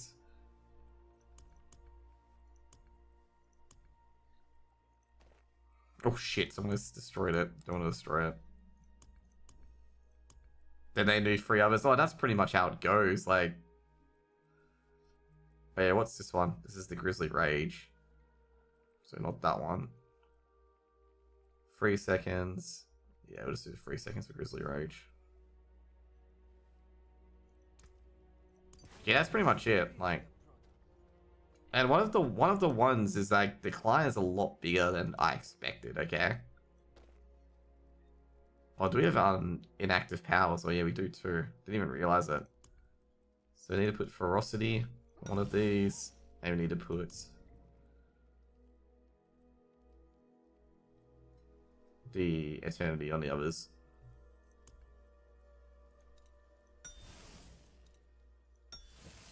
I picked up a massive non-cos pharma client, it's like more IT clients. That's nice.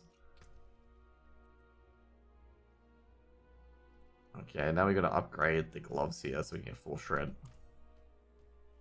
I cannot do that here.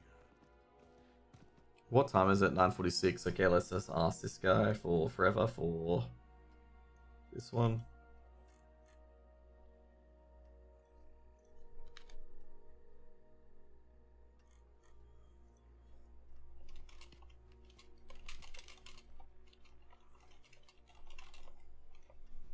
Let me check its TSM Vidiglex.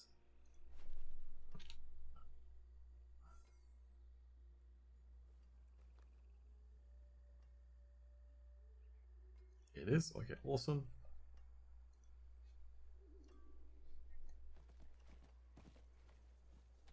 Perf is very small. It seems like it. Like, not gonna lie, it is very small. Okay. Now let's get these upgrades done for this one. There we go.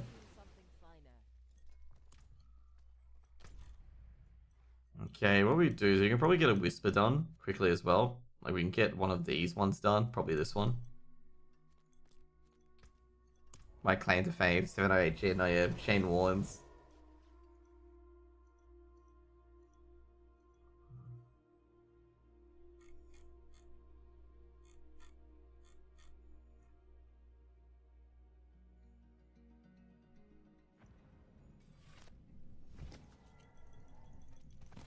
We should get 676 today.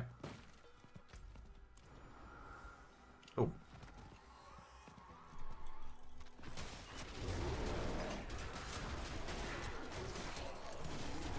I have the contract.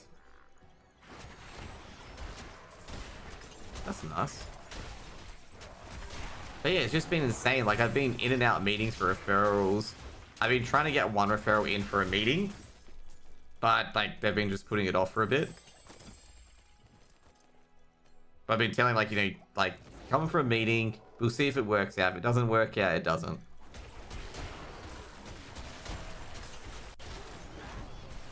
Like, I pretty much like tell these people straight up, like, you know, we can either vibe or not vibe. Like, you know, it's a kind of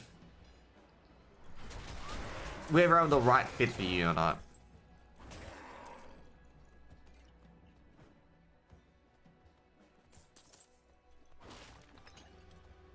Have you got the... No, I haven't got any of those you guys yet. Can't remember. I remember I can't do cold calls. But either way, like, anyways, don't worry too much about it. Oh, jeez.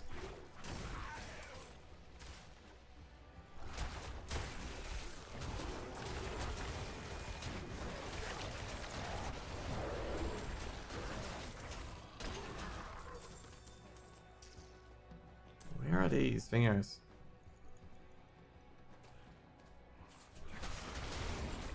Yeah, I actually had a client as well. Like, a lot of clients tend to do this. Is like, they're not confident in the market, so they put everything into cash. Okay? And it's very frustrating because they lost a lot of money because they went into cash. And it's really, really frustrating. So I'm just like, yeah, you've probably lost a lot because you've invested fully in cash, which returns next to nothing. Yeah, I think a lot of people value safety for the wrong reasons, kind of thing.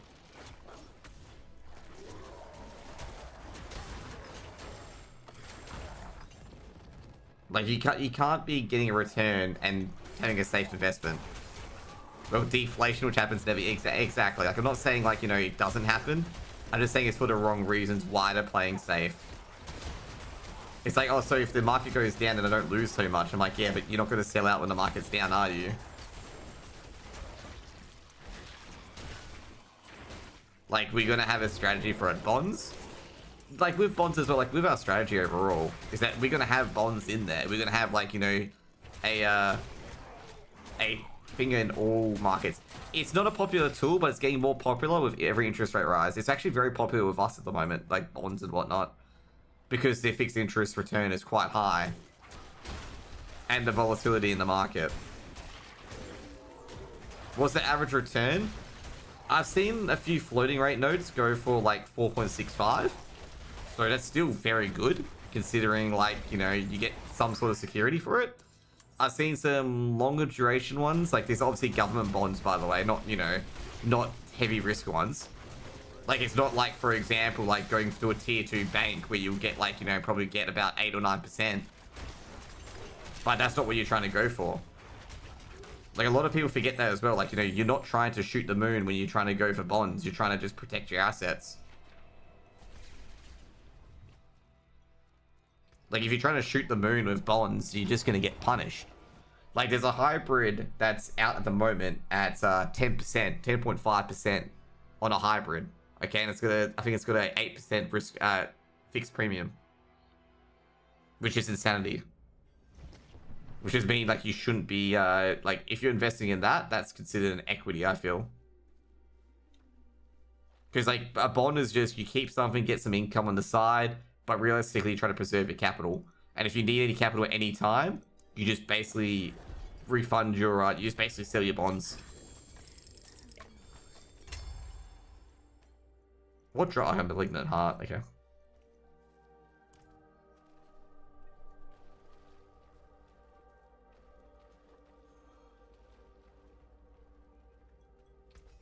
Okay, what we got here? Nope, they're not all damage reduction. Back to work. Oh, don't worry, I'll be back to CS casting shortly as well. We've both got things to do. No, this is a... Yeah, this is a salvage. We need good chest armor. Our chest armors have been getting pretty meh. This is like one of the worst ones. The air spike one is so terrible.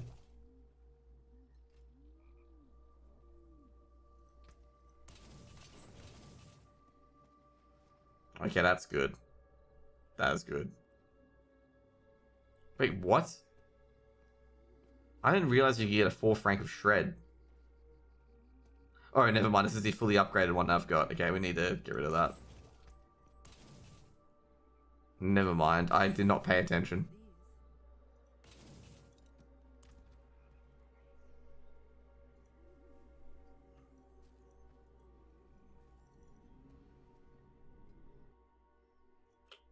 If you guys are coming in now, we'll be getting to Counter-Strike shortly with TSM.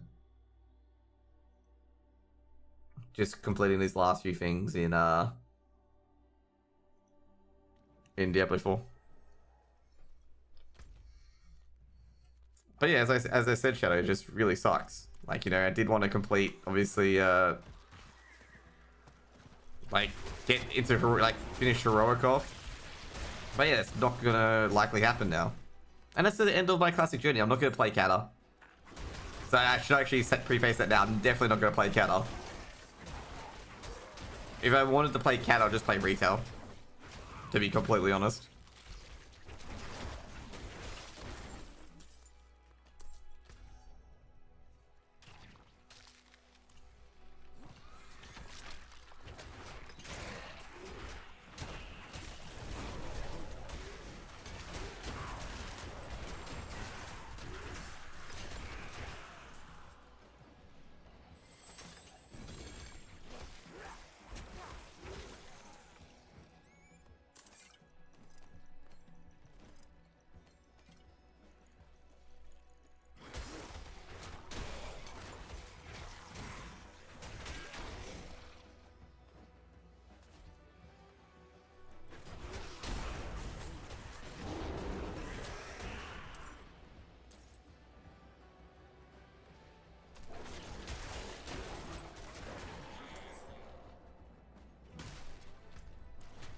There we go.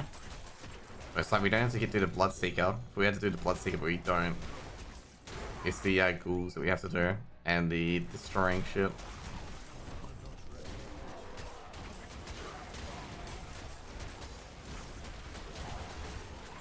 Jeez. That mob density is insane.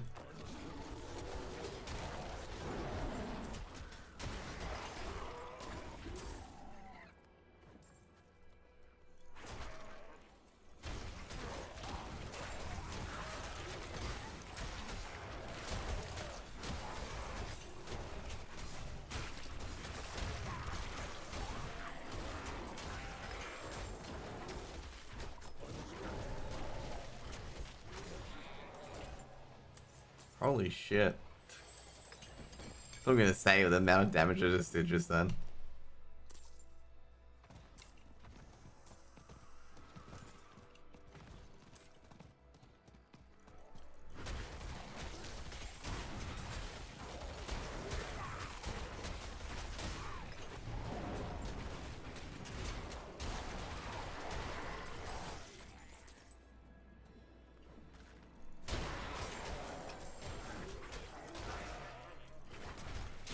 There we go, all done.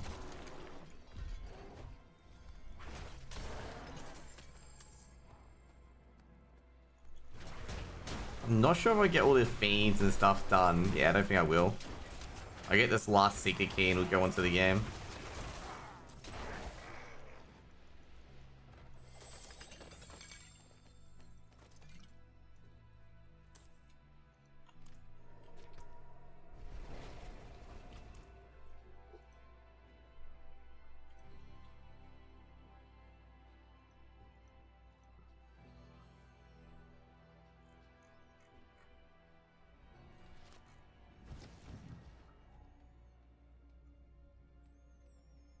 Okay, yes guys, let's just get to the CS. Be back in a quick moment as I get everything ready to go. Be right back.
Okay, guys, we're back. Okay, so pretty much just got everything set up. Got the HUD set up very well. Welcome to TSM versus the Glex. You guys are having a good day today. So I'm Josh, will be your caster today. We got TSM v the Glex. I'm just gonna retweet it out. So maybe Team Solo Mid will be like, "Yo, let's retweet this out." So yeah, basically, gonna be TSM v the Glex. Live and ESEA Advanced. Big BO1. Let's go.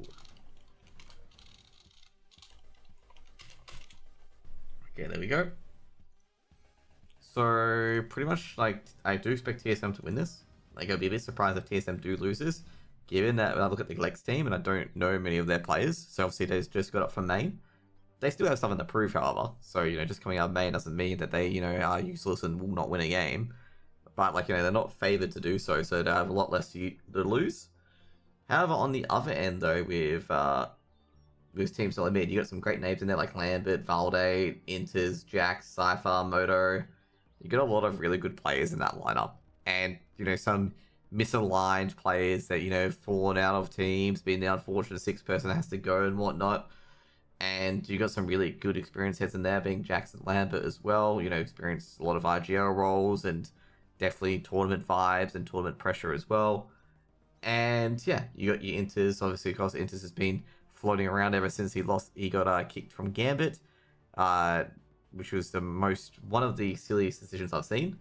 We've got the vetoes here as well. The vetoes, funnily enough, we've got another map on Ancient and another map on the Netherlands server, which is we're having a bit of an Ancient day today. Okay, it's all been about Ancient, so we got another Ancient ready to go, which is fairly awesome. So yeah, you know, that's pretty good to see. So yeah, what do you guys think about this match in particular with TSM? Do you think TSM's gonna stomp this one out? I feel like they're gonna stomp this one out because I think TSM's probably the more favored team here. I gonna say the Glex could put a bit of a fight up. We'll see what happens. But yeah, I should expect TSM to win this. Then again, TSM, they haven't been together for a while, so you know the cracks could show if they're playing against a Puggy team and get beaten out by a Puggy team. But we'll see whenever that occurs, basically. We're still waiting for the IP to come in. Obviously, they're just connecting to the server. After this, guys, we'll be looking at Anonymo v looking for org. So it'll probably be a pretty quick turnaround, given the fact that obviously the games will be probably like 15 minutes after each other. And then after that, I'll be going to bed. And because I've got something early on tomorrow that I do need to attend, basically. So yeah, that's pretty much it.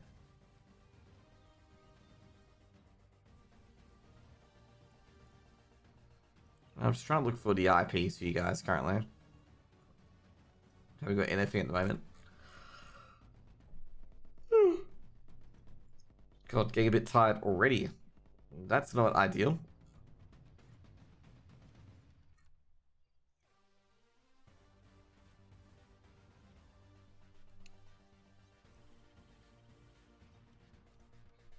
We haven't got it yet. Every time I check my emails, because I see when a new email comes in, I'm like, oh my god, a new email. It's just like, a streamer has gone live, and I'm just like, disappointment, okay?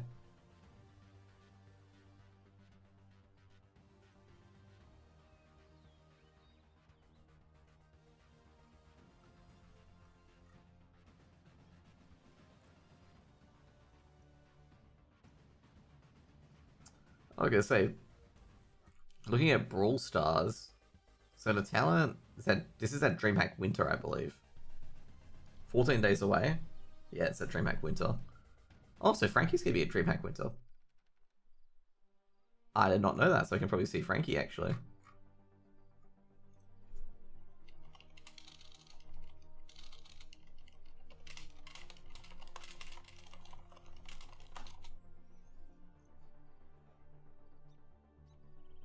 Just an FYI, if you guys don't know, I am going to DreamHack Winter, so you know, if you guys are going there, you guys can probably see me at the CS2. Probably be sitting there watching.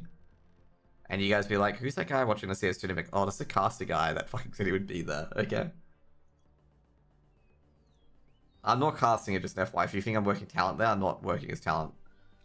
To be fair, I gotta say they're not gonna fill out like visa applications and stuff like that for like an Australian talent to go cast an EU tier 2 event unless you're like 10 times better than any other caster at the event. And also at the same time, even if you are like, you know, like for Sponge, for example, for him to even get his role, he had to like, you know, go move to Bolter and stuff like that as well. So yeah. The man from Malta. Every fucking time that reminds me of that.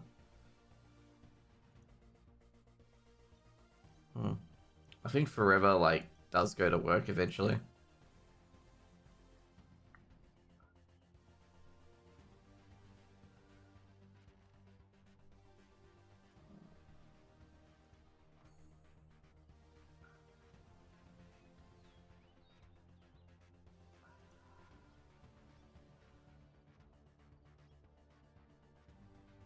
Oh my god. My teammate has been playing with his mouse skates protection 4-1 for the last month. Guess who? Jeez, he's just gone fucking ham.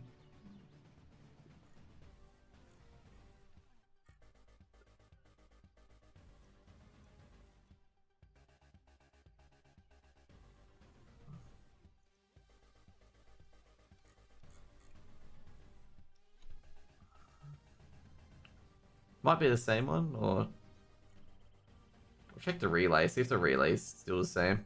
Just in case, because sometimes they just use the same relay if no one else is using it.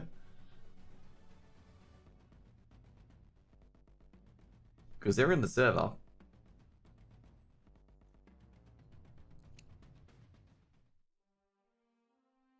Nah, they're not using the same one. Okay, cool. We're still waiting for the IP, just an FYI. The game hasn't started yet. So that's a good sign that, you know, we're not missing anything yet. Just an FYI, this is kind of usual with ESEA, if you guys are just coming in here as well, that sometimes you don't have an admin to answer your ticket. This has been a big issue, and if someone's like, oh, why don't you get mad about it, make a comment about it. I have made multiple comments about this to the ESEA admins, that I'm not happy with this. Like, it needs to be better. In fact, when Mordred found out about it, he wrote a big fucking rant in the ESA broadcasting area. So yeah, even I wrote a rant like 3 to 4 months prior, saying that like it needs to be fixed by next season, which of course it's next season now. Otherwise, it's just gonna progressively get worse and disincentivize people from casting ESA games. Like I've stated that to them, like it's gonna disincentivize people. Like I used my example with LPL, where LPL wasn't really clear on what they wanted in the stream. So I'm just like, I'm not going to cast those games, pretty much. So, like, that's the sort of things where, like, casters, like, you got to realize, like, a lot of casters and stuff like that do this for free. Like, they don't do it because they earn anything or we get paid. We do this for free. And if, like, the open qualifier games or closed qualifier games or any games in particular require more than just require more than the basic connect to IP and whatnot, we're just not going to cast a game. Like, it's just no point. It's like at this stage you're doing like half the work but getting none of the benefit. Wait, what the hell? Danny Medvedev? Medvedev, what the fuck? Medvedev joined M80.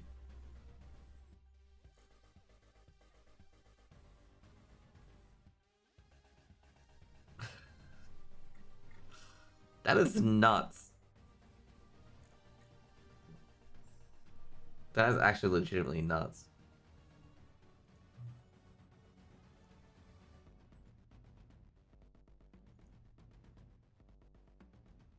Okay, we got pistols being played. Oh shit, who's not in the server?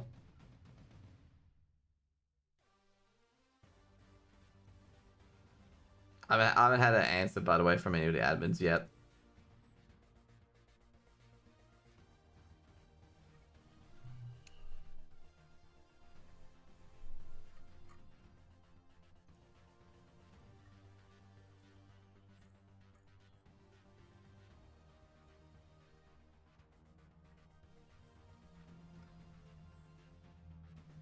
When does the game start? The game starts. Game's already on now. I haven't got the Go TV IP for it though, which is a bit of a nuisance.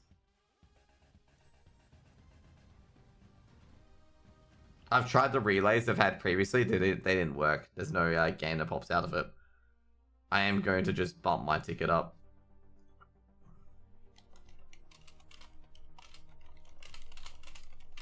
And just going to post as well on the Discord servers.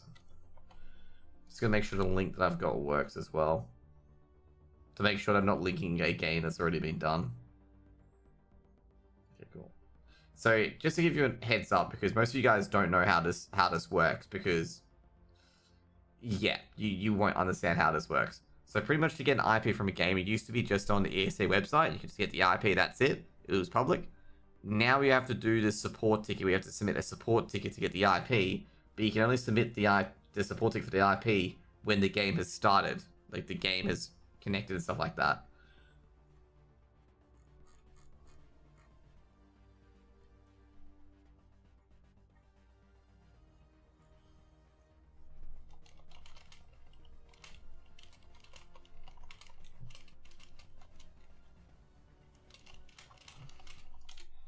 So like pretty much like I can't get a Go TV IP until I get my ticket responded to. So I've bumped it, posted in the ESA broadcasting, and whatnot.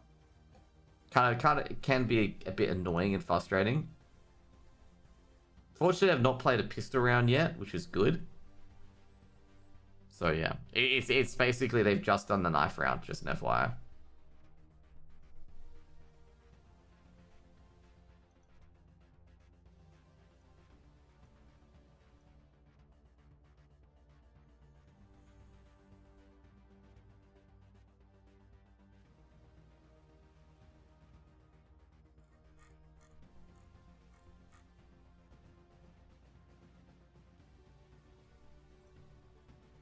Okay, we just every time. Okay, there we go.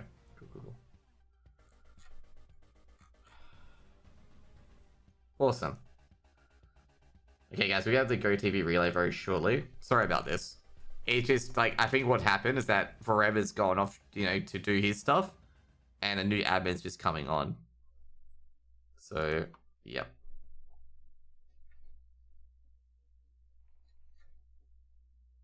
Oh no! Guess what, guys? We are just going in to the straight up pistol round. So here we go. So I think TSM won pistols. Oh, not one pistol, sorry, one knife round.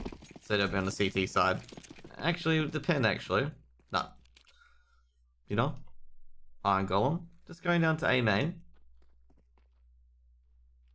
Throwing a smoke towards connector. And they'll bash into the A site. TSM have no players towards the A site. So that's going to be a free plant. It's going to be a retake crew coming through. Cypher is cut down by Sononium in the middle. Sononium's getting a few kills here. Sononium's caused a bit of chaos. Enters the moto though, grab one each. It'll be a 3v3. I gotta say, Sononium though does get a bit of a man advantage for his team, but it's not too much to really dance with. Now, quick rotate. No, not quick retake. Fortunately, Intis has a kit. Jax with the dualies.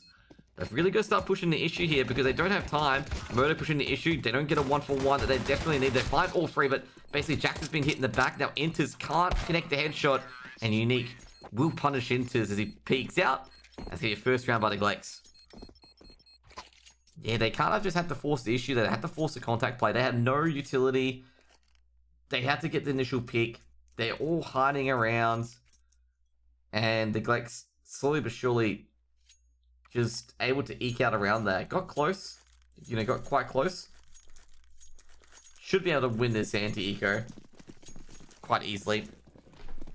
I don't expect TSM to obviously buy up into this. Be a silly buy up round. Let's see if TSM can get a few guns out of this. That'll probably be the main point here. It's like, can TSM get, an AK or whatnot? Or even a MAC-10. Or even a Galil. Pushing down middle. Jax leading the charge. Good work by Iron Golem there. Strong one tap. Will drop back. Doesn't want to give a weapon over. So take the advantage, drop back. B site completely open, and Jackass will get the bomb plotted. Not really much Neglects have to do at this moment. Just be smart, don't give guns away. TSM will have a buy round next round. Every single gun. Synonium. We'll get a couple of kills. Moto does take down Synonium though. Unfortunately, Jackass and the rest. Cricky as well. Or Crikey. Or Cricky. Nah, I'll probably call him Cricky. Gets the second round on the board.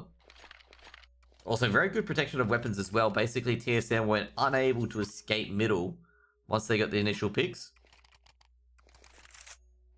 They actually didn't drop that MAC-10. They lost a Galil in that round. I'm a bit surprised to see that MAC-10 still on unique. On one unique. Because basically, yeah, the MAC-10 is just not really good to have. Especially on this gun run coming up, when TSM all have M4s. TSM going for some early control. Jax getting towards triple, getting towards catwalk. HE grenade being thrown out, but both players being flashed. They both jump down as well. And the thing is, Crikey's get immediately. No, they don't get a single kill. Valde goes down. And that's both A defenders taken out. That's going to force a rotate from both Inters and Cypher over towards the B site. No trades. That's incredible. They're actually going to all rotate towards A. TSM with a big rotate. And the Neglects are just going to rotate back towards B instead. They're just going to check all the angles, look up and down, look left and right. This is not looking good for TSM at the moment. They've got the complete wrong site.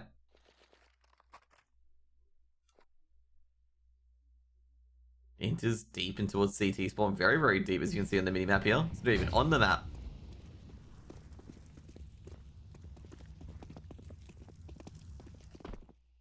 Bomb should be planted by Jackass. I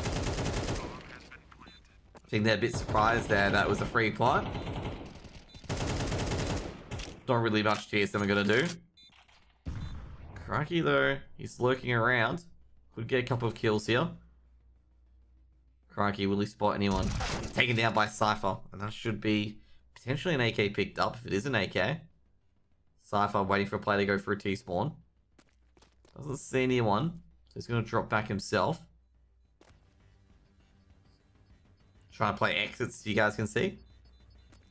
Meanwhile, Unique is looking for a few people himself. Jeez. Unique takes a bit of damage there. Vex put 3 on the board. Ooh, Cypher gets another kill as well towards the end of that round. Taking down Jacast. Bit of an expensive round.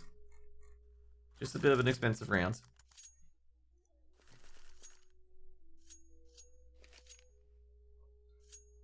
Gonna say, not that the Lex are gonna be too concerned, given that T slide is just wonderful for money. Just TSM in particular, if they can get a few guns out of it, which they didn't. They got no guns out of it. They kept their rifles and they can buy up again. Probably from the couple of kills that Slapper got. Now Val, they're trying to charge into the MP9. It's gonna be a 2 for 1. And Moto trying to go for the trade as well, but I don't think he's going to peek. Estonian's going to be careful of this. Oh, it peeks right to Moto's crosshairs. And it's going to be a 2 for 2. And that's solid. TSM going to have the first even round matchup at the moment. So it's going to be a 3v3 in the mid round. Iron Golem obviously going to move elsewhere towards the A side. Now, Inters has lurked. And it's just been caught on the lurk. Going for an early flank. Now TSM, they've rotated to A, expecting an A hit. But instead, they're going to get a B hit instead as they like pump on the boots. And start playing some misdirection. Now meanwhile, Jax has basically gathered that they're going towards the B bomb site. Moto could potentially stop this here. Moto's got slow. Now Jax is coming at the flank as well. It's actually going to be kind of tough here for Neglects. Neglects, a few players are on very low HP. Flashbang goes in. Oh, crikey, with a critical one tap. Do they realize that Jax is going to come in from behind? Jax needs to get a kill, does get a kill. Jackass goes down. And now for 1v2. Jax doesn't know where the other players are currently. They're not really set up on site. He knows the player's on site. Smoke's gonna be thrown for back of site, trying to isolate these duels. They double peek. Jeez, crikey is... He gets the kills when he needs to. That one tap. It's the second one tap that he's done this game. And they've been absolutely brutal and at absolutely key points in this game. The one taps on 17 HP, the balls to just peek out like that and take names. Like, that's critical to be able to take, you know, aim duel when you're on very little HP, knowing the fact that you're most likely going to be taken out and have, like, the perfect aim. Synodium, 1-for-1, Jack's quick to trade. I've got to say, the Glex, they're becoming a bit predictable in their playstyle. I wonder if TSM is going to catch on, because they've done the Catwalk HE twice. They've also done the switch from A to B twice, which TSM did catch on to, but didn't really do anything with. They got caught out multiple times.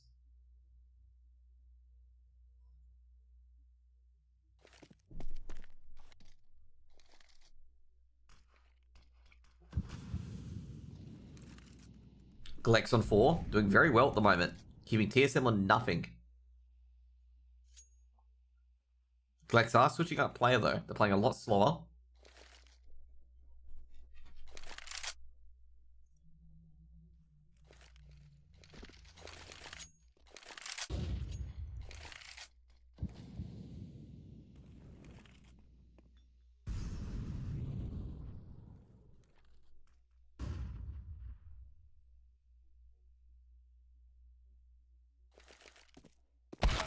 Oh, geez, Murdo. Great pick. Advantageous here. Inters does get a couple of kills as well. And looking very, very good at the moment for TSM. Jax finishes the rest off. And TSM get the first round on the board. Jax with a free K. That's the first advantage scenario for TSM, by the way.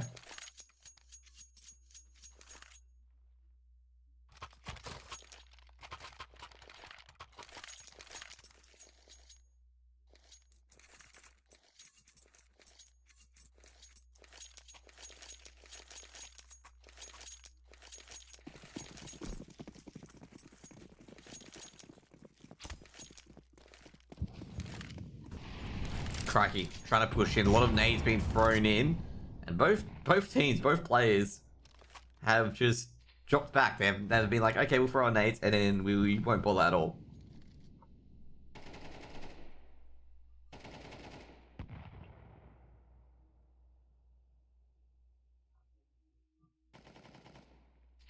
Meanwhile, bit of aggression in Cat Church. Who's coming in? Will Cypher be able to see that? Another deep smoke as well. Cypher sees ahead of Unique, but one Unique is just a bit quicker on that. Gets the opening pick at Church. TSM, they have nobody at mid. Glex are unaware of it. One Unique is actually, you know, his heart probably skipped a beat there, expecting to be swung upon here.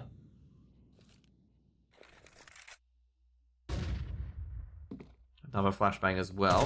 Now, Inters, well, because it was not clean. And Inters very clean with the sprays. Now, Moto, last one left on the B site. Moto, it's a 1v1. Cricky trying to get that bomb plant. Finds Moto, but Moto can't find him. And Moto gonna throw a Molotov, gonna throw Crikey off the side. But Crikey still gets the bomb plant anyway. Trying to make this 1v3 happen, but Moto catches a leg as he peeks in towards the back of the B bomb site. And that should make this retake a bit easier. And TSM put 2 on the board.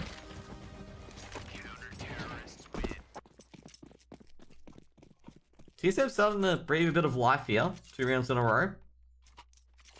Problem is that the Glex did get a bomb plant.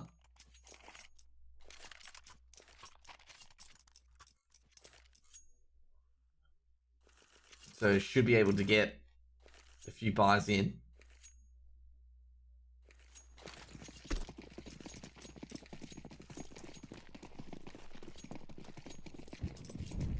Tech 9's coming in and they're going to Tech 9 rush A.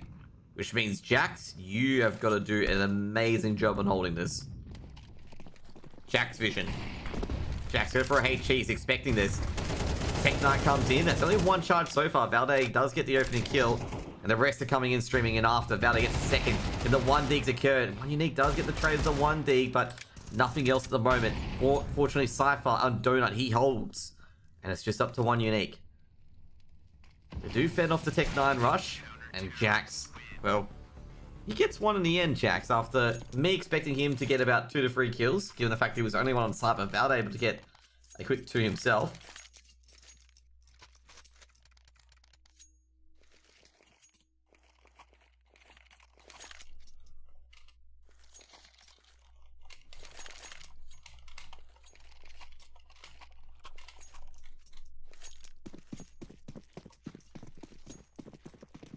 Five AKs on the board for the Glex. TSM making a bit of recovery at the moment.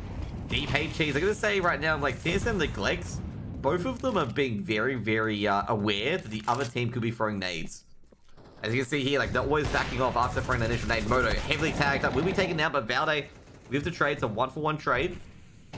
I don't think if Valde is just now aware that there's a second player in Catwalk. Jax was about to back it up. Meanwhile, Cypher still in... Cypher's on a... Is he an off angle in church? No, he's an off angle outside of church. I'm not sure if they're going to be aware of it or not. Cypher's been seen. And Cypher is a 1-for-1 great trade. Now Valde, he's in a precarious scenario. They know he's in middle somewhere. He could be on triple. And that's why they're checking triple consistently. Meanwhile, Valde on an off angle. It's going to be a rough one to try and hold the site. Now, Jackass taking slope. Both players have been dinked. Enters. He's sparked up to life here. Now it's just one unique. Deep nade. Might get enters. Doesn't. Need to be on his noggin, but just goes precariously sideways. Jax sees the shoulder. Takes down one unique, and TSM tied up at 4-4. Gotta give it to TSM. They've been methodically pulling themselves back into the game. Been a bit by bit approach. Giving free players alive means a bit of extra money in their back pockets. Early on, they lost the first gun round. Seemed like they were just floating on air. But now they've got a couple of rounds here. Oh, the HE grenades actually run through a Molotov as well. And Valde's got an opening pick. Now, Aspodium, the utility is actually going in the favor of TSM at the moment, and Cypher's got another. This is just not a good anti-eco, unfortunately, for the Glex at the moment. It's not helping them at the moment.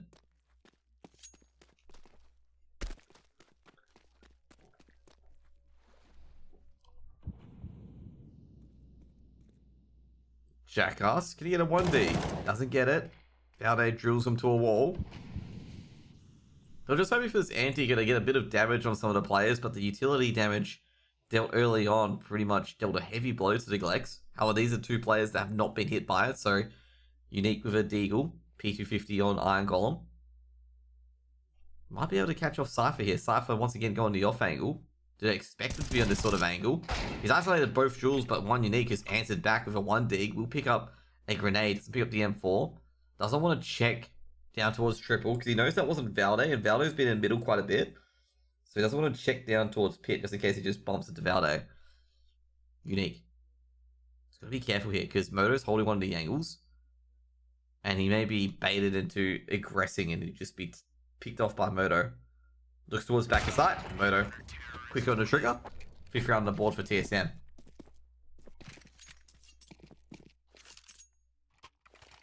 TSM take the lead. They've won 5 straight, just an FYI. 5 straight rounds.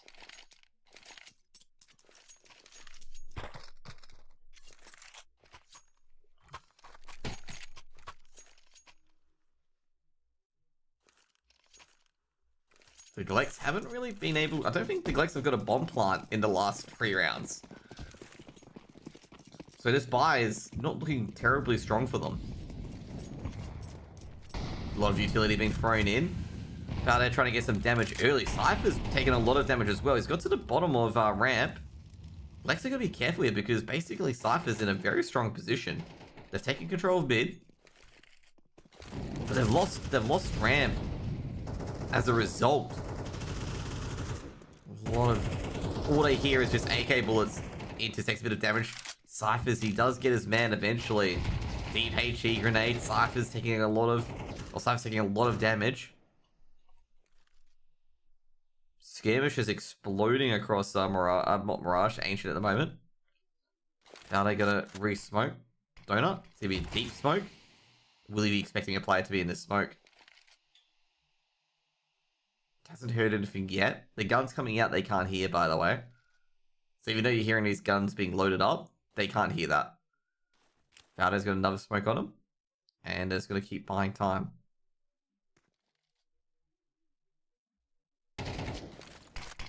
Valde just going to drop back. They're going to push this smoke. They're looking for Valde. Valde grabs one. Might get a second here. They're engaging it. Valde gets a second, but he's going to drop as well. And it's actually going to go in the favor of Moto. Dropping back, almost taking his head off.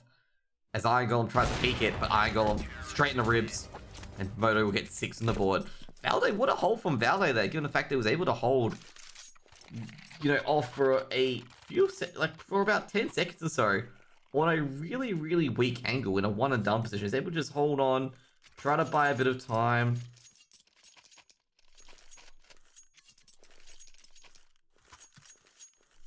And was able to in the end, and that allowed Moto to rotate over, even though it was uncomfortable at first, but able to attain like a good angle to try and stop the bomb plant at least.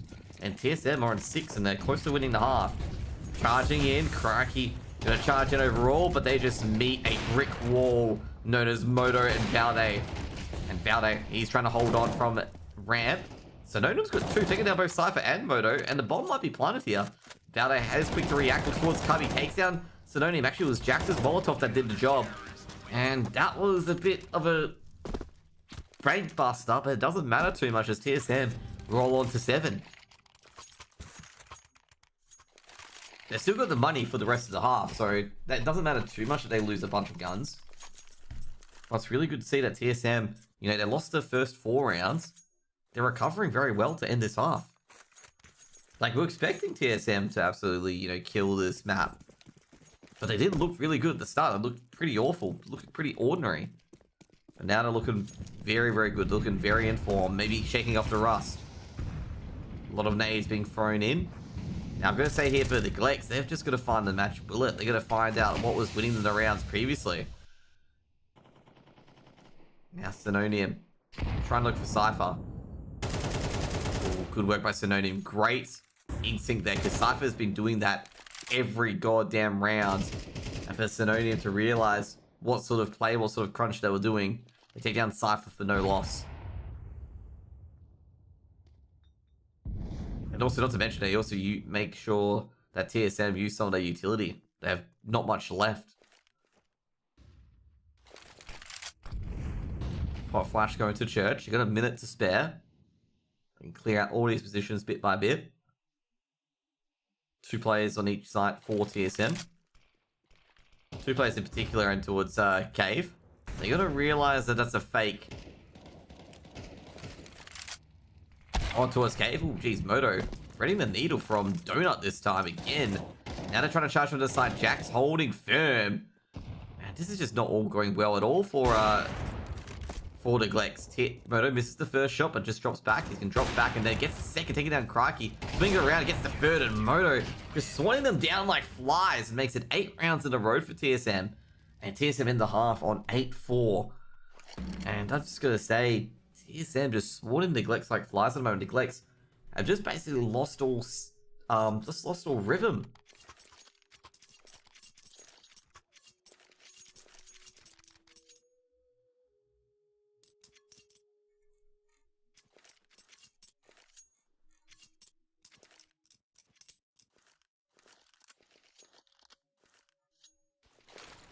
I don't honestly know what's going on at the moment.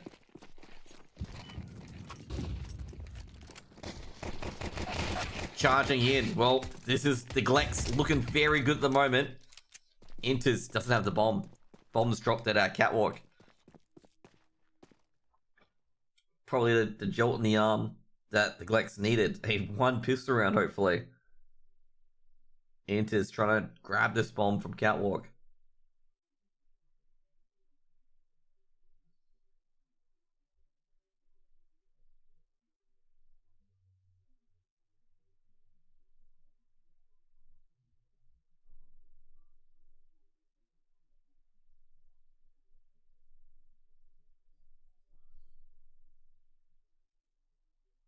How's Inters going?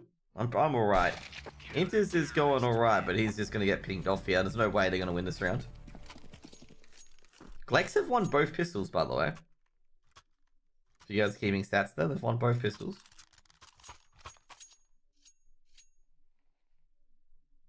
I'd say overall, it's been mainly the Moto show. And a bit of Jax and a bit of Valdo.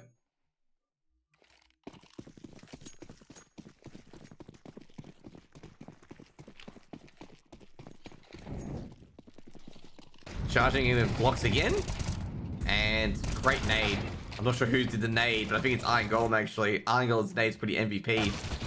But Jackass taking a bit more damage. Cypher throwing his block over. And he's going to be taken down by Jackass as well.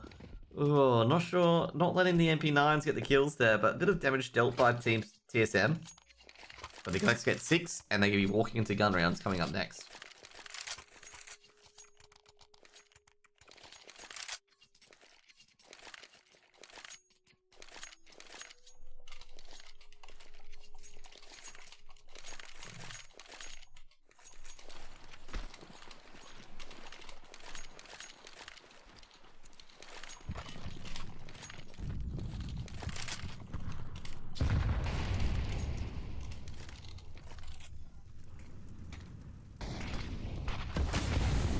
Sorry about that, guys.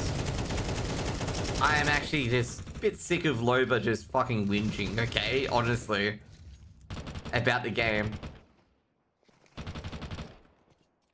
I'm just basically telling him straight up, like, mate, if you're that good at game development, why don't you develop your own game? Okay? Because I hate people who just think they know game development. Like, game development, sometimes you have bugs that you have no idea about. Cypher takes a bit of damage here, actually, and this is actually not a good situation for TSM, because TSM are locked out of ramp. And Glex have taken full ramp control, which means that TSM need to waste utility to just get into ramp. Molotov being thrown in. They don't take any damage. I don't know how they took no damage.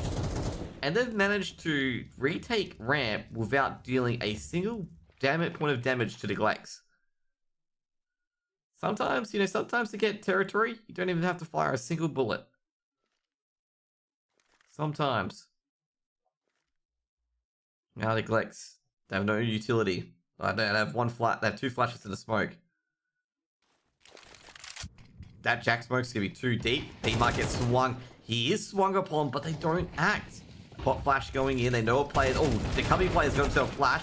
Give me a 1-for-1. Moto takes a lot of damage. They will get the bomb planted. No HE grenades being thrown in to deny it because they've used all their utility. Inter's on the lurk, stopping the rotation. And TSM just chilling at the moment. Pumping the brakes. Not giving any information. Cypher's been tagged up, so they know where Cypher is. Cypher will be taken out by 1 unique. Retake coming in. Valdo. Looking from behind. 20 seconds to go. They do have a kit on 1 unique. Time burning. They're trying to... Inters shuts down Synodium. Trying to get into church. Crikey with the trade. Inters making a lot of noise. They don't check for Moto. And Crikey's just going to run away. However, TSM will lose all their guns. Because this bomb, big radius, kaboom. And it's going to be 9-6 and TSM win the first gun round.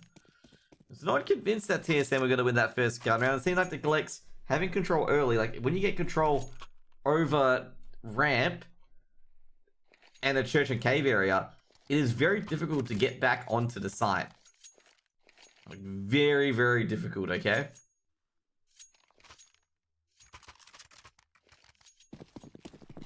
But they, you know, managed to get, you know, slope and ramp and cave back without firing a single bullet. A few utility, a few HE grenades here and there. Able to do it. Now, Inters. You can tell Inters here. Inters very patient. Didn't aggress on catwalk. Takes a bit of damage. Jackto taking a lot of damage. Now, Inters looking for anyone in catwalk. A lot of early damage. Cypher takes down 1 unique. No trade coming in. Oh, Jack's actually seen a player at catwalk taken down by Iron Golem. I think they're going to realize they're trying to really bust open this catwalk play, but it's to not really much of an effect. In fact, it's to their negative now as well as they lose another. Cypher, though, does win at cave, which means they have to try and stop this play from occurring as he's in deep in the back lines. But now with that frag, Inter's just monitoring the catwalk smoke. He's been heard. I think that's bait. Valde. Oh, no way. Valde. He thought he had it. But crikey, able to get another kill on the board and get a few guns to his teammates, and Glex gets 7.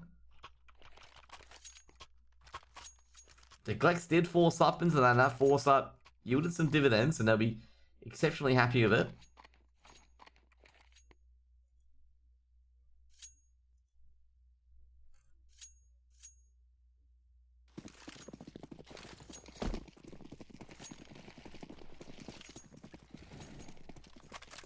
Anti-eco. Glex weren't that great with the anti-eco last time, but they'll be better. Like, I reckon they'll just get a couple of kills here. Well, Valde's a 1-for-1. That's an MP. Is an MP9 picked up? Are they going to go for it? No, no MP9 picked up.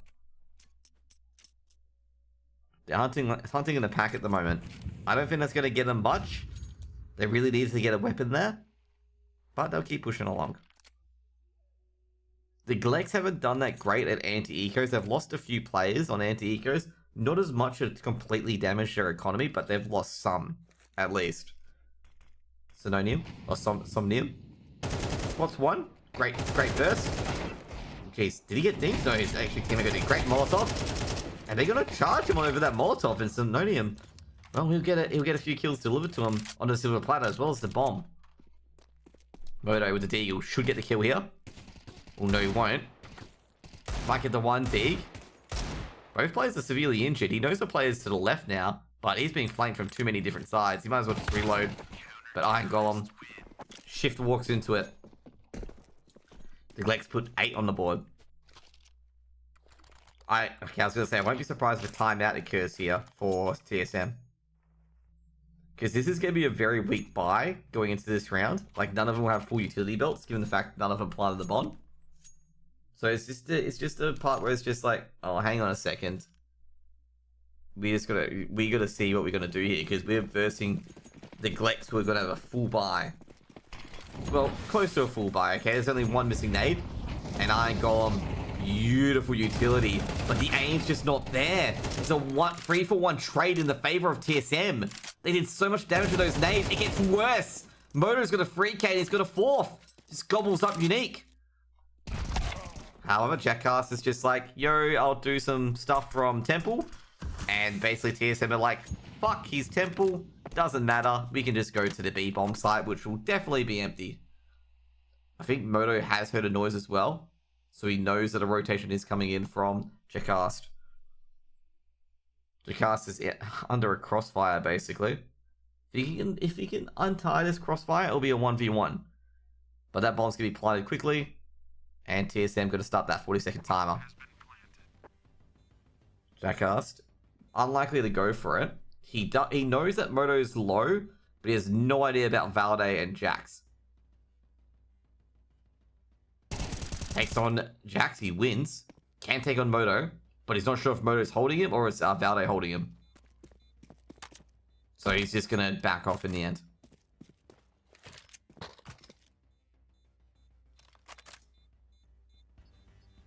He just realized that he's not sure where the AK went.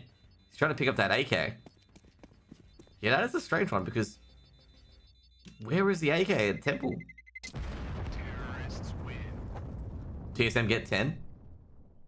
Yeah, that is a strange one. Where did the AK go?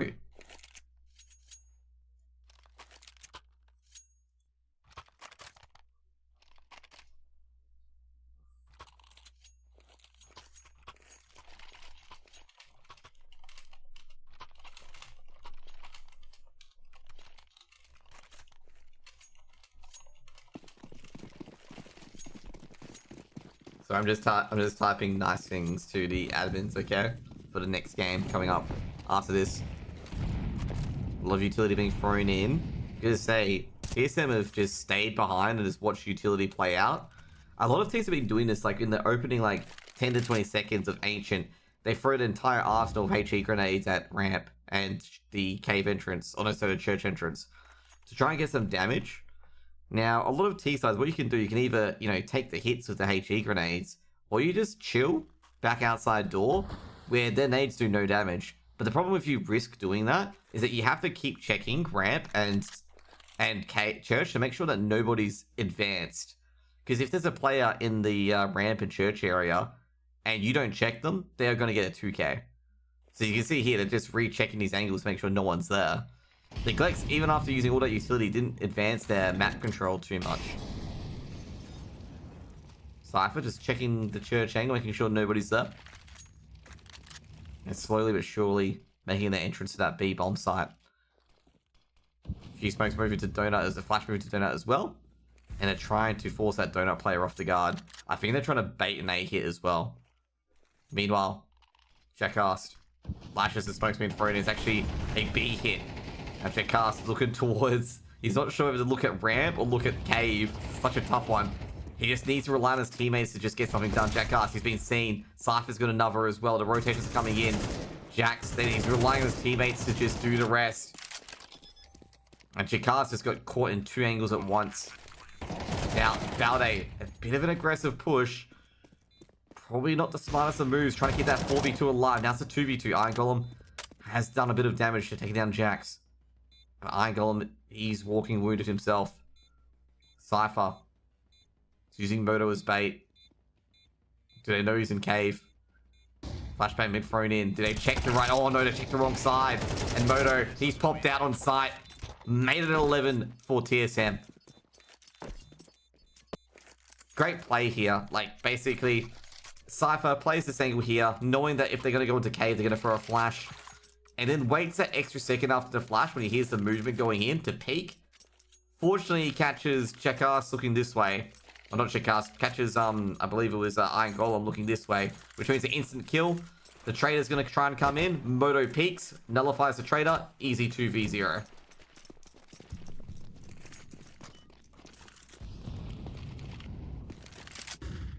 Oh, easy 2v2 there. 1 dig. Jax just immediately trades a 1 dig and a 1 tap. Valde, though, has one at middle, but they're still being a bit cautious. They know this is a half buy. Never mind, Jax is deciding to take matters in his own hands, and he's just threading these needles. TSM trying to have 4 map points currently. Meanwhile, a deep flank coming in from Anonymo. Anonymo can realistically get a weapon here because Jax is coming back with the bomb and could actually... This is bad. Jax could go down here, that's the bomb dropped, and he's realized it as well. That's the bomb dropped, and he's going to have an AK to boot. Bombs dropped at doors. They need to try and recover this. But at the same time, there's even a deep perf flank coming in here, and Iron Golem, he's going to be careful here. Well, actually, are they going to go recover the bomb or take down Iron Golem? They don't know where Iron Golem is, and Iron Golem's trying to quickly help secure the bomb. He might be taken out here at ramp, though. Well, the AK's been picked up, and he wasn't paying attention. Also, AWP been picked up, and Valde was not paying attention. Now the Glex looking to 9 here. Cypher. He's heard a step. Steps into it, gaps 1. Doesn't know where Anonymo is. Anonymo's still at the boxes. Fires up Anonymo. They're waiting for it. Cypher able to dig out that round and get 12 rounds on the board. That was a very, very costly and a very, very nervous round, to be honest, for TSM. A 4v2 turns into a 3v2 without the bomb. And it starts to become a bit of mayhem. Bit of chaos. This convert almost put down to a 2v2. The Cypher able to tick themselves out of it. The British player himself getting some very key clutch moments. Now Glex. Fire's coming in. And it's going to be the last buy if they don't win this round. So everything on the table. Nobody on A. And that HE grenade from Inters is going to be huge. Especially if they're going to try to make any opening duels as well.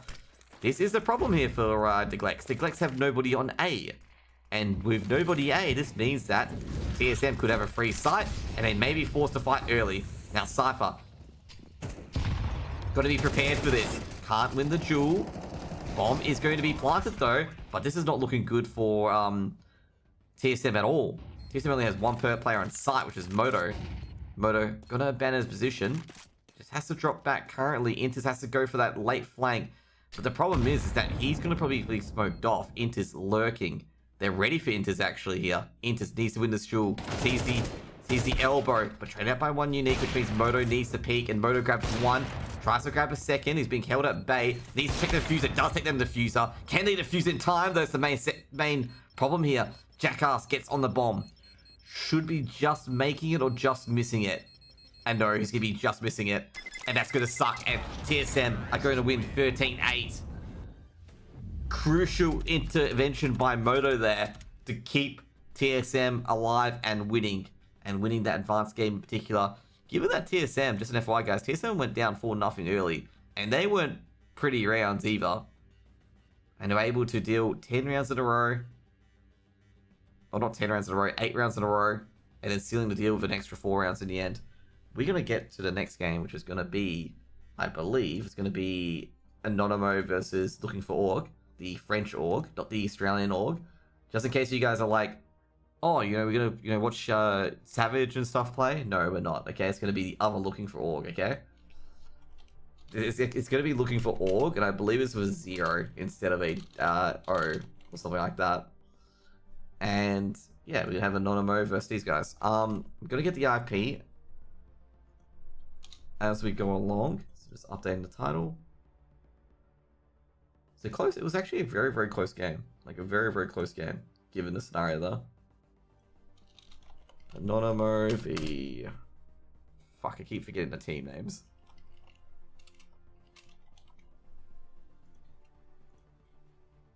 So this is like a French super side that Anonymo are versing at the moment. I'm going to say I feel like the Looking for Org will probably win this, okay? They're a very strong team. I don't imagine them losing this, okay? Like, if they do lose this, I'll be a bit surprised, actually. Like, I'll be a bit surprised if they do lose this. They're a very strong team, Looking for Org.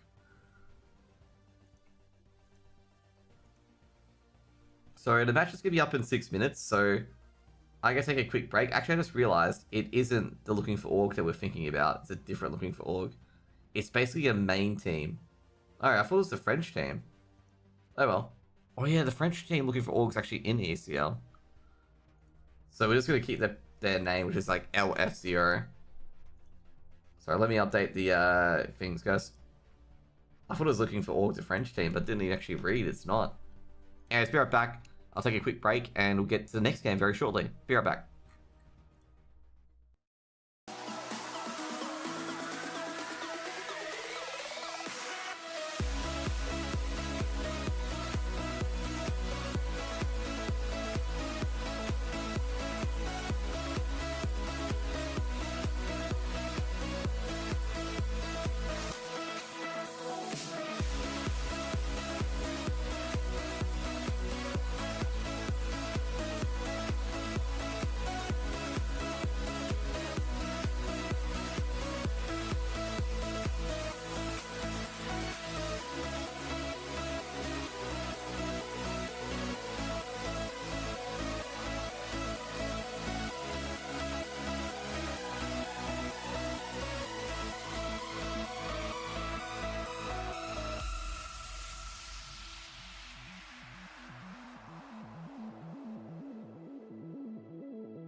Yo guys, what's up? We're gonna get back into the game. So basically the game is currently we're just waiting for the videos to be done. They're gonna start in a minute or so.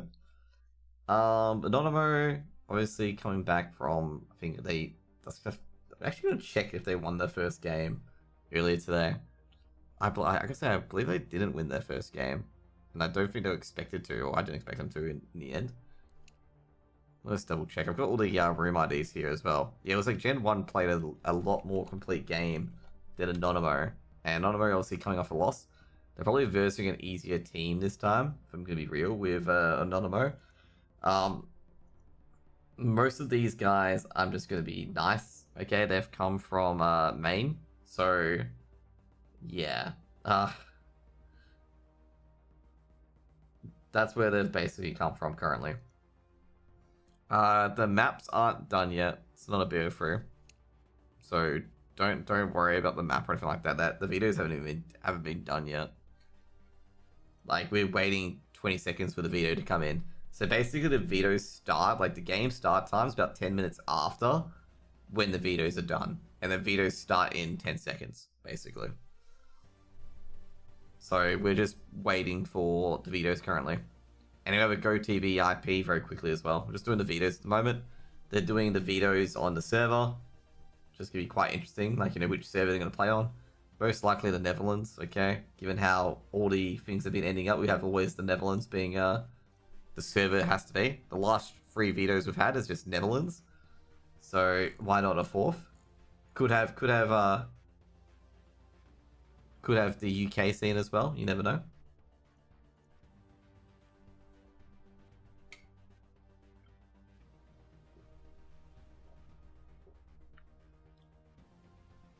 Well, we're not playing in Poland, and we're not playing in Russia, so that's a good start.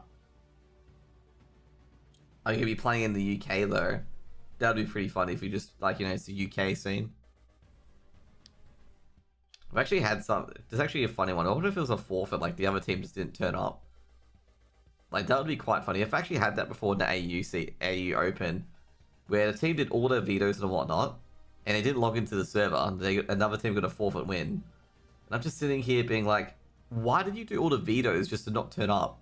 Like, it's completely fucking pointless. Like, why do the vetoes? It was, like, so confusing. Like it was the epitome of confusion. I was sitting there going, like... It was, not ideal. Let's just put it that way.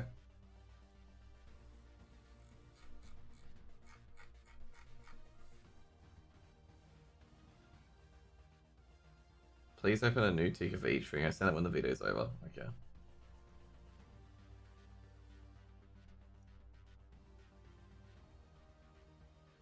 They're taking a long time to do these veto. A very long time. So I'm being told to submit a new ticket.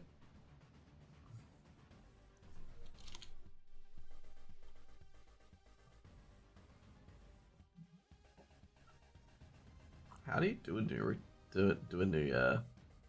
ticket?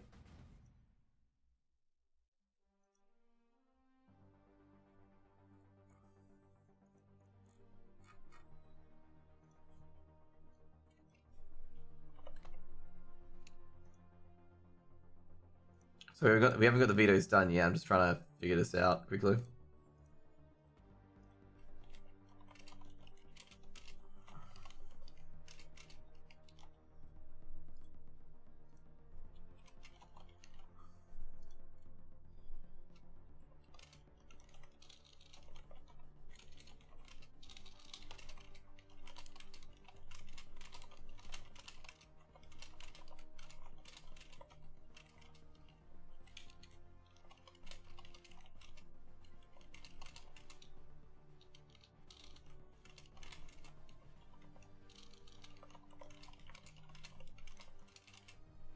Two seconds. We got the videos are taking quite a while.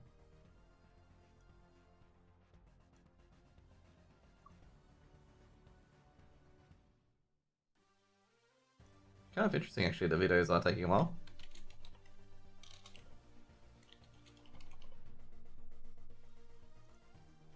Like, they're still stuck on the server videos, just an FYI. Both teams are still stuck in the server vetoes.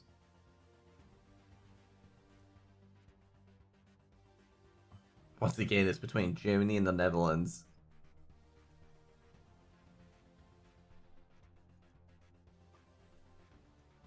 Is this going to be the first time that the server's not going to be the Netherlands?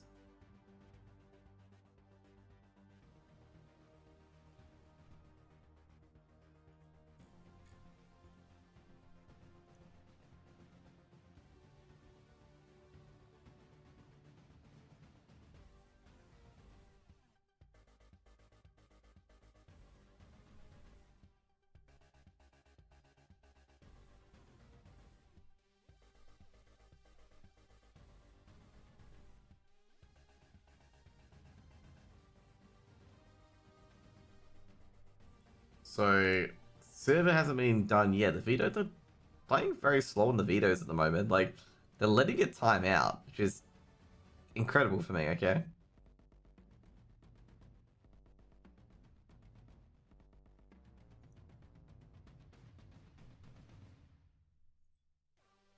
Just gonna double check to see if fingers. Anonymo 1311 lose, I swear. To be fair, Anonymo did lose at anti-eco to lose the map, which was a bit heartbreaking, but at the same time, like, Gen 1 had been outplaying them, so it was going to be a point where they were going to fall apart either in a buy round or an anti-eco. Like, it was not like that, like, Anonymo were expected to win, given how Gen 1 really put them in the dirt early on.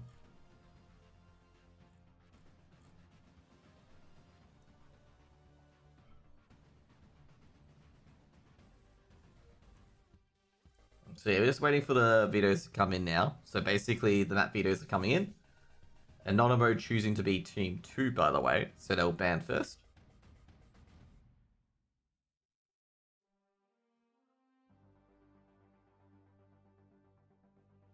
Nuke being banned, so no nuke. So LF0 doing their bans now. LF0. And it's not the Looking for Org, the Superstar French team, by the way. It's a different Looking for Org.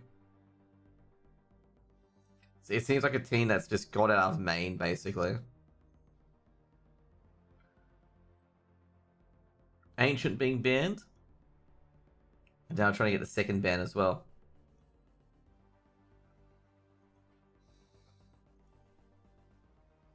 They're really paying attention on these bans. Like, basically, you know, meticulously going through it, because they're taking longer than about 30 to 40 seconds.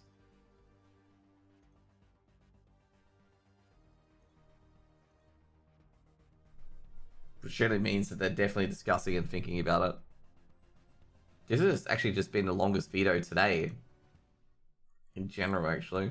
Because a lot of the other videos were over in about 2 to 3 minutes.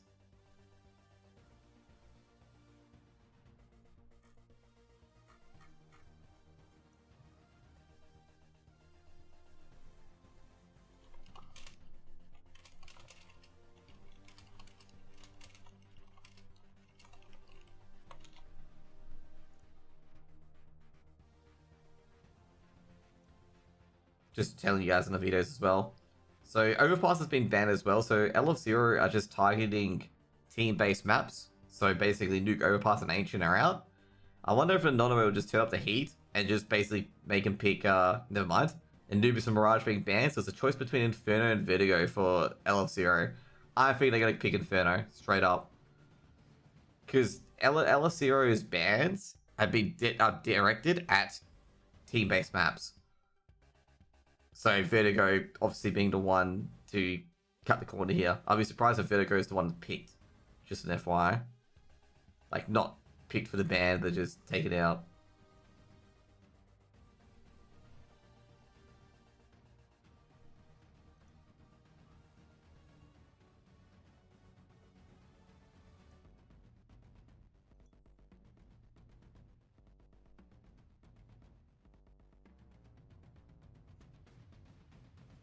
Oh, LF0 really using their veto time. Like, LF0 hasn't picked anything. It's like always been at the last second that they pick. Okay, Inferno's gonna be the pick on Germany, by the way, the first game today on Germany. So gonna be fairly interesting.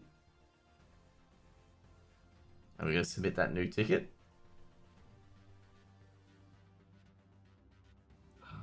You're kidding me.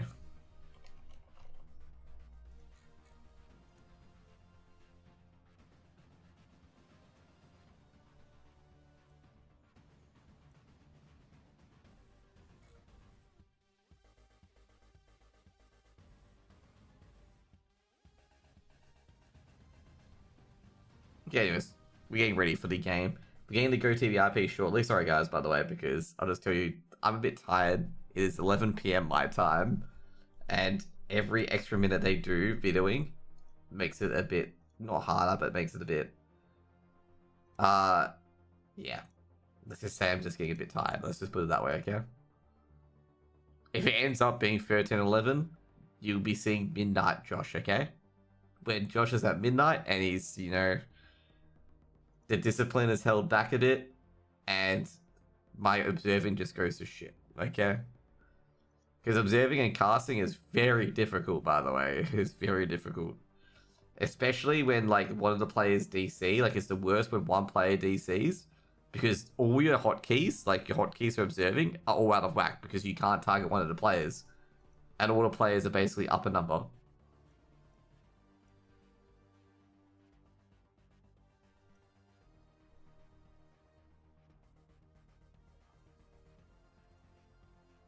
GG. Wait, there's a surrender? No, I haven't got the IP yet. Oh, QQ, never mind, okay. I read it as GG, don't even ask.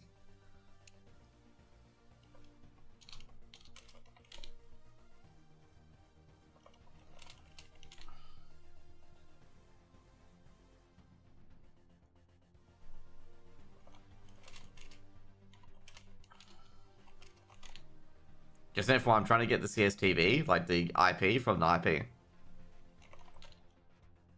Sorry, it's called, it used to be called GoTV, now it's CS2.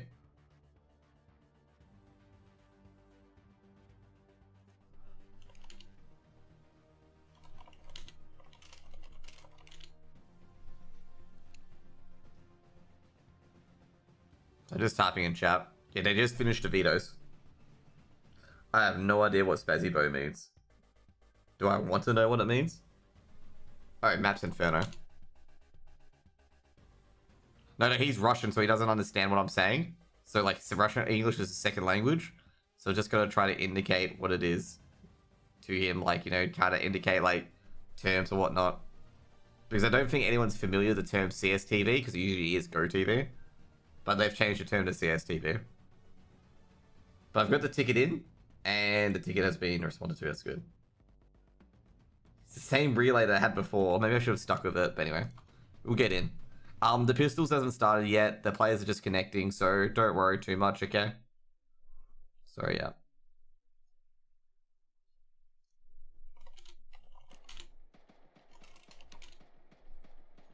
Oh, actually, players are in pretty quickly, actually. He's a better, so he can't wait. Well, you know, better's gonna learn to wait, okay? Ooh.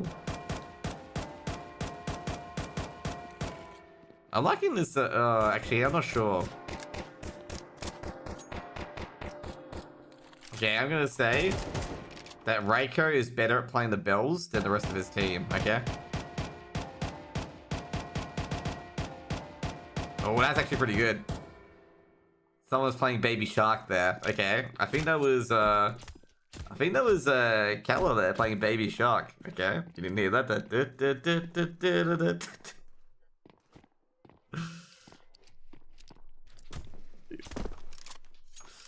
I can say I memed him before, saying he couldn't play the bells, but he played a pretty good Baby Shark.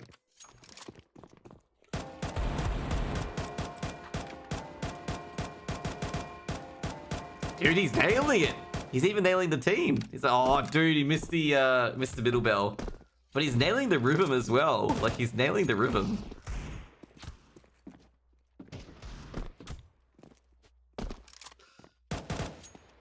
We only spectating players that can play Baby Shark, okay? Like, if anyone's playing the bells, we're just gonna spectate them. that sounds good in your performance. Yeah, dude, that actually sounded very good. Like, the only problem is that he missed the middle one. Was he trying to play here? Nah, I think that was just random. But at the end of it, like when he ended with the baby shark, you got to hit the middle bell. And he missed it, obviously. That flick didn't hit.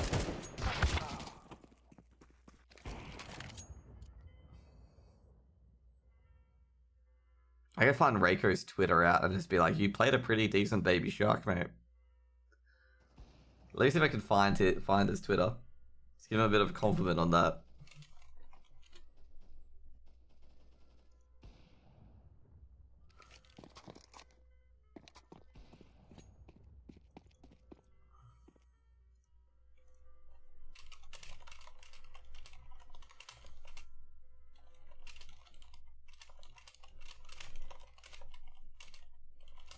There we go.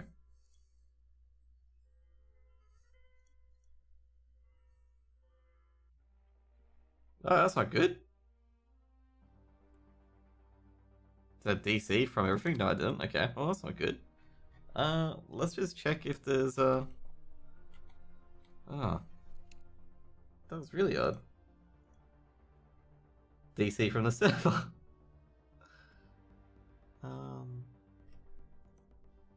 Did the relay go down?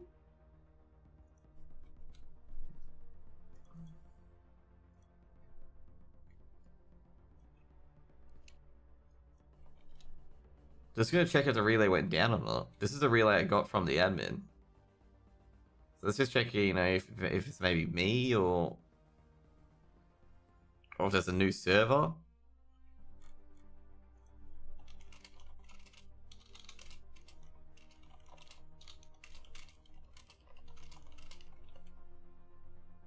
Actually, you know what? I'm gonna check the thing here. Oh, okay. They just got a new server. Okay, we're gonna have to wait for another CSTV IP, by the way. Okay, we got a new server. Okay, the time to connect's 8 minutes. As I sense to the admin, I'm like, oh, did the server die or something? I go to my right and see the Faceit page is refreshed off ready to connect for 8 minutes, and just like, oh, so there's a new server. I answered my own question by just checking a look at the room, basically. Reiko may respond to my comment that I said,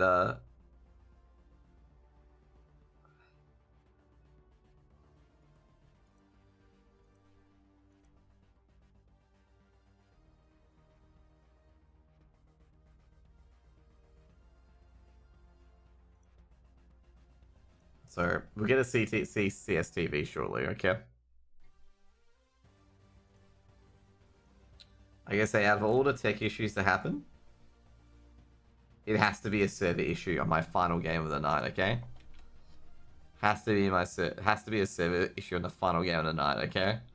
The last game. I'm from Australia. You're not from Australia. You said you're Russian.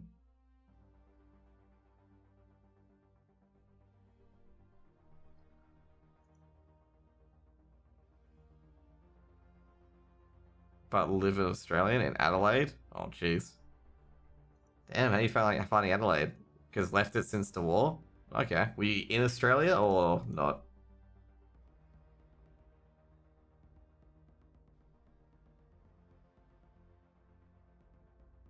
Like, were you in Australia during it, or like were you in Australia when the Ukraine stuff happened, or like do you just fly to Australia to just get away?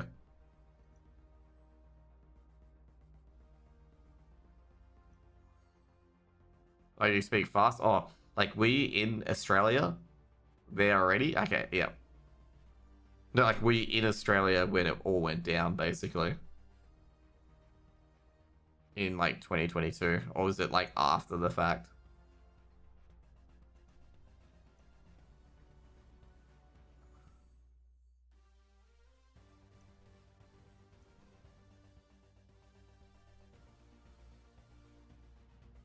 Already new day? Okay.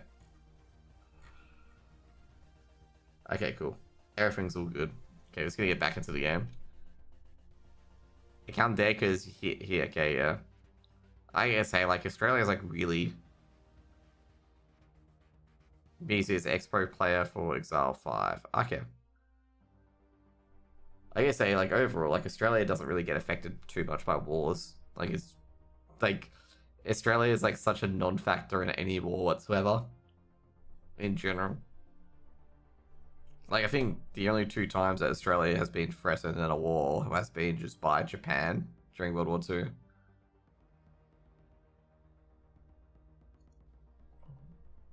Okay, we got it. No?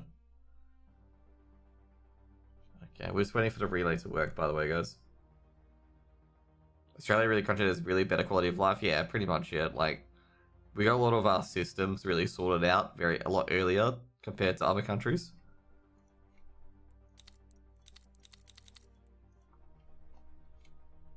No wars, no bad people. Oh, we do have bad people, okay. We do have, like, really corrupt people. But I gotta say, it's, like, less to figure. Yeah, don't do that, okay? Don't say shit like that. That's gonna get you banned.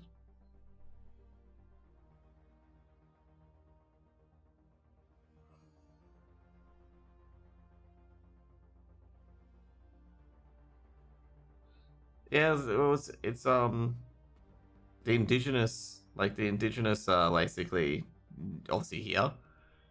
Obviously, like, with the Southeast Asian, like, it's kind of obvious that the Southeast Asian people are going to come down to Australia. Like, we have, like, really good ties. And the indigenous and Africans and stuff like that, they're escaping war. They go to Australia because Australia accepts a lot of refugees. Because Australia has a big... I don't do follow for follows, by the way. Australia, have a lot of blue-collar work, like, need a lot of, blue-collar workers and labourers and whatnot. And that's where they get it from. They go, like, through the refugees to get them to do the odd jobs and whatnot. Why not? It's just follow for follow just isn't really genuine. Like, it isn't really a genuine case of, like, me following you for your content or not. So I just don't really find it to be genuine. 2 seconds. I'm gonna find out why I'm not in the server.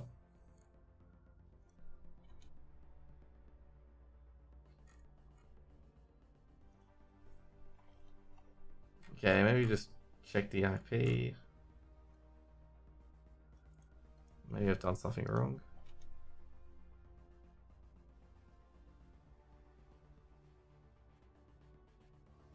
He's trolling you? Okay. Oh, I realized about that second part, okay. But that second part's the trolling part. Like, that's why I didn't pay any attention.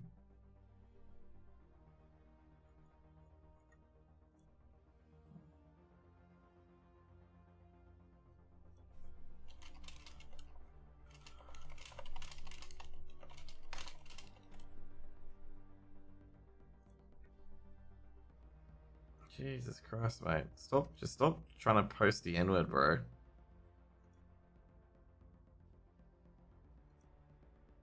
Like, that's what I'm gonna say. Stop trying to post the N-word. Like, honestly.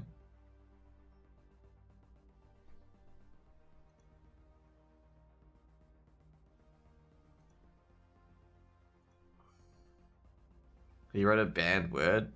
Dude, he's trying to make different ways of typing the N-word. It's like, mate, like, there's a reason why it's, like, banned in most people's chats, okay?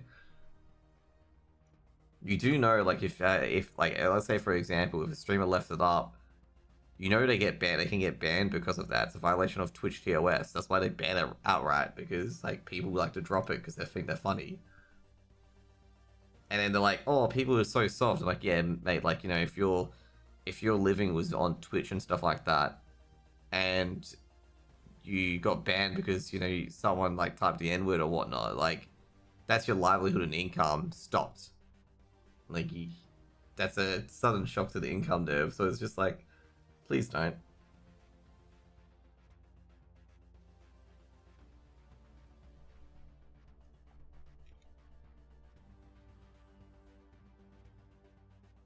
Yeah, this relay's not working. I have no idea why.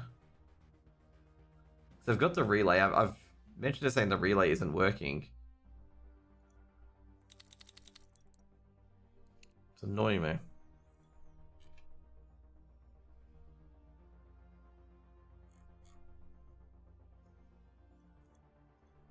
Yeah, they're giving me a new relay to see if it works. It's a bit odd. Anyways, let's get back into it. We may miss pistols round, by the way. We may miss pistols.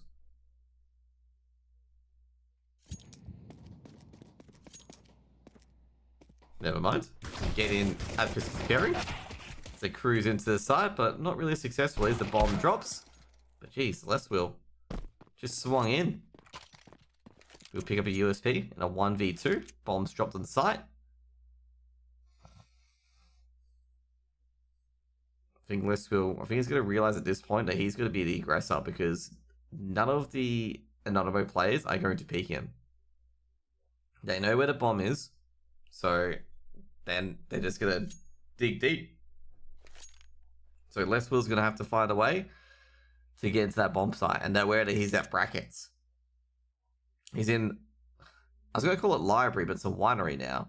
They've removed all the books in winery. And Leswill, well, he's got 2 kills to get, or a bomb plant.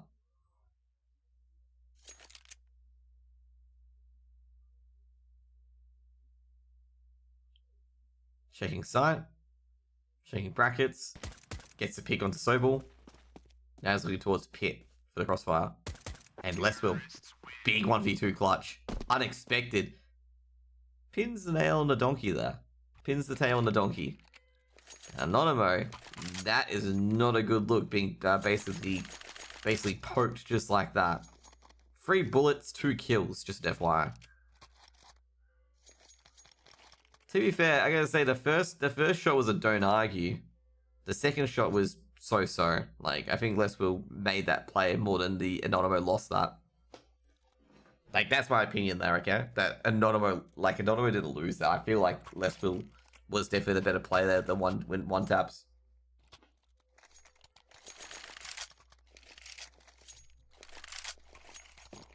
Obviously, still won't be happy with Anonymo, to be honest. Like, you know, wouldn't be happy if I was them. Okay, the 2v, you lost a 2v1. Scout coming out. I say Anonymo have forced up. Bit of a scout war towards middle. Neither player can land a blow. 5-7's being brought up. I think at this point, LF0 are going to realize that this is a force buy. Counter smokes. Very good utility from Anonymo there. Immediately deploying the smoke right away. The HE grenade comes out. And they do very little damage either. Jeez, I gotta say, looking for 0, I suppose. They don't get too much out of it.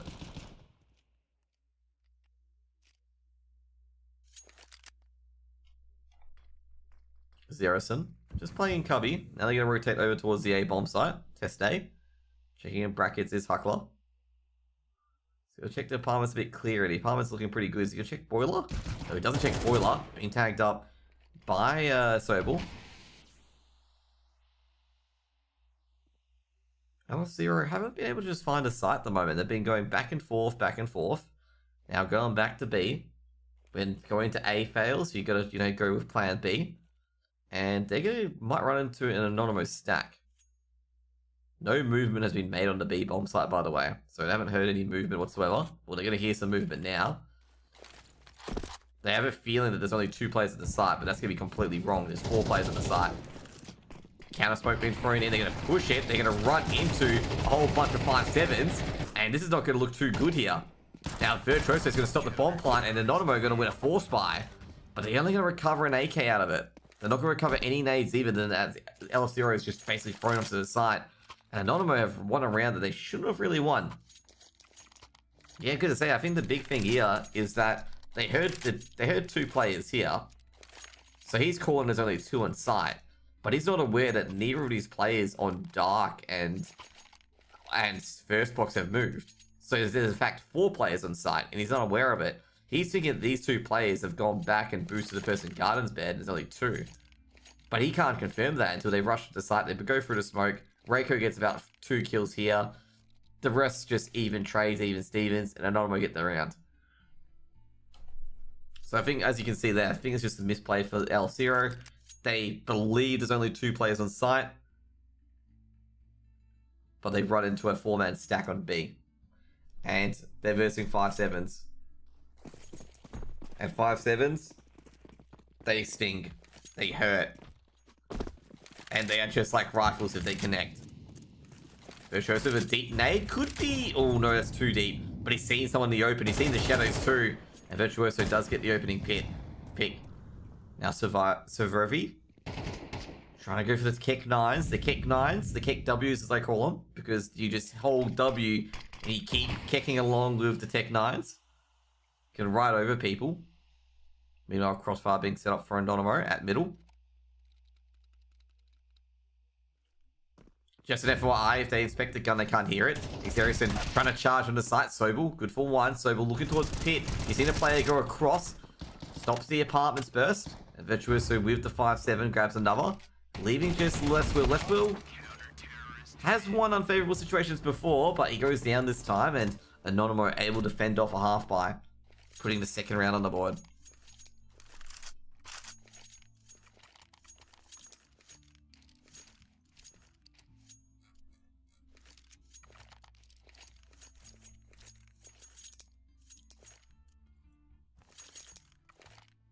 Gonna say they recovered that pistol round very well there. I was actually a bit surprised, like after how that pistol round ended, that Anonymo have the balls, the courage, to go for a force buy, and then the courage to stack 4-stack B to win it. Great Molotov towards apps. I think Sobel's heard a bit of the movement towards alt middle. So he's just dropping back off. He's just letting them apartments bust. And that's gonna be with Glocks and apartments bust. They hear the noise. Now the M4s and the FAMASs and Kala, very good there, but he gets his own Tech 9 out. And he kicked W's all over Less-Will and Anonymo with the anti-eco. Kick 5 alive. I'm gonna say looking for Zero or LF0 are in a big world of hurt at the moment. Okay? Big world of hurt.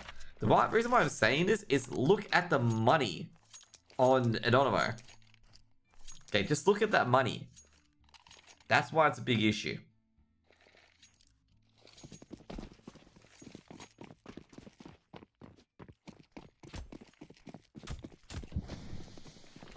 So pretty much there's a lot of pressure on LF0 here to win this gun round. Because if they don't win this gun round, they are going to get torn to shreds.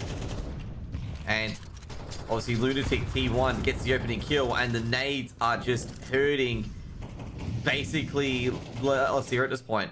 Virtuoso takes a bit of damage. Sobel creeping. Freebie there for Sobel. Never got mid. Now they're going to swing onto Sobel. Sobel can't get a bit more. Trade it out by Survivor. Sobel, I'm expecting him to do a bit more damage, but doesn't get it in the end. Rotation's coming through. Virtuoso hiding on towards pit is a one and done position given the fact that he has no HP. Flashbang being thrown in. Kala. Holding brackets barely. It's going to be a 3v3. And it's going to be a very nerving 3v3 as well. And that's not going to be a good start. Now, Kala can't get a trade. Huckler with a beautiful one tap across the map. And that's just going to be a save call. Reiko. Not going to bother. Good 3v3 by LF0. And that's going to be a round for them. Reiko is going to pick up the kit.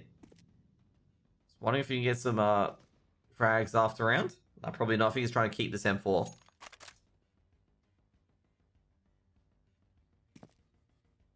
Oh, I think he's been seen. Reiko's going to be careful here. Ooh, Reiko takes down Spin. Spin was trying to do the Michael Jackson peak, it seemed.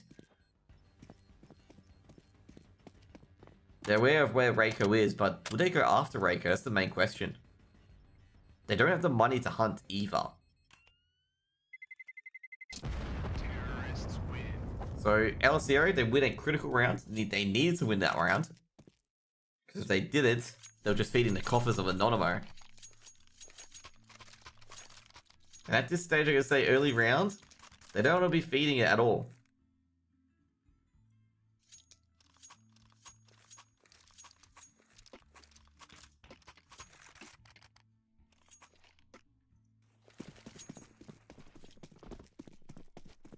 I was gonna say overall, guys, like it's very, very important. Like, this is like that round was super, super important. Like, if they lost that round, they were in trouble because like Anonymo would have like 8 grand in their bank accounts, and that is massive in the scheme of things. You know, that would mean like AWPs central, basically everywhere. And you can't have that. Like, you honestly cannot have that.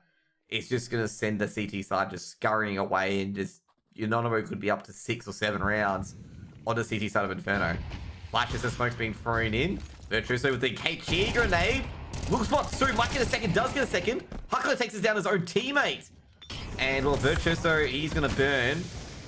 And this is not looking good. Huckler one-taps his own teammate, which is quite incredible, actually.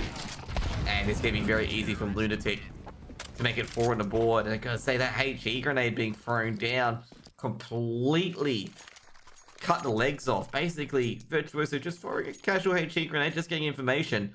And LF0 just went crazy. It just went all to shit. They lost 4 players all because of that mid HE.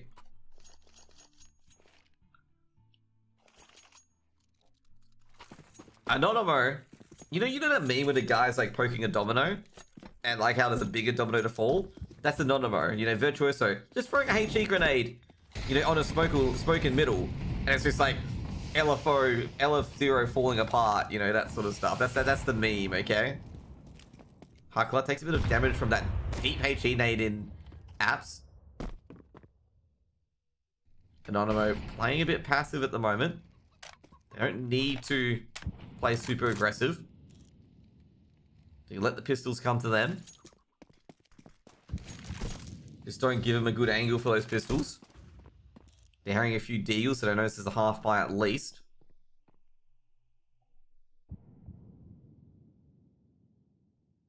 Free players on B.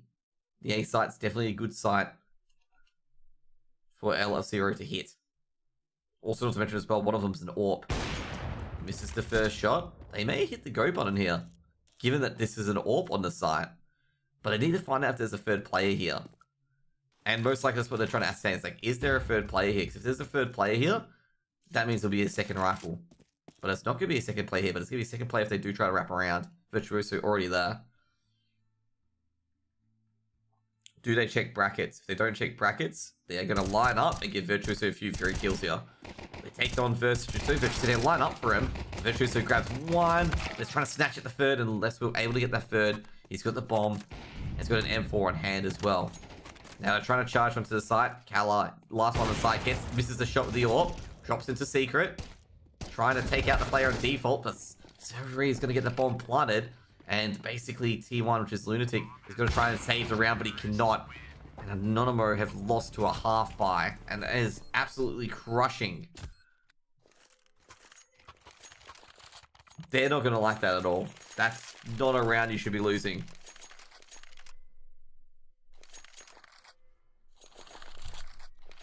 Give me a timeout for Anonymo here.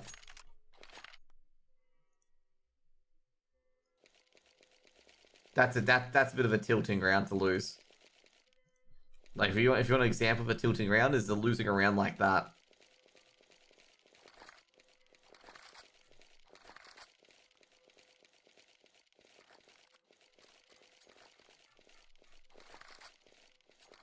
Like it's just pure frustration.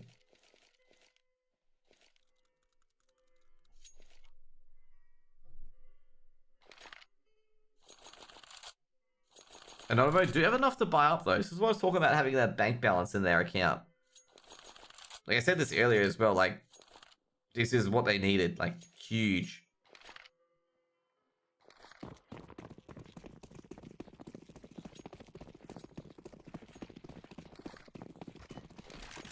Survey with the AWP.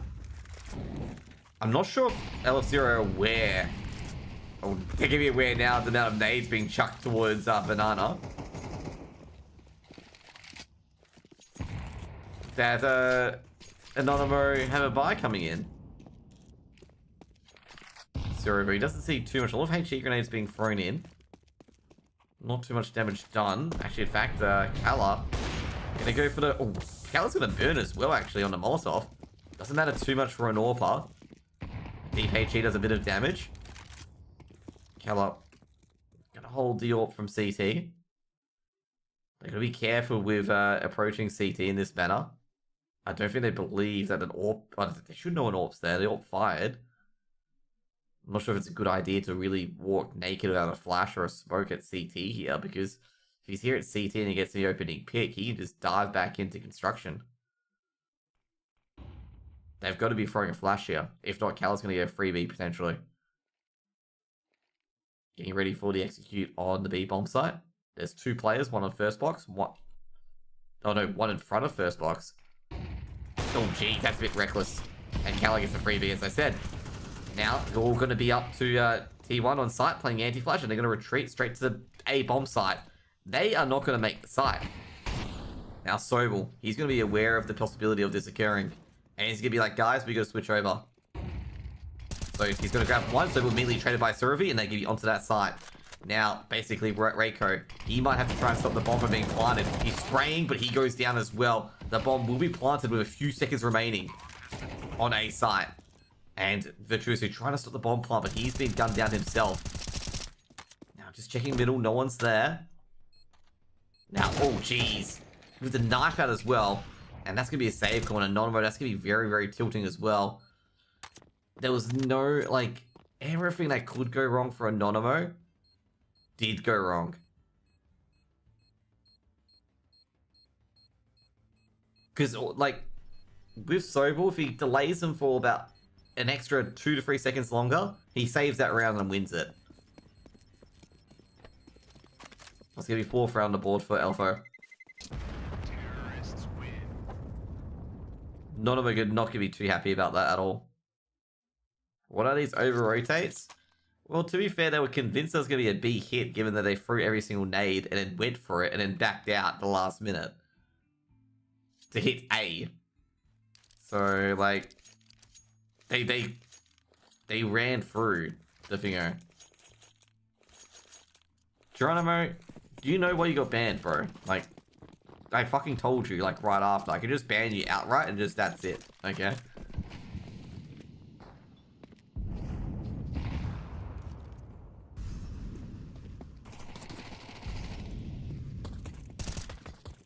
B1 pushing forward.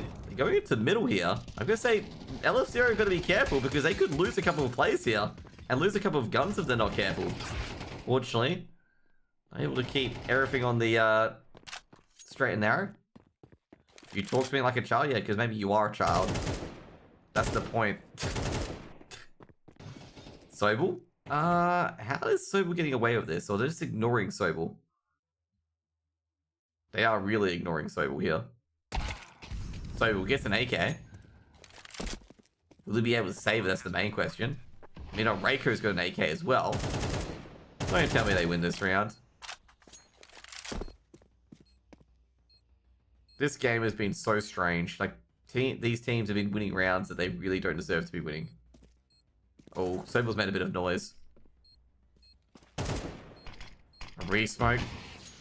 And I think they're going to go for a save call here.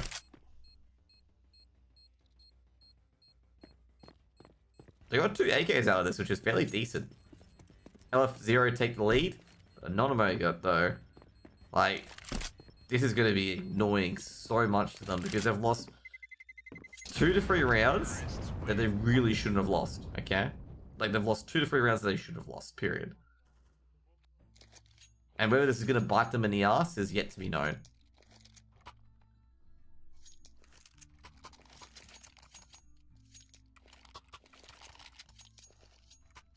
And just an FYI, I have a feeling that it is going to bite them in the ass, okay? Like, that's the thing, okay? I feel like that they could lose this game purely because of the fact they lost those 2 to 3 rounds. Can you guys not spoil the results? Okay, if you spoil, I will ban you. Oh, jeez, the burning LFO spin. Trying to get the first kill. Does get the first pick. So much damage done by the Molotovs.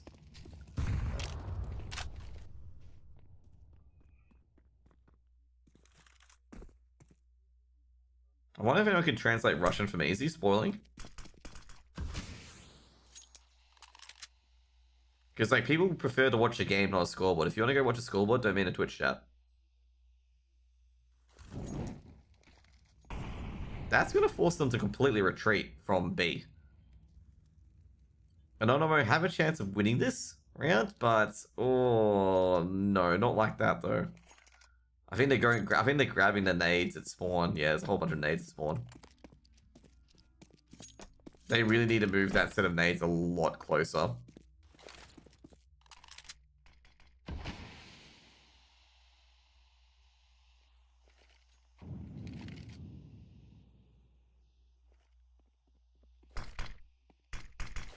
That might get a kill.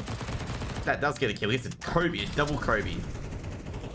So he knows they're all at top of banana. Rotation's coming in. Just needs to hold. If he can get any kill, it's great. If he gets any damage, even better. And he does get it first, but he goes down. So Lunatic T1 goes down the end. Now the AWP's rotating across. He'll be 2v3. So far, they're doing great. HE gonna be thrown in. He's gonna swing. Virtuoso takes down Silvery, and a great spray down by Virtuoso taking down Huckler as well. And that was an amazing round from T1, i.e. Lunatic. That's going to put 5 on the board for Anonymo. I'm going to say they won a round against the run of play. And once again, they're starting to build a bit of a bank.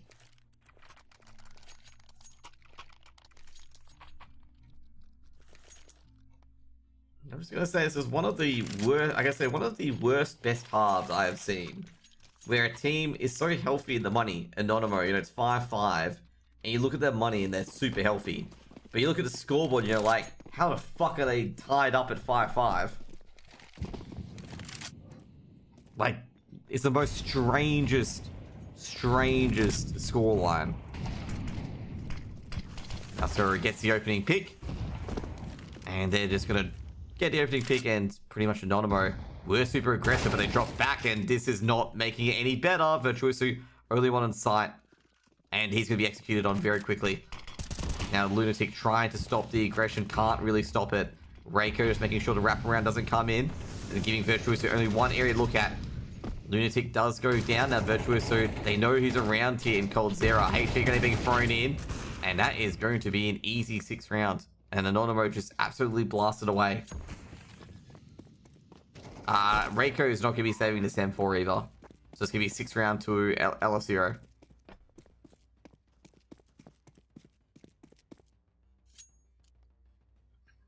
I won't be surprised if Spid starts swinging around on this.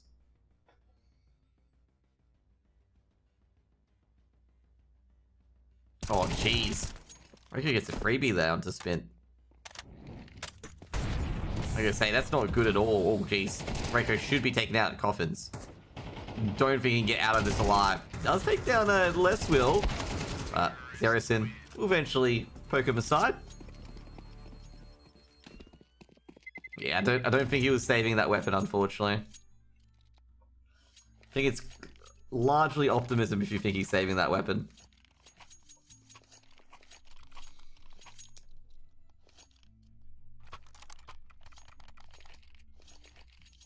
5-6. Timeout coming from Anonymo. Anonymo do have the money to buy back in. Like, they do have a pretty decent money pool to go be like, hey, let's go back into it.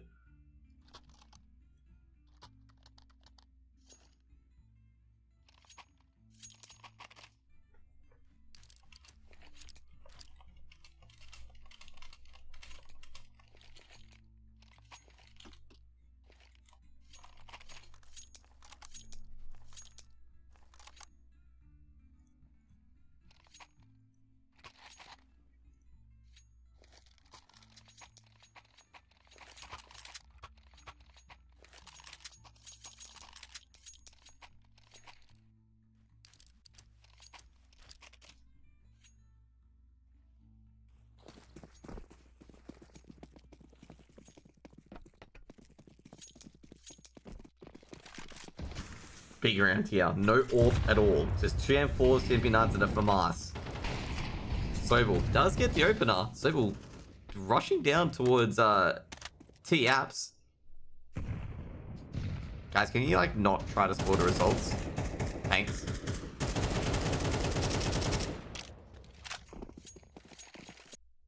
Reiko. Going with the peak. Will he get caught? So there's such a risky move. Ooh.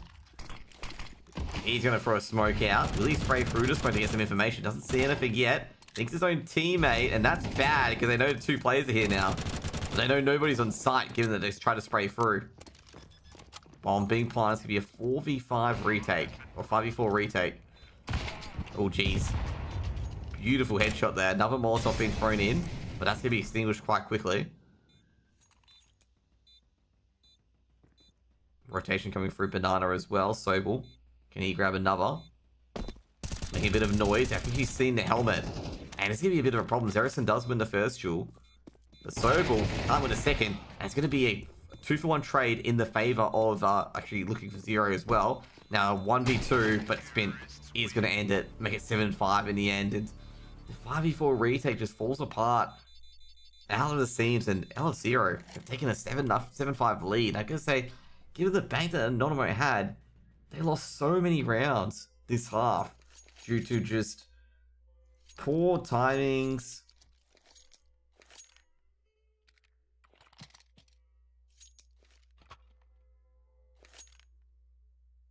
I'm just not terribly too sure.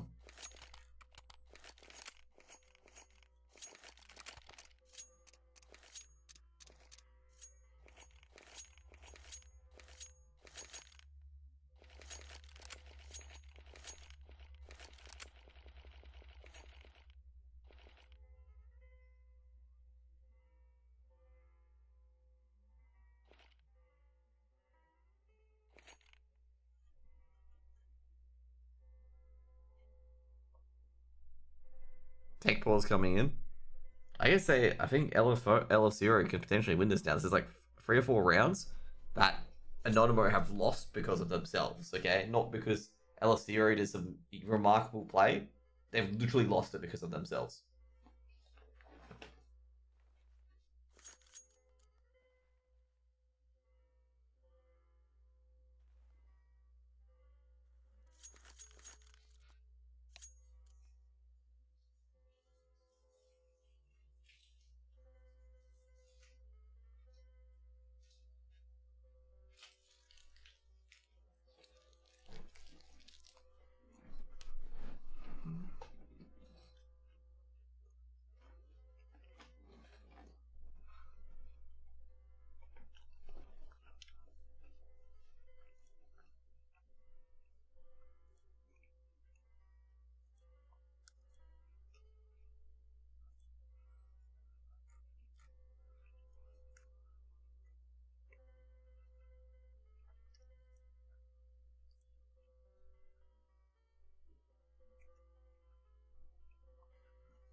Just the tech pause is going to come up shortly.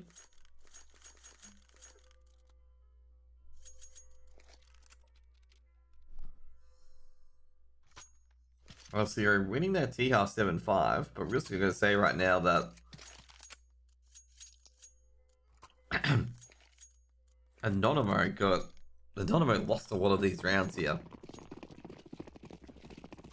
More than looking for 0, winning these rounds, but we'll see on the CT side how it could differ.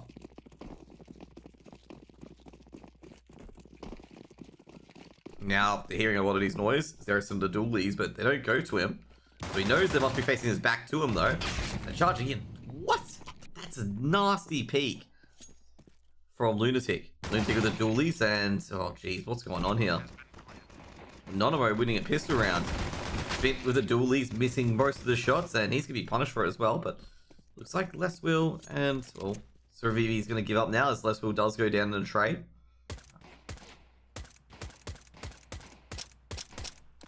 T1, i.e. Lunatic, just making a bit of a duel there. Should be 6 on the board for Anonymo. He's really trying to make it 6. He's trying to get the confirmation as well.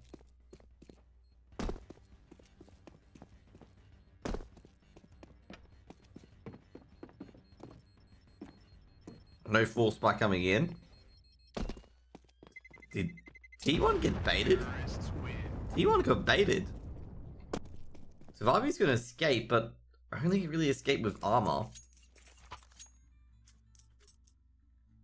It's like, congratulations, you got, you escaped with armor.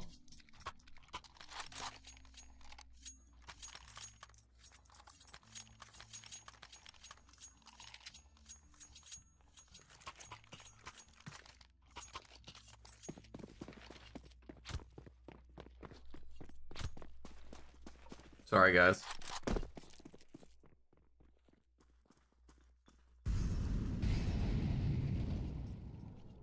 Now, Anonymo. We'll have the no, they won't have the anti-eco. They're 4-star. Triple HE. Only one person at B, being the CT. Spin. Spin only has a smoke and a FAMAS. He had enough to buy a FAMAS. That's actually quite incredible. Anonymo poking and prodding. I think they're aware of the force spike, given the fact that a lot of utility has been thrown out already, especially the smoke off banana.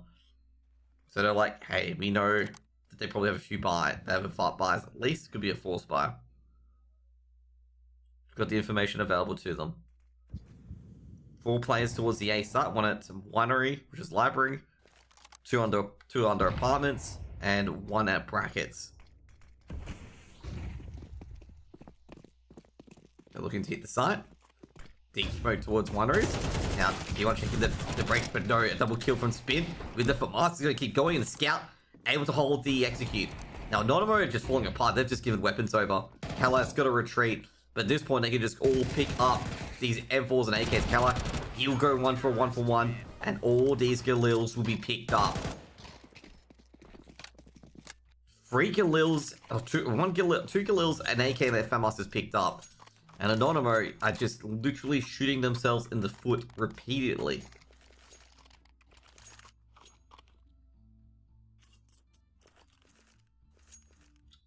Anonymo are going for a force buy. This is a very, like, they have to get into that site and take down rifles because they know they should be versing rifles at this point. They may have a feeling that they're versing like MP9s and whatnot, but they are not versing MP9s, and they're going to realize that very shortly they're going to be versing rifles. Now Sobel gets the opener, but they can't keep going forward. They have got the B sides, but they had a bit of a delay. Funnily enough, the only people that died were the people on 1 HP, and they get to get that bomb planted in coffins. And the Tech 9 buys actually worked. Now, Kalla, he gets 1, taking down Huckler. Gonna get a bit more. They line up, but Reiko is able to shut down Survivor, and this has just gone absolutely mad. Now, Zerison in a 1v2. He knows the player's coffins, and he knows the player's at Banana. Trying to target that coffins player. Buying time. Now, Zerison shuts down Virtuoso. Now, Reiko. Now, Zerison just sitting on the bomb, and Reiko not pushing forward, and... oh, that is just a let go round for Anonymo. They've let that round go, and LF0 are going to steal that round that they really shouldn't have won there.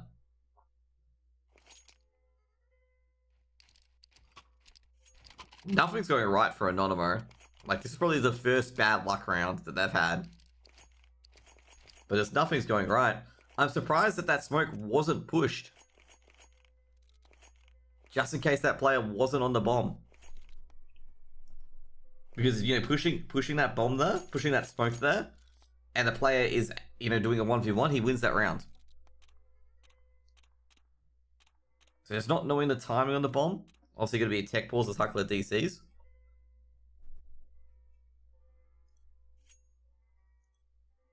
And Anonymo is not going to be happy here.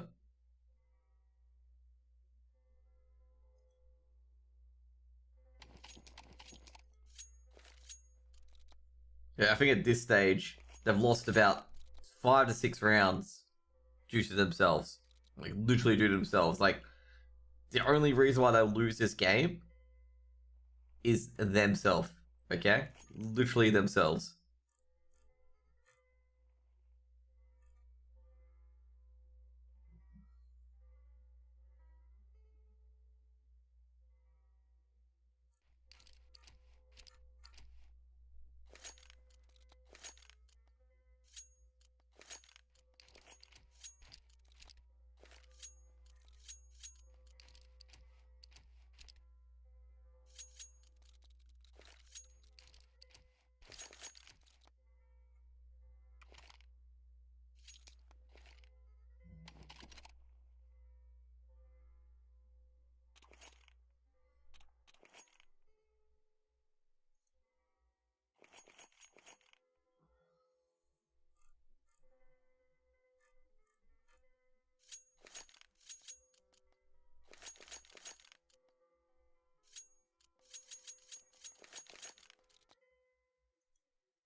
Check pause being over now. Anonymo got to force up again.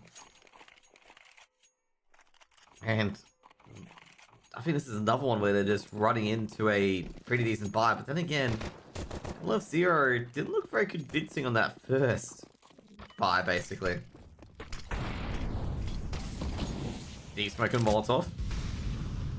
She was extinguished. That's not good for the utility.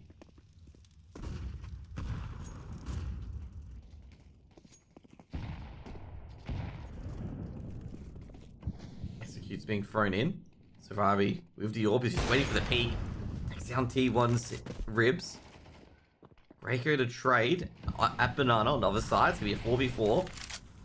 They could go for B go time if they get the second player on B. That's depending whether they have 2 or 3 on B. Reiko clears Banana. Nobody's there, so they can go to A if they need to.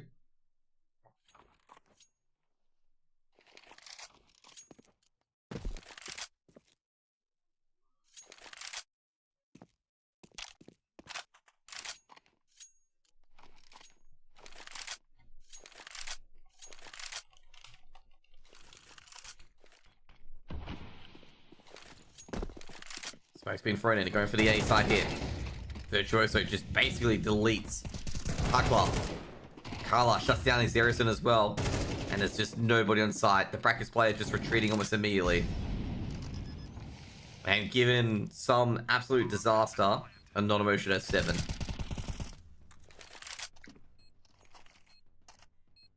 I have to wait till the end of the round here, of course, because Anonymo have lost these sort of holds before.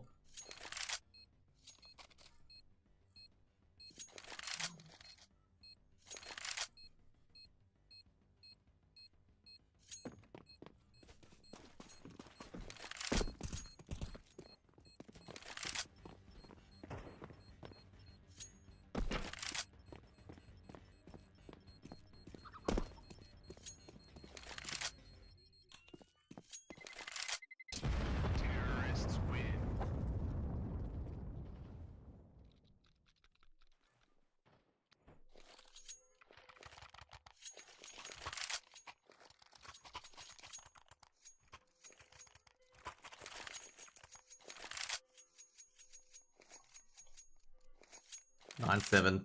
Anonymo making a bit of a comeback, but like I say, this game should really be over not. Like, really should be over in the favor of Anonymo. Because Anonymo have lost like 5 or 6 rounds due to themselves, and they could have won a lot more based on winning those rounds.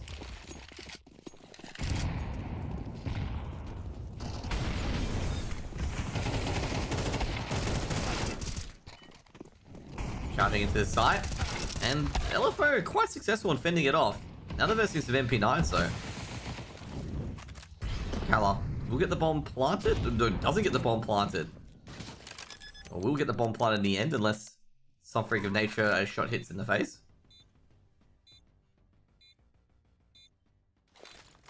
Smoke thrown towards coffins. If you guys are going to be annoying and spoil games and whatnot, you realize the observing's going to go down because you have to ban people. Flashbang being thrown in. Kala in a 1v1. Might be able to win. Oh no, the MP9. Hakla just has to get a few bullets to hit. And that's what he does. And LF0 have got 10 on the board. Managed to just force off a half buy. They got a bomb plant, which is going to be incredibly frustrating for LF0.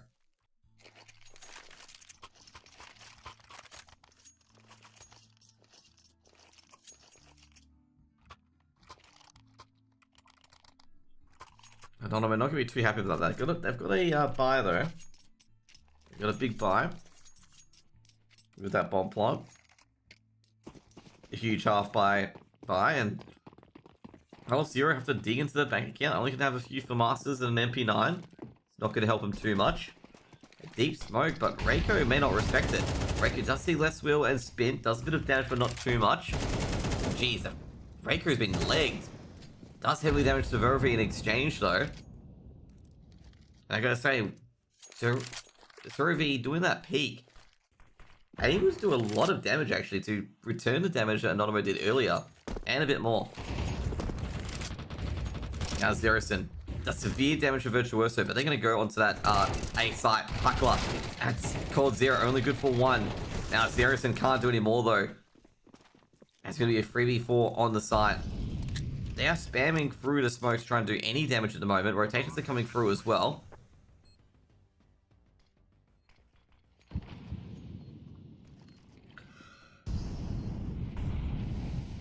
So for the nade from Pit, Kala does take down Zerison. Less wheels got 1. Traded out by Kala. And now it's up to Spin if Spin wants to go for this or not. Spin lurking around, going for a fake defuse, but caught by Kala. It'll be an 8th round on the board for Anonymo. A desperate retake scenario for LF0, but comes up blank. Had to go for that retake given the fact that they would have no money going into the next round.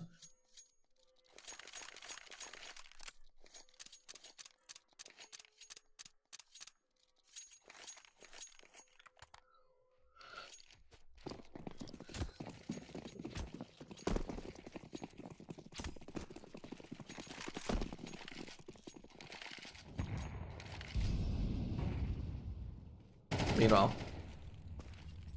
Spin takes a bit of burning damage. Anonymo trying to make this comeback happen. Forcing them off Banana. Spin has seen them twice, trying to line up the 1D. Does he get the 1D in the end? No, it doesn't. Anonymo going for the side. Does a lot of damage if you Spin. The Spin will eventually go down. Molotov being thrown into trying to delay the execute. You've got 3 players to the site. LF0. HE being thrown in. They do a lot of damage to themselves. Give me easy farm with that 5-7. Give me a 1-for-1 trade. Another dink. Well, not dink, but another damage here now. They're going to try and throw in Xerison. Pouring everything out. It's got a 5-7. We'll take down Kala. They get a second nut traded out by Virtuoso. Now, this could be a risky round. So, with the AWP, missed shot. Go for the pre-fire. Beautiful shot. No bomb planted either. Virtuoso's going to be super careful. Planting the bomb for Fountain. Oh, jeez. Didn't see Virtuoso in the end. Virtuoso. Go look towards CT. He heard the movement. On top of Dark. Will he check the top of Dark? Virtuoso. Very heart and mouth moment there. Giving him missed the initial hit. And Anonymo have got 9. Missed the initial spray, but able to recalibrate it. Caught LF0 by surprise there by being on top of Dark. Not an expected location.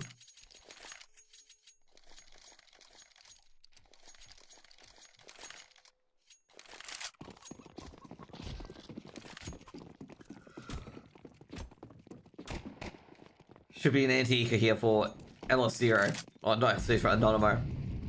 And this is not going to look very good, I'm going to say. I reckon Anonymo are going to lose this anti-eco. It's going to be one of those anti-ecos that they lose. And you guys can be all like, what the hell?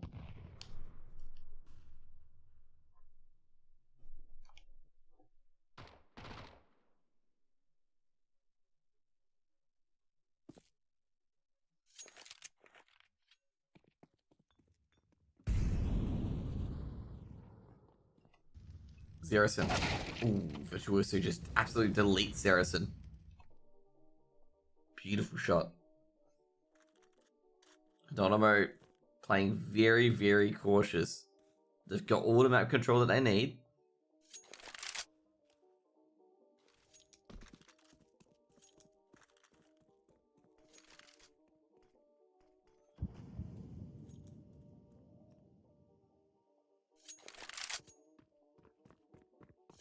Now they're heading towards B. T1 leading the charge. Very silent during this round. Not much noise, except they're running in towards the stack. Do they know they're running in towards the stack? Also, first box, they spot one at Fountain. They check garden, beds. Jeez, Olympics really cleaning up here. They can't even get the headshot, and jeez, that was a clean anti-eco, especially running into a stack as well. And Anonymo tied up at 10-10.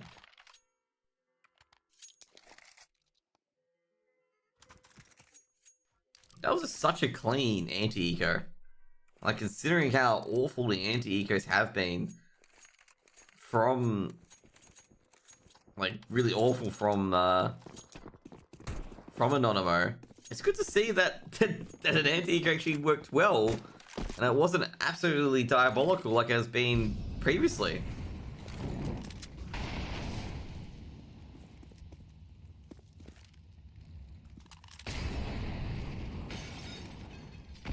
A lot of utility being exchanged early on.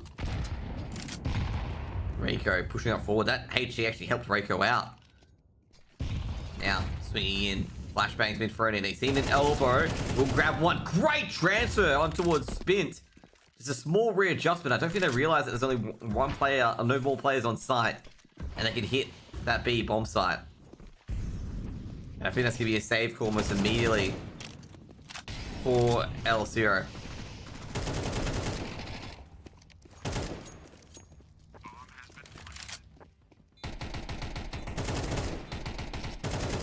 I have a feeling that an extra person's here, actually. They're not being very trusting.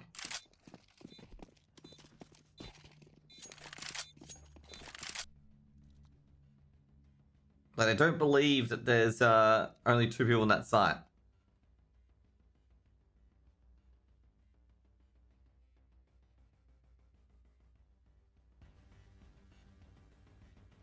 They're looking for more guns. They do have the money, so they can do this.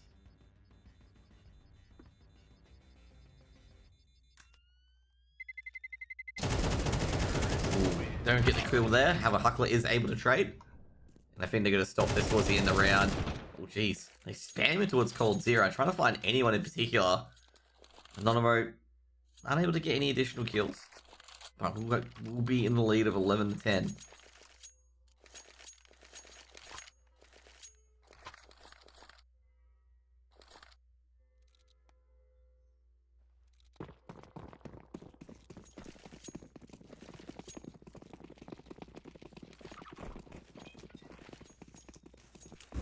Reiko, they're charging up Banana. Do they get any kills there? They do. Smith grabs one, but he's been traded out.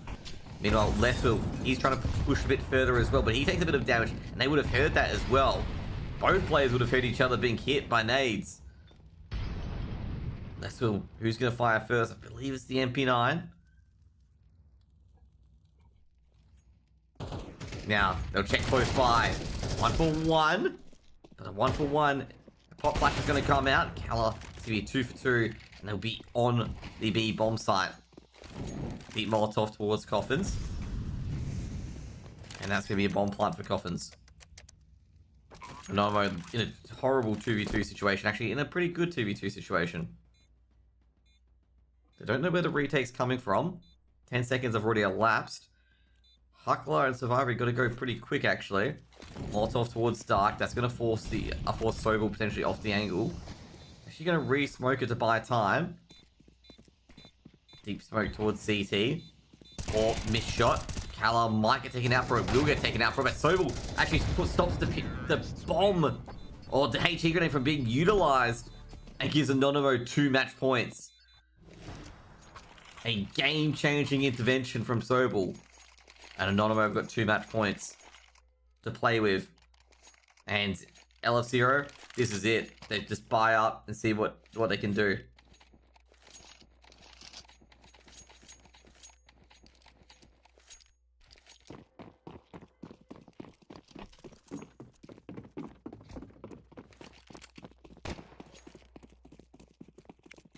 Molotov been thrown in towards apps. Try and push a bit further. Meanwhile, it's Huckler just getting out of boilers.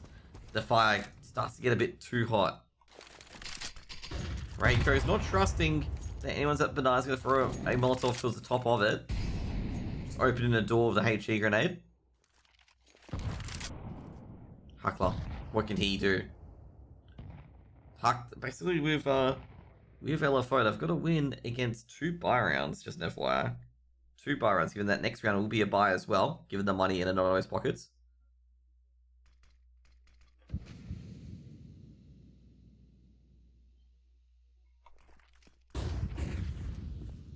It's actually the scary part. Another smoke's been thrown down, so Reiko can roughly adjust that roughly determine that one player CT at least. But the problem is I don't know where the rest are.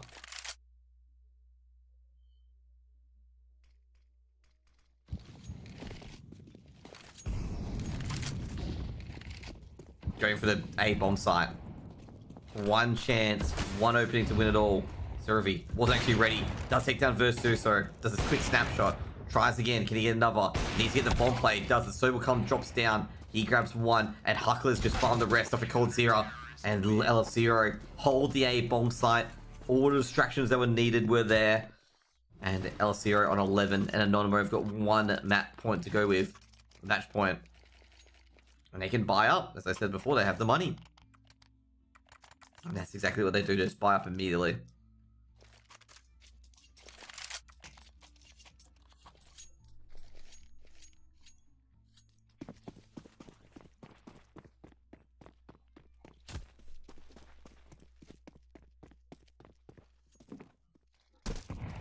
Team names being thrown in. Kala leading the charge. Are they going to check? They're burning deliberately. Grenades doing a lot of damage. Also being thrown in as well. Jeez. Anonymo taking a lot of damage. Oh, he sees the hit. Pit will go down. Yeah, this is the problem here for LF0. Do they over-rotate? Or do they go for the 2-on-2? They are going to over-rotate.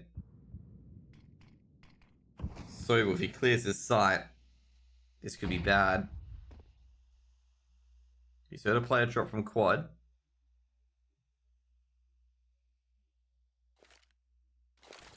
And for a smoke. Can this get the over-rotate back to the A site? So we're just making a lot of noise. LCO getting a bit nervous. He knows one player's on A at least. So it'll be a 3v5 if they hit B. Smoke's been thrown in. Molotov towards new box. Counter Molotov as well to make sure they can't push forward. Flashbang towards CT. Now another Molotov as well towards the other new box areas. And a smoke's been thrown in. Reiko's pushing forward. I don't think they realize that Reiko's in this back area. And they've gone to that B bomb site for effectively nothing. Which means Survivors just have to wait. Might be able to stop the bomb play. No, he doesn't. He misses it. And he'll be basically dragged down for missing it. Just Huckler left. Huckler's been seen at CT. Looking towards the edge of new box, but I don't see him doing much. And that's pretty much it. Anonymo win 13-11. And I gotta say, that was probably the least convincing win I've seen from Anonymo. And Anonymo should have really won by a lot more. Like, really should have won by a lot more.